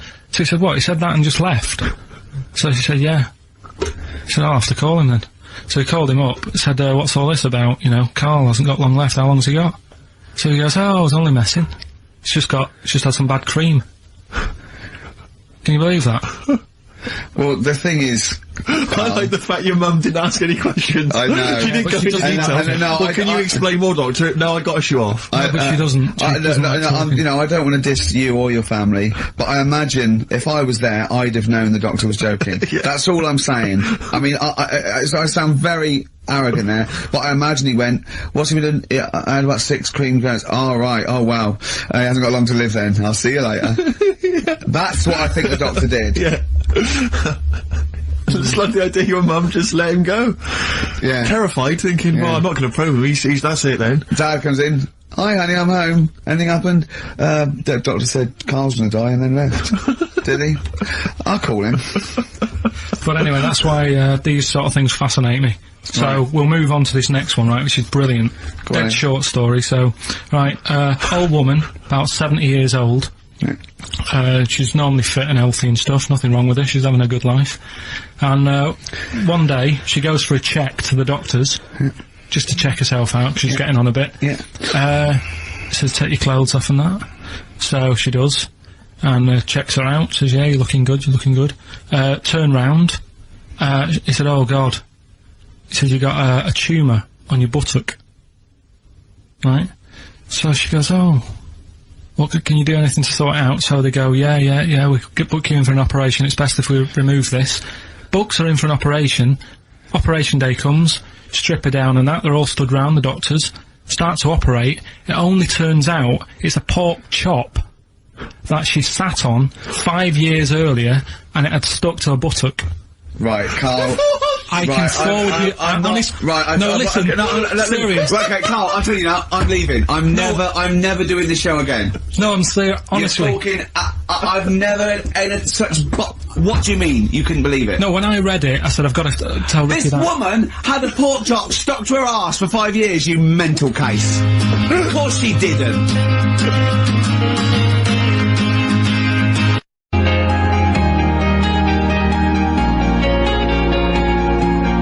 That is a blinding record, and before that, Rick, what do you make of those adverts? They were great, weren't they? I like them, yeah. I'm going to buy all them products on the way home. And that's endorsed by Ricky Gervais. He's won awards. Yeah. Rick, do you remember this? This was a hilarious one. No, you'll remember this when you hear it. It was when Karl said something that was basic. Well, I think for a lot of people it sounded like a lot of old bollocks. What have we got now? Right, so we're looking into animals that we get rid of. I've spoken to someone about snails, I spoke to someone about jellyfish, and that, and looking at cockroaches today. She's an expert, she's just not just some random person. No, she works in a museum, a good museum. I said I'd give it a plug. It's the one near Knightsbridge, it's got dinosaurs and that in it, it's worth seeing. And Natural History Museum? Yeah. So, not sure. He's not sure. This is what happened.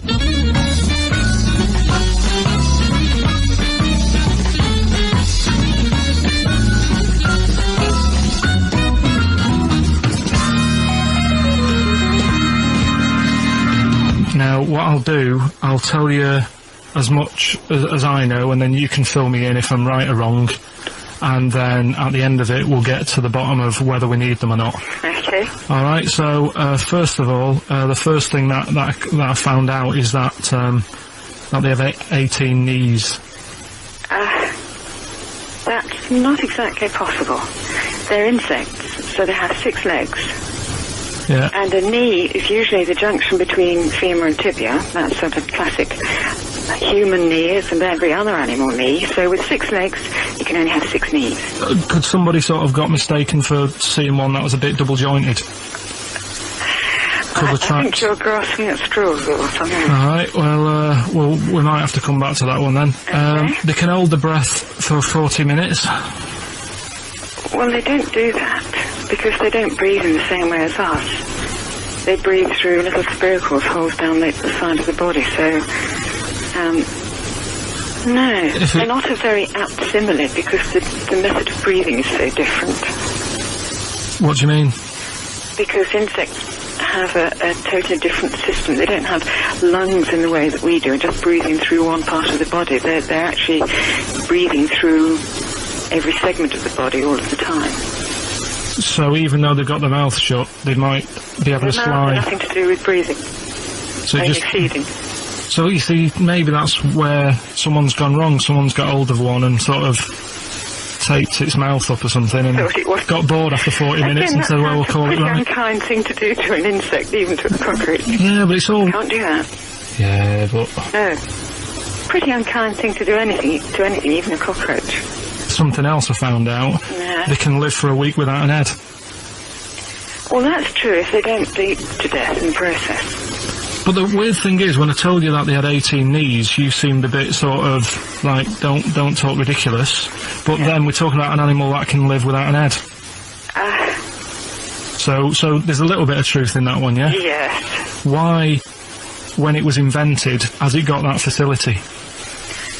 Say if someone said to humans, we could do that with humans, and, you know, if you lose your head in some accident, it gives you a bit of time to sort of go back to your family and maybe write them a note. You won't be able to have a chat, but write them a note saying, it was my own fault, and it was nice knowing you. Oh, well, that would be a useful facility, I agree, but cockroaches are great survivors. I mean, they've been around for over 300 million years. They're one of the most primitive insects. Right. Well, I've also, is it true that they do a lot of resting? Apparently they can sort of rest for 75% of the time. Rest? Yeah, they just sit about doing nothing. It's probably true of a vast proportion of the world's fauna.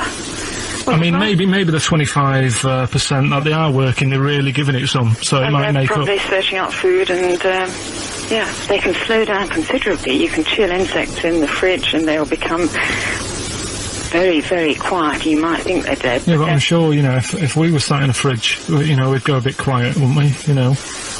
Well, you might not know much about it, of course. Yeah, but... You're not quite reading the right sources. Well, I've been using the internet.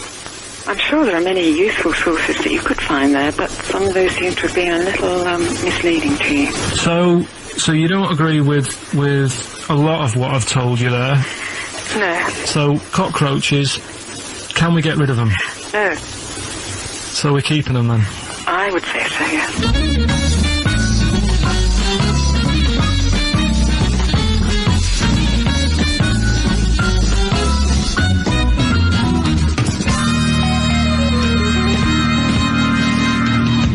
I think we should get her on more often because she sounds like she'd be a bit of an ally, really. Because she knew immediately that you were talking nonsense. She even said, I think you should be more concerned about your sources, which I've been trying to tell you for a year, right? The fact, I mean 18 knees, where did you get that from? It was on the internet. They can hold their breath for 40 minutes. I mean, I don't know what you read and take on. Mad world, don't it?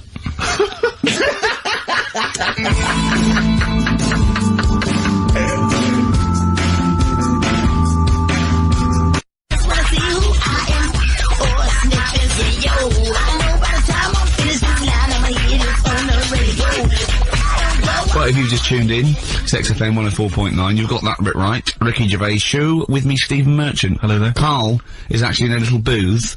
We're not in the studio, you see.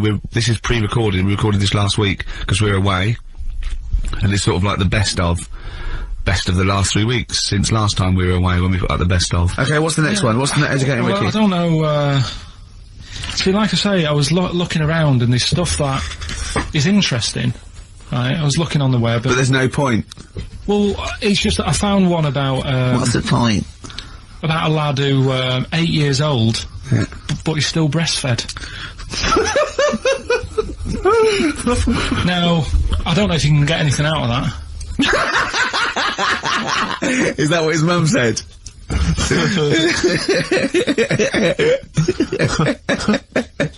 So, what do you mean I don't know if I can get anything out of that? You don't need to. No, it's just that, you know... Where did you read that? That was on the internet. Oh, well, yeah. You're always unspecific when you mention it. It's just it was on the internet. Well, I'm trying to think what I put in. I think I put in Y to see if I'd confuse a computer.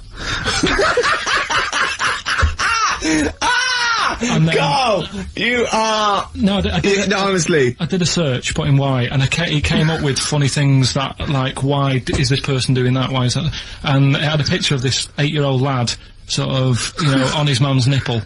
and it was saying, you know, is this healthy? You sure that wasn't asking you that question? What? I put in why? Just to confuse the computer. Like, they go, what do you mean? Yeah. Stop it. Yeah.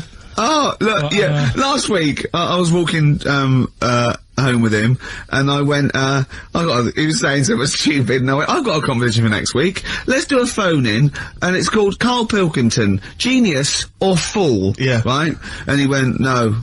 I went, why not? He went, well, it'd be confusing because they say there's no difference between genius and being a fool. You do that, don't you? No, but it's rubbish, and people say there's a fine line between madness and genius, and, you know, it's a ridiculous soundbite. They don't say there's a fine line between a genius and an idiot. Well, the people who do are idiots. Yeah. So what would you do there, though, just to sort of wrap that little thing up? What would you do? That lad loves his mum's milk. What are you asking me to come up with? No, I'm just a title for the story. No. It's just what would you do? Right. What do you mean? What would I do? Well, it's causing a bit of a problem in the area. Right? What area? In America, I think it was. Oh, America are a problem, are they? George Bush is worried about this kid who's breastfeeding at 8. Imagine it like this, right? Right. No, so, Karl, what are you asking me? About this spurious story you saw on the internet? I saw it on the internet. There's an 8-year-old lad, he likes his mum's milk, and it's saying, is this right? Should it No, it's not. But what do you want Ricky to do about it? It's not his responsibility. Yeah.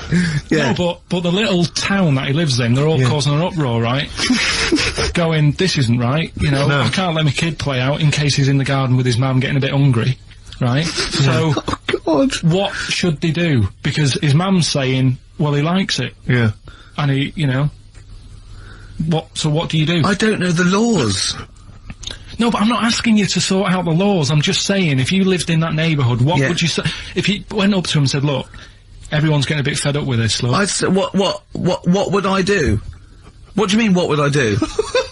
What are you asking me? Right, it doesn't matter. No, what are you asking me? What are you asking me and Steve and the public? I'm just saying, say if you live next door to this woman. Yeah. Right? The kid's hungry, 8 years old, he's out playing on his bike and he goes, Mum, I'm getting a bit peckish, and he goes, alright son. She whops one out. And he starts having his milk, right? You live next door, you're putting your washing out, and you see this going on. You're getting a bit sick of it, because it's gone on for months. 8 years, I see. Why is it your business?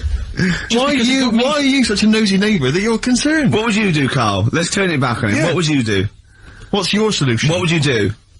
Well, I thought I'd say, right, why are you doing this? And she'd say, because he likes it. And I go, alright then, put it in a bowl first. And you think that would sort that out? No, because I was thinking about the whole thing, right, and you do that when you're a baby, and everything's alright, innit? Yeah. No one bats an eyelid at a little baby having a bit of milk from its mum's breast, right? Yeah. You'd almost say it was natural. But you grow out of it. It's like, you don't see. It got me thinking about things you don't see. And you don't see. Did you put this into a computer? Show me things you don't see. What else don't you see? Well, you don't see, like, an old man having a Twix. You never... So what? You know the terrible thing about all this, Steve, is he's right. You don't see an old man having a Twix. That's a terrible thing. So what they have got, right, they've made old man toffees, haven't they? They've come up with Werther's. Is that a song? Oh God! You don't see it. So they've got their Werther's, right? Yeah. Look at him! You think he's giving a lecture at Oxford? It's not going anywhere. No, go on, sorry. Go on. I'm just saying, right, you grow out of things. Yeah. And the old man, I'm sure when he was a kid, he'd have a Twix. Yeah. Now it doesn't look right, so he's having... It doesn't look right! So... Right. I don't think Werther's originals were specially designed for old people. I think they were sweets that just happened to have been made for years. That's why old people eat them. Yeah. They didn't go, hang on, there's a market here. I've noticed old people aren't eating Twixes. Quick, let's make some old man sweets. But the little advert, he gives it to his grandson as well, doesn't he? He goes, I have a Werther's original. No, I think it cuts though before he throws it back in his face and get me a Twix.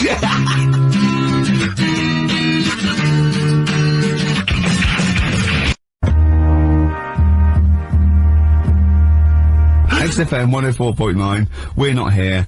It is a bit like being Dennis Norden, playing some great moments from the show. I was just imagining Dennis Norden one day, sort of just like waking up out of his stupor. He's doing this, and he'd go into the producer and go, I've just seen a couple of my programmes. I just saw It'll Be Right on the Night 18. It's shit. It's terrible. Why didn't someone tell me? Well, we didn't want to upset you, because, you know. But I've been doing it way too long. Well, you could just let me go on forever. Well, until you died, yeah. Well, why can't my son take over? Well, he's 80, Dennis. And the jokes I'm doing, they're awful. They're just, why have I got that clipboard? I've written these shows, they're not funny. There's an audience, they're laughing. What are they laughing They're at? not laughing, they're not laughing, that's canned laughter. Who are those audience? Who goes to an audience for It'll Be Right on the Night? A lot of them are older than you. It can't be right. You know, we have 15% fatality in one of your audiences. But I went home at Christmas, I watched one of the episodes, it was with my family and friends, I said, watch this, you'll love it. Stony face, no one laughed, they all thought it was shit. Well, it is Well, why didn't you tell me earlier? I didn't want to hurt your feelings, you're an old man. You may be upward of 102. I didn't realise. Yeah. Here's a problem that someone's emailed in. We're taking emails today. If you've got a problem, a concern, or, you know, just a general query that you think Karl could answer for you. It could be about anything. It could be about some of the big kind of philosophical questions. Yeah. It could be you know, something to do with war or famine, anything like that. Or it could just be a personal dilemma, you know, something that's happening locally.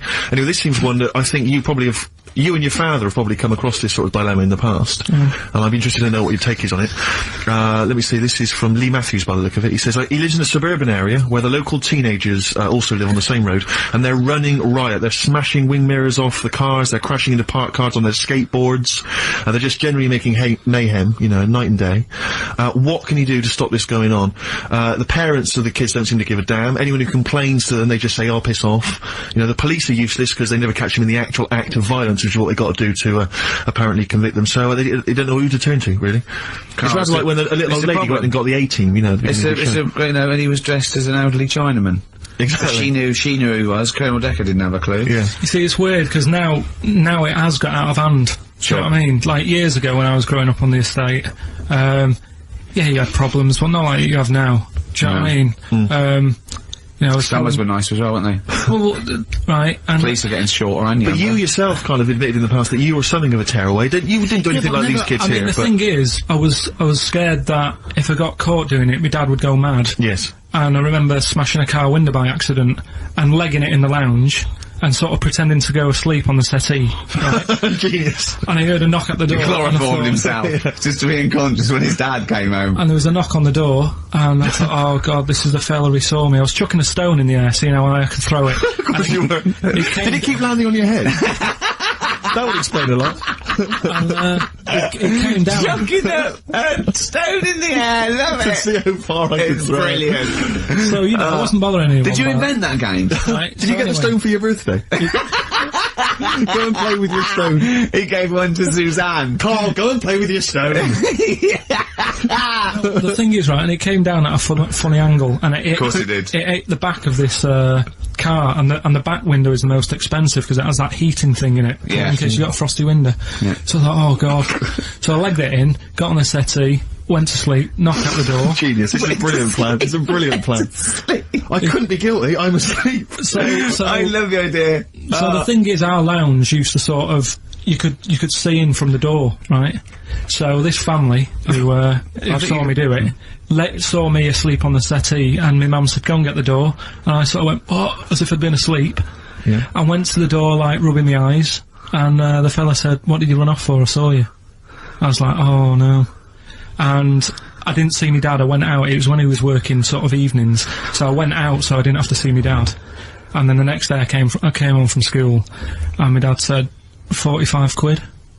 Oof. That's all he said when he looked at me. And then you fell asleep when he went, wake up, you know what I said? No, 45 quid. Now the thing Karl. is, he didn't have to do £45, Karl. Now, I know you were saving up for a brick, but you can't have it. Yeah. Just equally, if you're doing a bigger crime, you know, a bank job or a murder. Remember to take the stocking off your head, because they wake you up and go, why have you got a stocking on your head? Just go, oh, I had a weird dream. Right. Okay, look, a quick query for you. This is from Jay. He's got a problem here. He says, my parents won't let me ditch my studies. He's currently reading modern languages at London university. Sure. He wants to follow his dream, but his parents won't let him, of being a dancer. Karl. Worse than that, he says that they're trying to arrange a marriage to a bunch of minging daughters of people they know from good families. He doesn't know what to do, so he's got the arranged marriage coming along, and he's also got, he basically wants to be a dancer. His parents are forcing him into something more practical. Well, the first thing, right, I don't think Live your dreams? the arranged marriage thing is such a bad idea. Okay. Because I think too many people go on looks. Right. And then you soon get bored of that, and you find out the person who you're knocking about with, it's actually not your type. Right. Why don't you arrange marriages for people? Well, I'm just saying, right, so I'd say, Jay, go along with that. I wouldn't worry about it. Okay. I mean, if they're really ugly, then, don't go along with it. But if they're half bad, put up with it. That's all right. The dancing. Brilliant. Right? That's that solved. Brilliant. I wanted to be a dancer. After I did the boxing, right, I joined a dancing thing just near, Man United's ground, right, called Twiggy's. Went along, I wanted to learn some moves. How old were you? Well, it was when Michael Jackson was, like, pretty big, so about 83, 84, 85, something like that, around there. Wanted to do it. When I went, it was shut, and it had become like a warehouse for toilet rolls. So in a way, I wonder what would have happened. Sorry, how is that an anecdote about you going through dancing? You've told me before, you did boxing for a while, you did dancing for a while. You had a true fight in the boxing, you didn't even get in the that's not an imagine if that was a film! This is about a boy's dream of becoming a dancer. Oh, it's shut. Next on. I mean, how is that a story? Yeah, that was Billy Elliot. Do you think he would have won quite as many awards? Yeah, brilliant. Footloose. Alright? Yeah. I'm fed up they banned it. Let's go. Oh, it's shut. Flash dance. First, there was... it's a warehouse. Never mind. I'm just saying, you'll find something else. I think I got a go-kart after that. I bought a motorised go-kart and kept myself busy with that. So... There's always other things. Just think, Alan Bennett has to sit down and really sweat over his stories. Yeah. He just opens his mouth. You are a living Alan Bennett character. So that's that solved. Well, Jay, don't worry about that. There's no emotional problems I can foresee, if you follow that advice. So the advice there is do an arranged marriage. If she's not ugly. Minging, she's not completely minging. Yeah. And don't worry about dancing, get a go-kart. Cheers.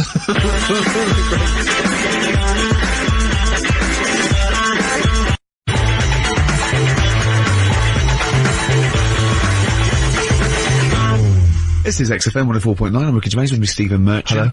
Hello. You're listening to the best of, basically, Karl Pilkington. You don't talk to anyone, do you, in the week? You just hide in your little sound booth thing, and you really don't talk to anyone, do you? Much? Not really. No. I mean, you might call up. Yeah. But no, I keep myself to myself.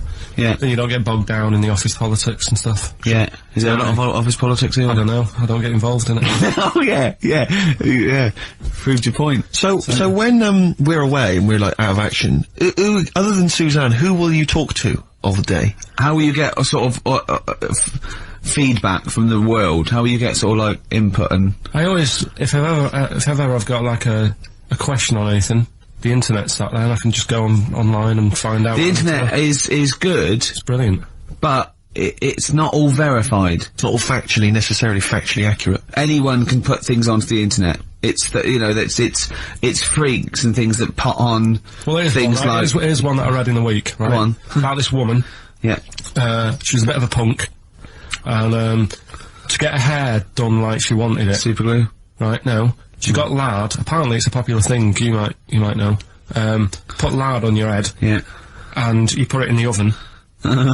Now, apparently the heat that you get from the oven is different from the sort of heat you get from an hairdryer. Right? And she had to do that to get the style that she wanted. But anyway, she comes into money or whatever, treats herself to a microwave. Right? It's not true. Opens the door, jams the things, like the little catch. So the microwave works. She jams it with a screwdriver or a knife or something. Yeah. Puts the microwave on, sticks her head in, boils her brain. Don't be ridiculous. Right? Well, why is that ridiculous? Boils her brain. She boiled her brain. She boiled her brain. And this is what's good about the internet. I went straight from that, and there was a subject about brains. And do you know that Russell Crowe, when he dies, is giving his brain to charity or something, some sort of some people who can do stuff with it. She gave hers to Pot Noodle. Vesta. Yeah. Oh, That's boil the in sort a of stuff. skull. Yeah. That's not true. It's not true, Carl. Just urban myths. Someone made it up. Yeah. For a laugh. They're just too convenient urban myths. Everyone said you can tell an urban myth's not true because it's always this happened to a mate of mine, and when you say what happened then, they go, don't know, that was it. Was it? Was that it? Was it? Someone boiled a brain and that was it. There was no more story. Well, were there any dates, locations, times? I think it was in Belgium. There's that one that a bloke, right, was going to get a phone call at 4 o'clock to find out if his business was, okay, right?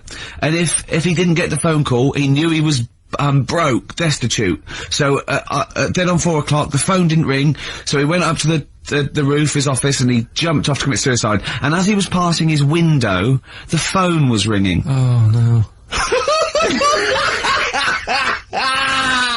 Carl, it didn't happen. Didn't happen. Think it through. Think it through. Who told that story? Who told that story?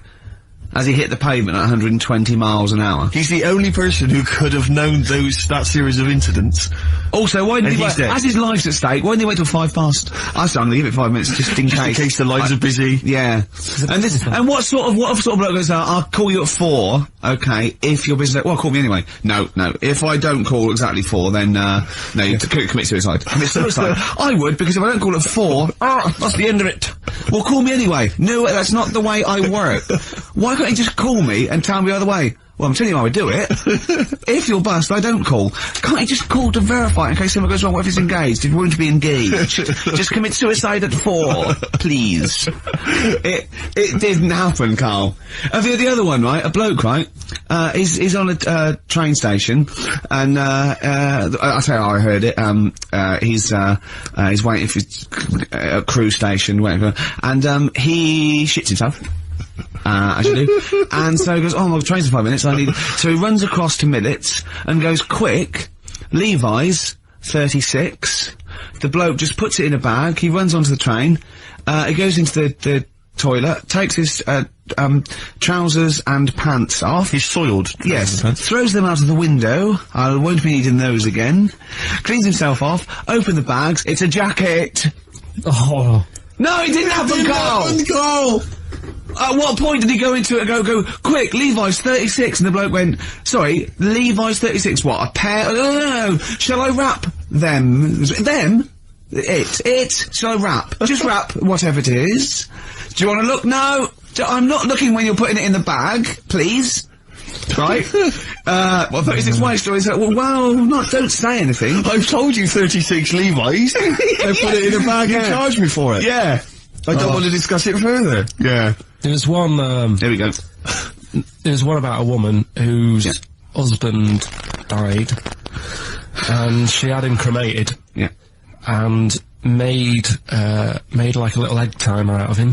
Mm. And she said, I did that so it can still help around the kitchen. Well, that might be true. That might be a joke. That's quite sweet. That might be true. It's a true story, again. It was all... No, not again, because the ones I just told weren't. Nor is the boiling the brains in a bag curry microwave head story true. Yeah.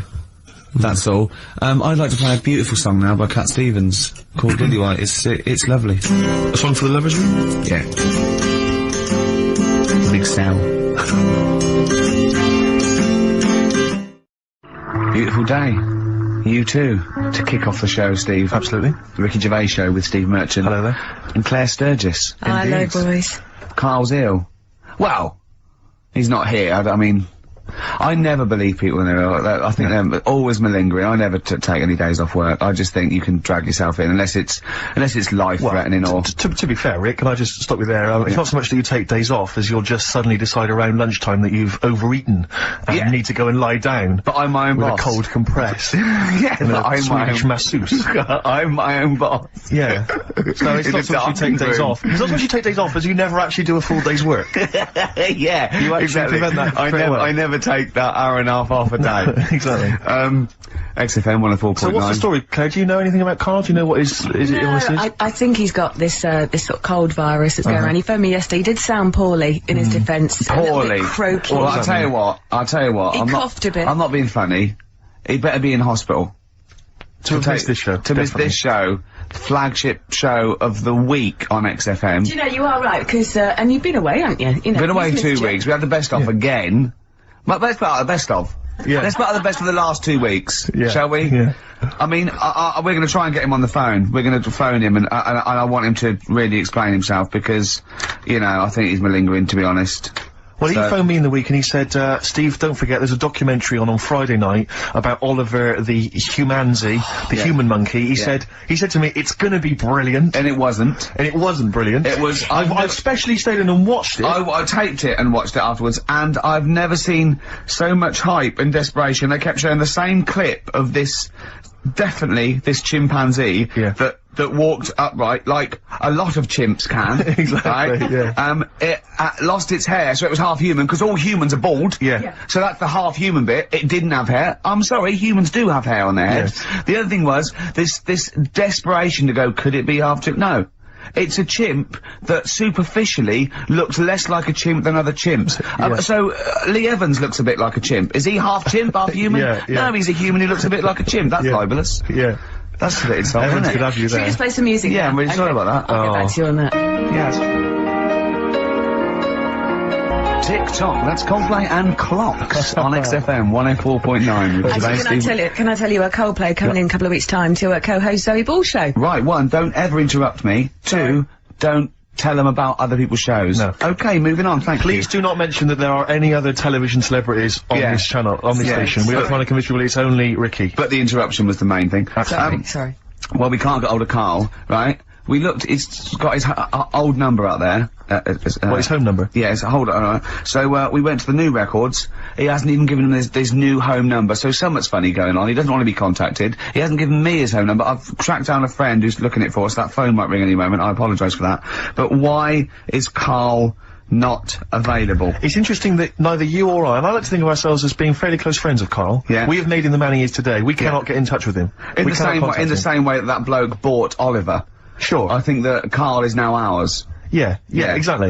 Well, exactly. I think very much that's true. Yeah. Yeah. Karl is very much a humanzy. If we look, we're going to lose contact with him and find him 5 years in a circus in Manchester. Exactly. They're doing experiments on him. Yeah. And they go, we can't figure him out. Yeah. Well, there's something wrong with his looks like a human, he acts like a, because usually humans stand upright. Yeah. And Karl likes to walk on all fours whenever he can. Yeah. He's not interested in other human women, he's only interested in apes. Yeah. It doesn't make sense. Oh my god. And he's bald. He is bald. Oh look, there's as much evidence for Karl being a humanzee as Oliver. Yeah. I think there's more. And, well, Karl barely walks upright. I know. Scared of fire. Yeah. I know. It is interesting, isn't it? Oliver was built, wasn't he? Yeah. I don't know. Why were you looking, Rick? I'm interested that I could, what, your eyes were kind of uncontrollably, drawn Steve, towards they were just there. No, I didn't say anything. I was just looking at his face. No, sorry, Rick, but if there's something you want to get off your chest. Yeah, and that was the human part of it then, was it? Being built like that? Because that's humans, but...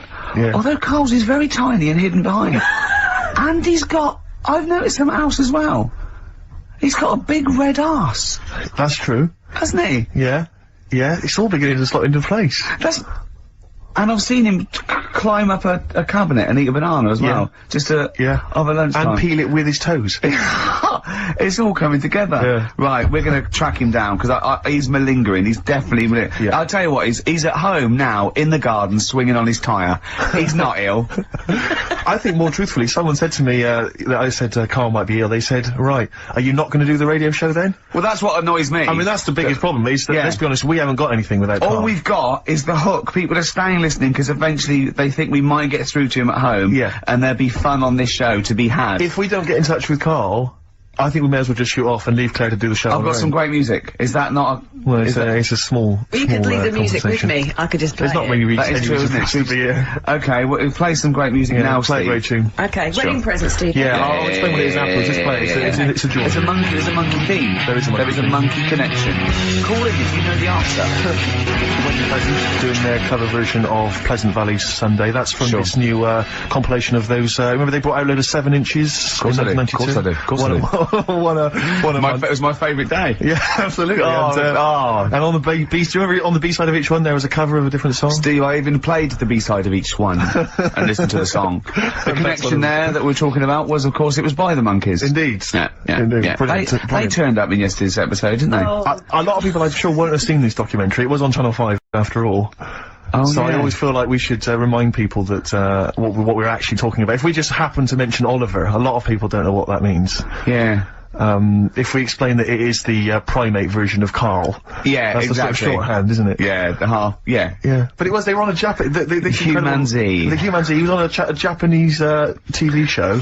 They were doing experiments on him to find out if he was half human, and the monkeys happened to be there. Yeah. Nicky Dolenz saying, I'm quite interested to find out because I'm a monkey. One of the monkeys. Excellent. It was absolutely bizarre. Of course, we've been off jetting around the world, Claire. I don't know. I don't want to boast. I'm sure you don't want to boast either. Karl told me you'd been off, off to the States. Yeah, that was the reason we weren't here the last couple of weeks. That we went to Los Angeles. Business or pleasure? It was a little bit of business, a little bit of pleasure. I like to combine the two. Nice. It was. We were meeting a company about doing The Office for America. Actually redoing it. Yeah, redoing not with Ricky or any of the cast, but with American actors. American actors do it, yeah. But the thing was, they were flying us over. It was like the whole business class trip, spending a little bit of money. And, Virgin Upper Class, actually. Virgin Upper Class. I'd like to recommend Nice. Excellent. It's brilliant. Very good service. Definitely Easy. get free flights now. Easy. Yeah, definitely. Easy. Brilliant, yeah. Richard Branson, lovely bloke, and I love It's Tubular brilliant. Bells. I don't think he owns it anymore. Does he not? But he's still a lovely great bloke. guy. He's still a good. What does he own? He must own something we can get. Oh, does he roll with Virgin Records anymore? Wouldn't have thought so. No, V2. Well, What does he do? V2 and Virgin V. What's that? Right. Virgin V's some Is that phones? beauty products or Brilliant. something. What about what- Virgin underwear.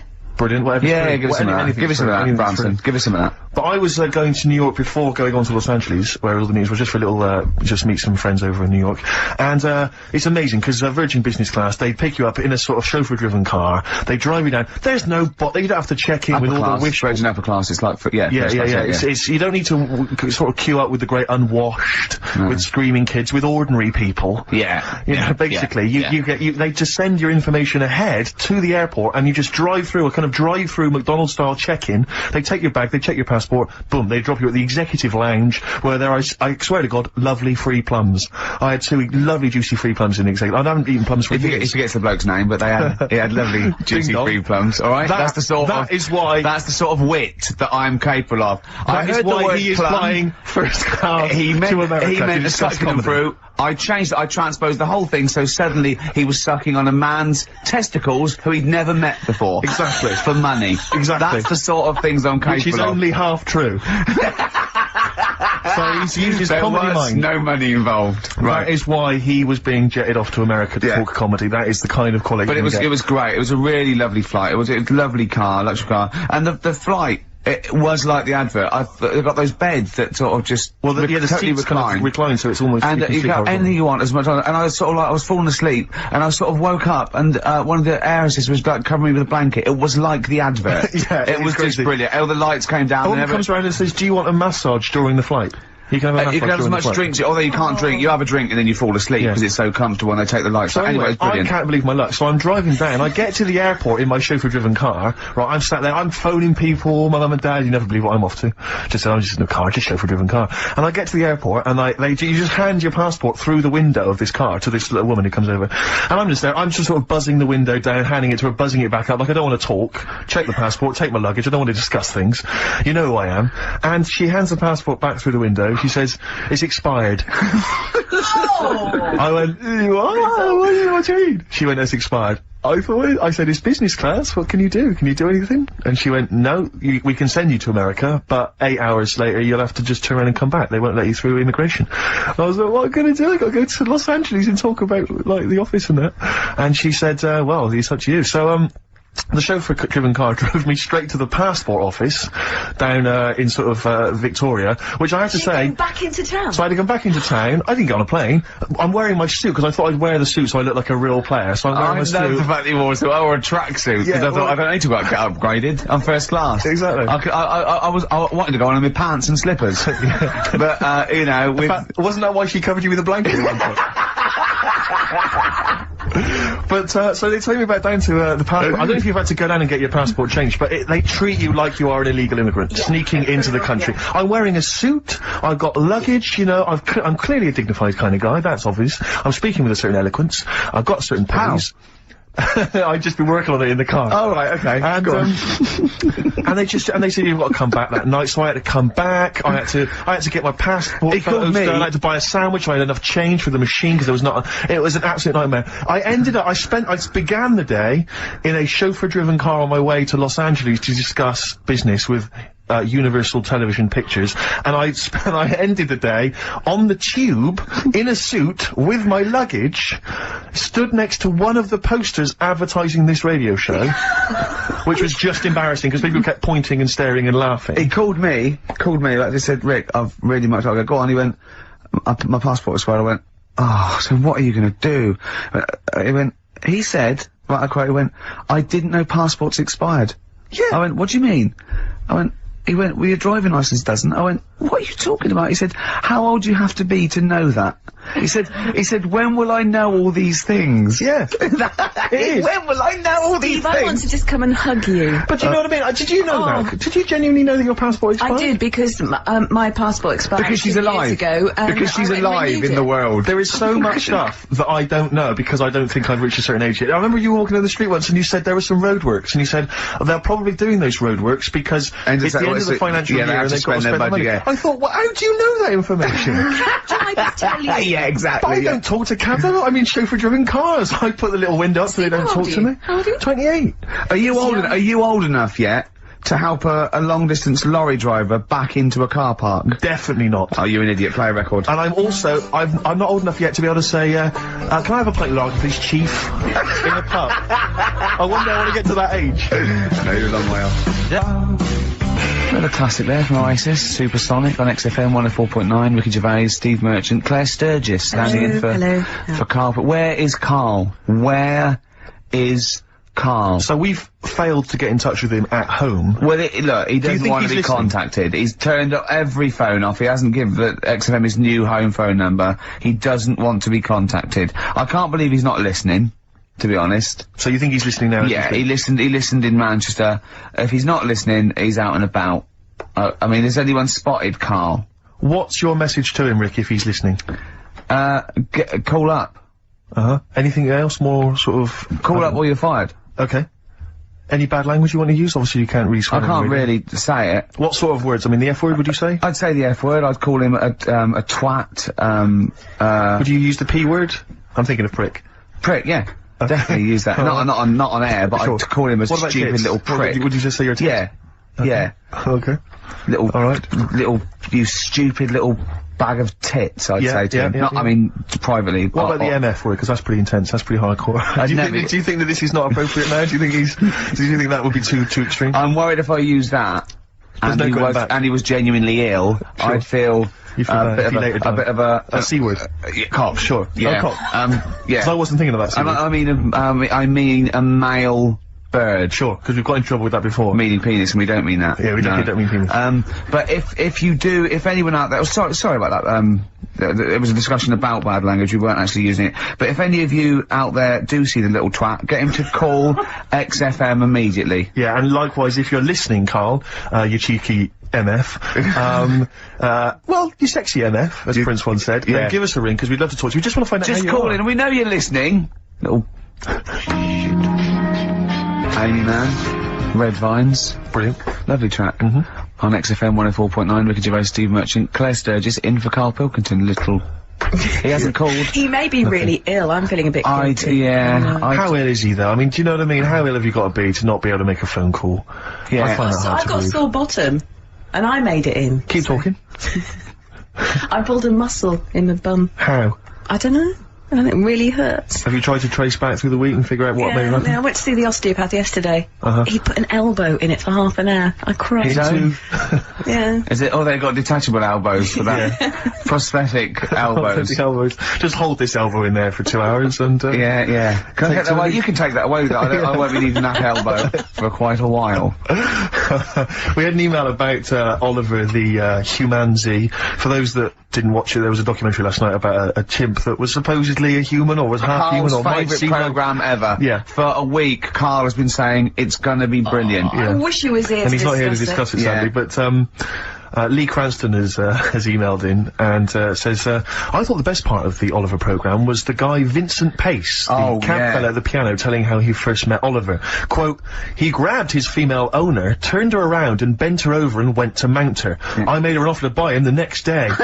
Vincent was then shown in a very nostalgic mood playing melancholic music. He obviously wanted some monkey action. He really, that's, I mean, it is potentially liable. That's liable. It's a joke there, but I don't take any responsibility for what Lee Cranston says, or indeed the fact that he puts at the end, did he want to turn Oliver into a gay pansy? Question mark. That's Lee's thoughts and opinions, so they don't necessarily reflect those of XFM. He sees the chimp mount a human and go, I've got to have that chimp. I must have that chimp. Oh, poor Karl. Where is he? As you mentioned earlier, he was very well endowed. Apparently, I didn't see it myself. It was a big boy. Chimp. A big half boy. A big half boy, half chimp. Okay. Honestly, Juan on XFM 104.9. Right, I just called Karl again. I've been calling him all the time, trying to get through to him. Right, he's changed his message, so he is listening, and I've got proof. So, can you just call the number, Claire? Yeah. Right, call this number. Now, listen to this. This is really annoying. We should tell you now that this is not an amusing sketch or setup. No. What's happening there, Claire? Not quite happening for you? No, that's alright. We'll try that again. Try that again, Claire. Yeah. I'm livid now. I'm genuinely annoyed, because you'll see, when you hear the message, you'll realise why. Right. Okay, alright. Let's try again. I don't know who he thinks he is now. I'm beginning to wonder if his minor celebrity is going to his head. All this nice write-up in Heat magazine. Yeah. It's changed him. Richard Anderson, incidentally, has emailed in. Go on. Dickers Anderson. It's not happening, is it, there? Is it? Why not? Because I'm a bit stupid. I can't work it out, can I? Can't figure it out. How would you call someone normally?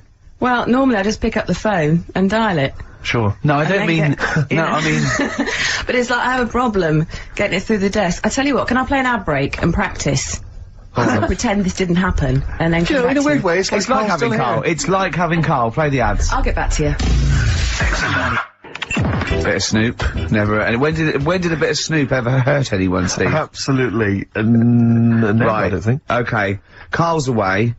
He pulled the wool over Claire's eyes. There's a few people out there that believed he was ill. I knew he wasn't. In fact, at one point I thought, maybe he is ill. His message on his answer machine has changed in the last 5 minutes, and listen to it, and this is evidence that he's not ill, right? Okay, here we go then. Yeah.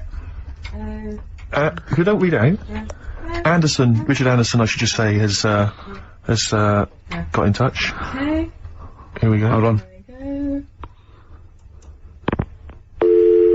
Oh, Claire! No, I can do it. Just tell me Anderson. This is ludicrous. Yeah. So obviously Richard Anderson, he's emailed in his thoughts. Dickie Anders, Randy Anders. You.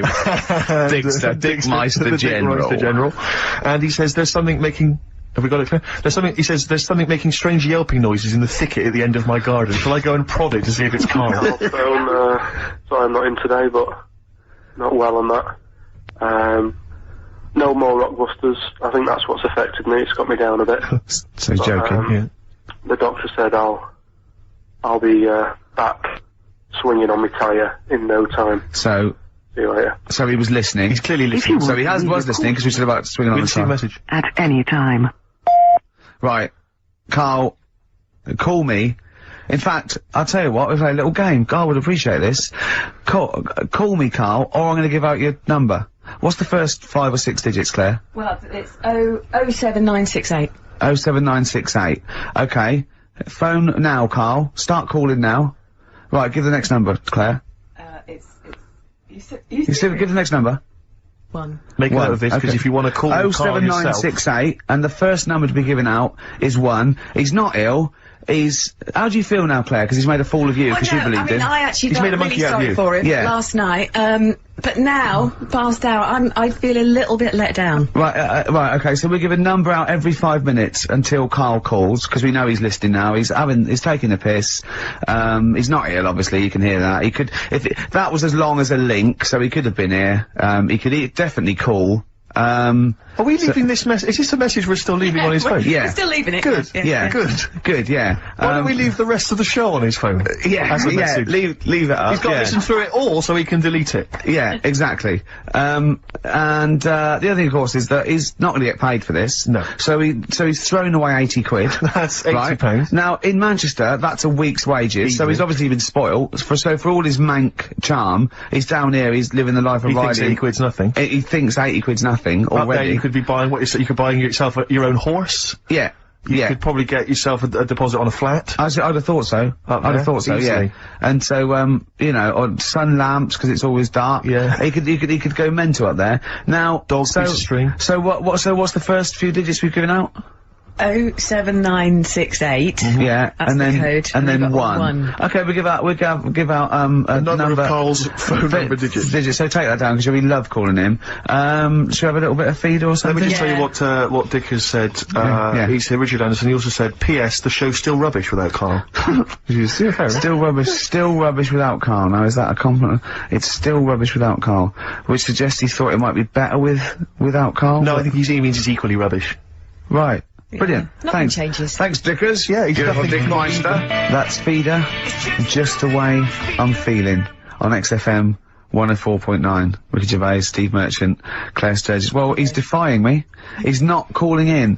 We're going to give out his number, and he's not calling in. That's even more annoying. Who does he think he is? I don't know who he thinks he is. I'll tell you I'll tell you who he is. Yeah. He is a little bold Mancunian. Let's never let him forget that. I don't know who he thinks he is, but there's the fact. Just, Karl, call in, because you're annoying me and Steve. He's been slagging you off as well, Steve. Well, go on, what's in the week, you know, he was slagging you off. I mean, in the week I was joining in and laughing along, but now I'm thinking but now I'm thinking that you're more on my side than he is. Thanks very much, Rick. I'm glad to see you come round. He said, I was in the pub with him and, Johnny. Oh, right, so there's a little audience, good.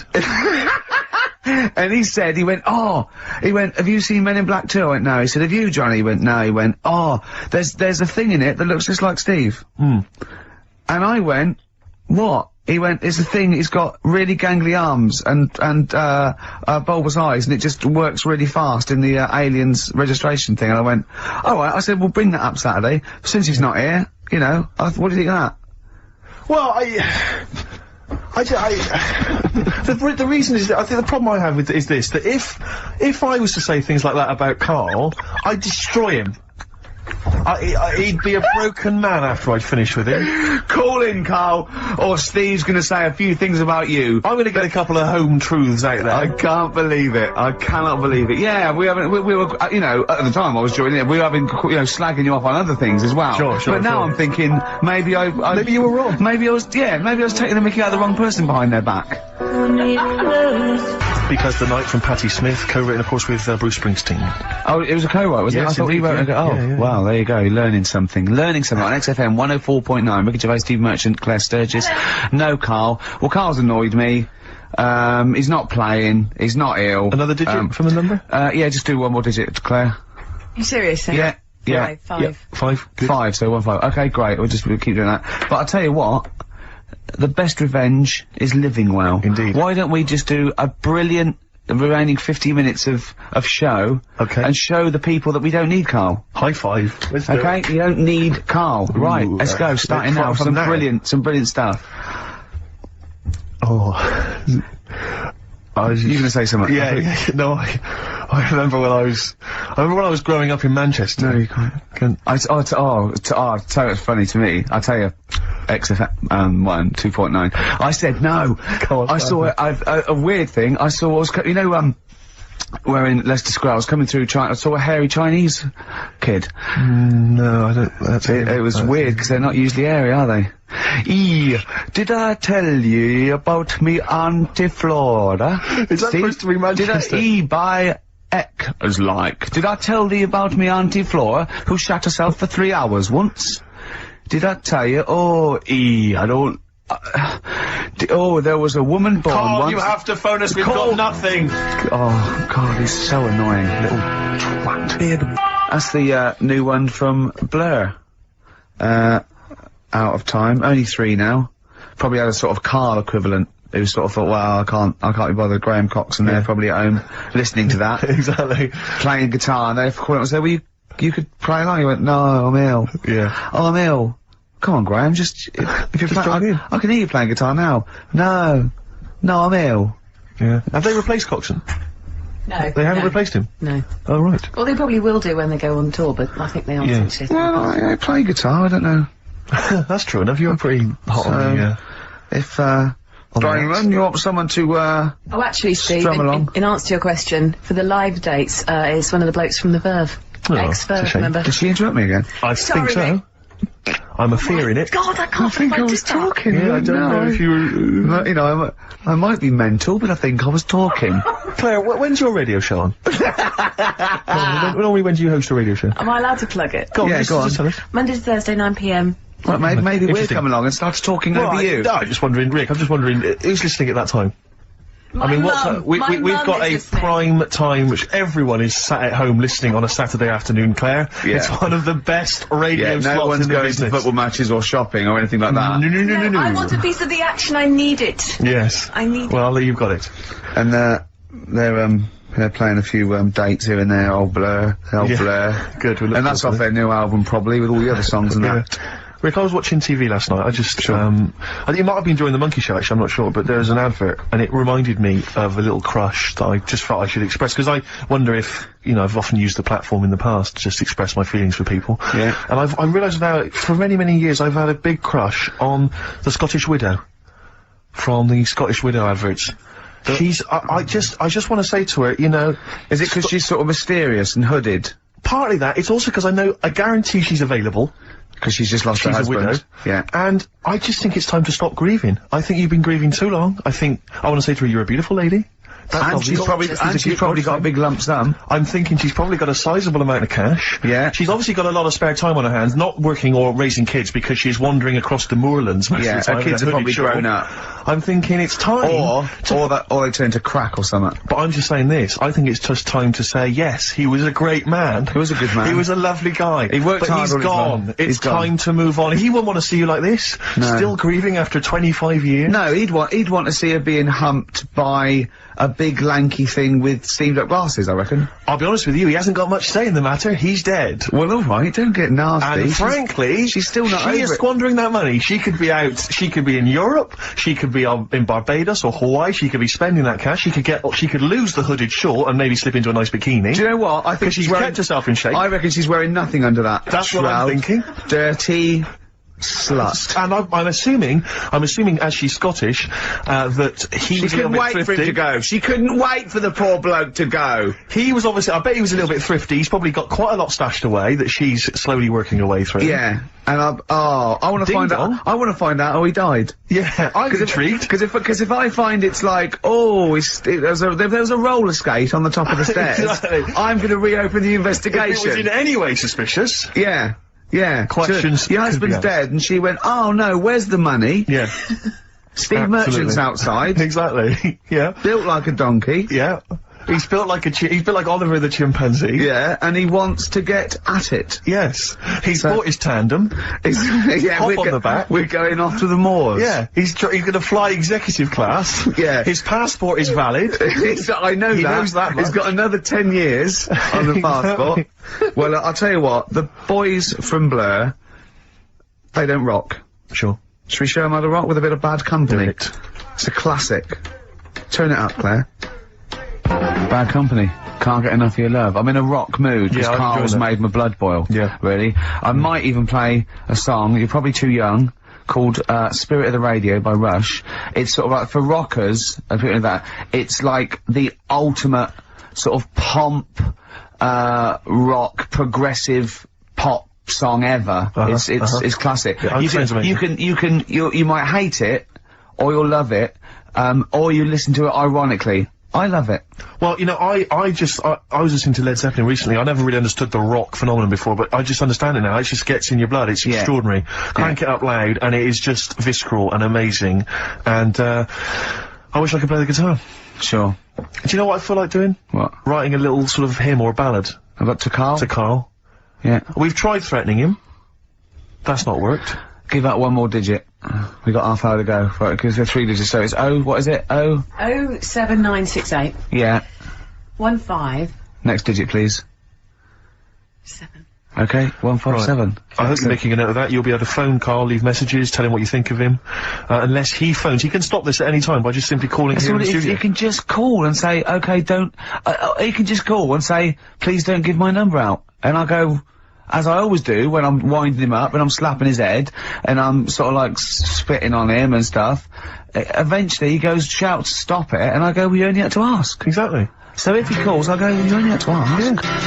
Flaming Lips on XFM 104.9. Well, we got through it without Karl. I think so, yeah, I've enjoyed myself. Didn't mention him much, did we? No, I don't think so. I don't think we need him. I always quite enjoy it when he's absent, actually. I know, because we can have a nice chat as opposed to him just going, remember when I had Chinese hair and there were old woman eating her own legs and my dad put a Forrest Gump in a wheelie bin. Yeah. Claire brings a certain kind of level of class to it, dare I say that, you know. She's inept in her own way. In her own way, yeah. I mean, there's no one, there's no one any good working there. I mean, no, I don't want to give you that. There's no, like, proper, the only proper DJ is probably Camfield, I'd have thought, because he's nearly 13 now, and he's been in the he's been in the radio 12.5 years. See, he took they tested him, and he's half human, half Vance. which is quite he's got quite a lot of. I think he's got the 48 chromosomes that Tommy Vance has got. That makes one Tommy Vance. Tommy Vance, and a little bit extra. Because one of those chromosomes is pure Jack Daniels. It's just Jack Daniels chromosome. He corresponds exactly to a Jack Daniels. There's some Lemmy genes, I think you'll find. In there as well. But, although, I'll tell you what, I share with Camfield a couple of loves. I agree that one of the greatest programmes of all time is Columbo. Columbo is brilliant. It is amazing. And they're showing them all. There's so many channels showing them now. I think Granada Plus show them. I think BBC show them. I think everyone's got a bit of it. I think he's made 18,000 episodes. Are they still making them though? I think they keep turning up. No, they did in the 90s. They're not quite as good, but I think the original ones, they're great. He's got this great character, and I share that with him. I do like a bit of rock. Should we play Rush? It's just spirit of the radio. I mean, we get canned by people who like new metal and Blur and that and those trendy bands, all that, the kids bands and that. But you think this is pure? Yeah, I don't think this would feature in X-Ray magazine. They've got some great bands in them. They've got Kaloop, they've got Demp, they've got Flap Nibble coming out with their new single. It's an EP, and Strep, the early, not the latest Strep, the early Strep, the unrecorded years, which is the only ones I like by Strep. And that guy in it, you know, the drummer Kibble, he's got his own fringe. He's in for a chat with Christian on the Breakfast Show, where you could win a trip to O'Neill's in Camden. This is Rush. Rush and Spirit of the Radio, everything in that. Let's put every type of music. Okay, go to reggae, into rock, okay, opera, go mental now, go mental on the drums, double the how many bass drums have you got? Just the one, go mental on it. Right? It is obscene. That is everything in that, isn't it? How long is it? Like 4.5 minutes? Yeah. It's crazy. That's lovely. People don't play music like that anymore. There's only 3 of them. I just think of them, there's that, and just one day in Canada, they just went, right, we're only gonna make one single, so let's put every type of music into that single. It's almost like a Stars on 45 version of music of all time. Of every music they've heard. Exactly. Yeah. Brilliant. Are they still going? Do they still play? I don't know. I've no idea. But that was for Camfield. There was Bad Company there in Rush for Camfield. Columbo. That was for Camfield as well.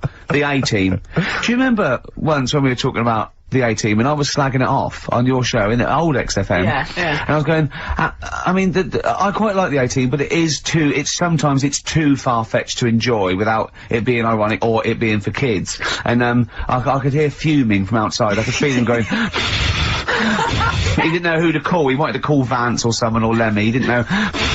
Right?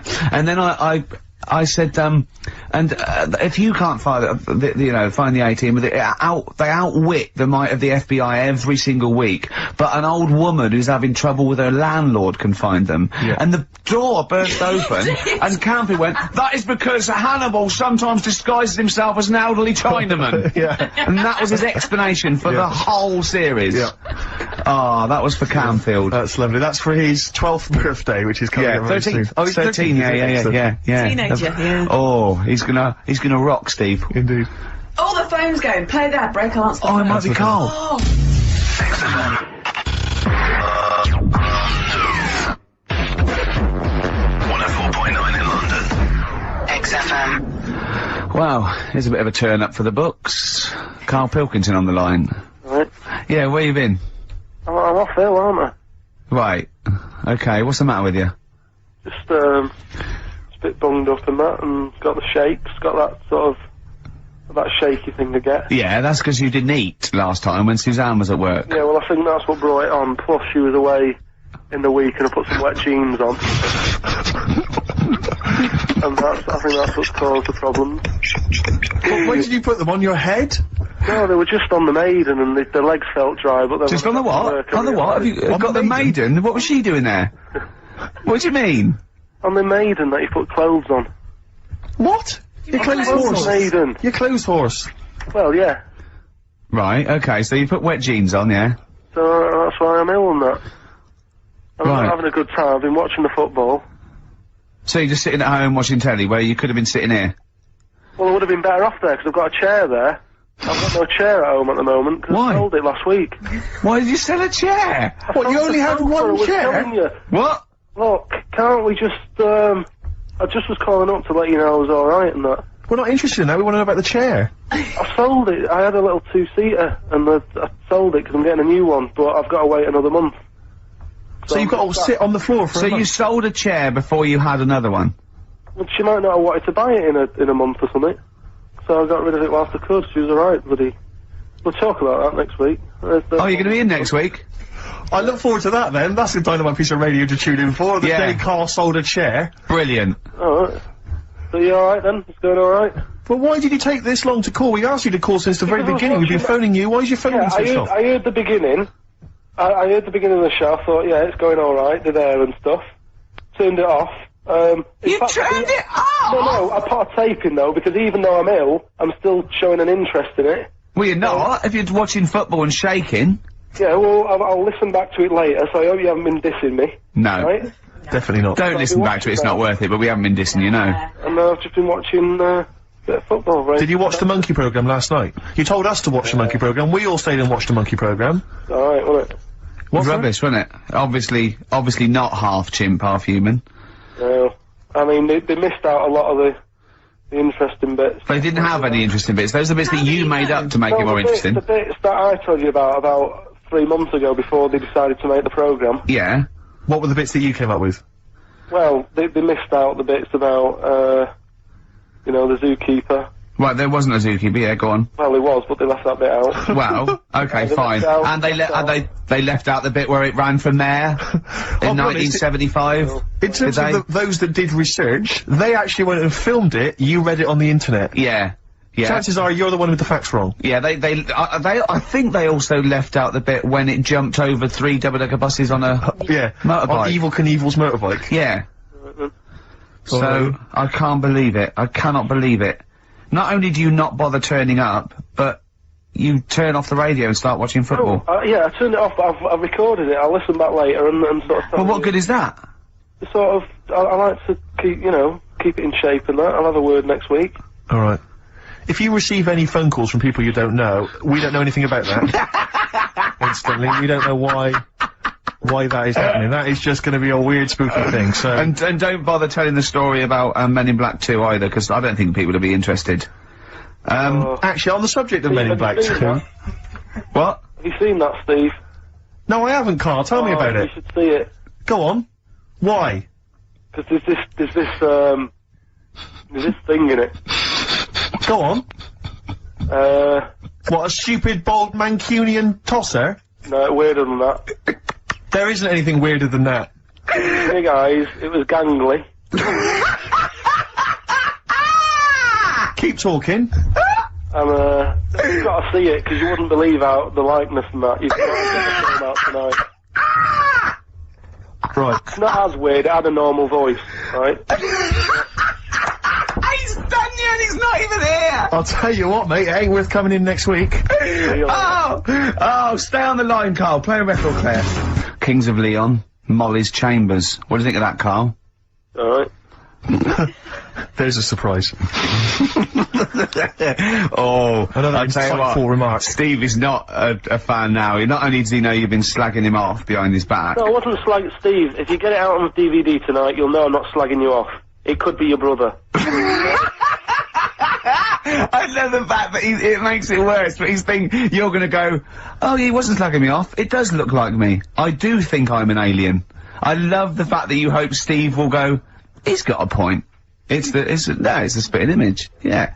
I am, seriously, Carl, I'm really angry. I'm so angry with you at the moment. You haven't seen it yet? No, I know, because I know what it's going to be, and I'm just... Why? I'm fuming. I'll tell you why I'm angry, because he doesn't do it in jest. No, but what do you think it's going to look like? What do you think this thing's going to look like? Going to look ludicrous. It's not going to look anything like me, but he's going to, like, pretend it does. Go on, what? Go on. No, it does look like you. Yeah, of course it does. And you look like the, Human Z. Well... I mean, to be honest, you did a bit, Carl. You walk like him, you're bold like him, you got a sort of gormless face like him. Any more? I don't smoke. That does. I'm not arguing with you, I'm not well on that. Oh, you're not well. What exactly is wrong with you, you whinger? Well, it's just, do you know, like I always tell you about the, restless leg syndrome I've got? It's like that, but all over. So you're just shaking around the house? I'm just, yeah. What do you look like, Elvis? What are you doing? You're shaking around the house. I'll tell you, with your bald head, you probably look like an enormous vibrator. Oh, God. That's what you probably look like if you strip naked. Oh, you'll have the Scottish widow coming round.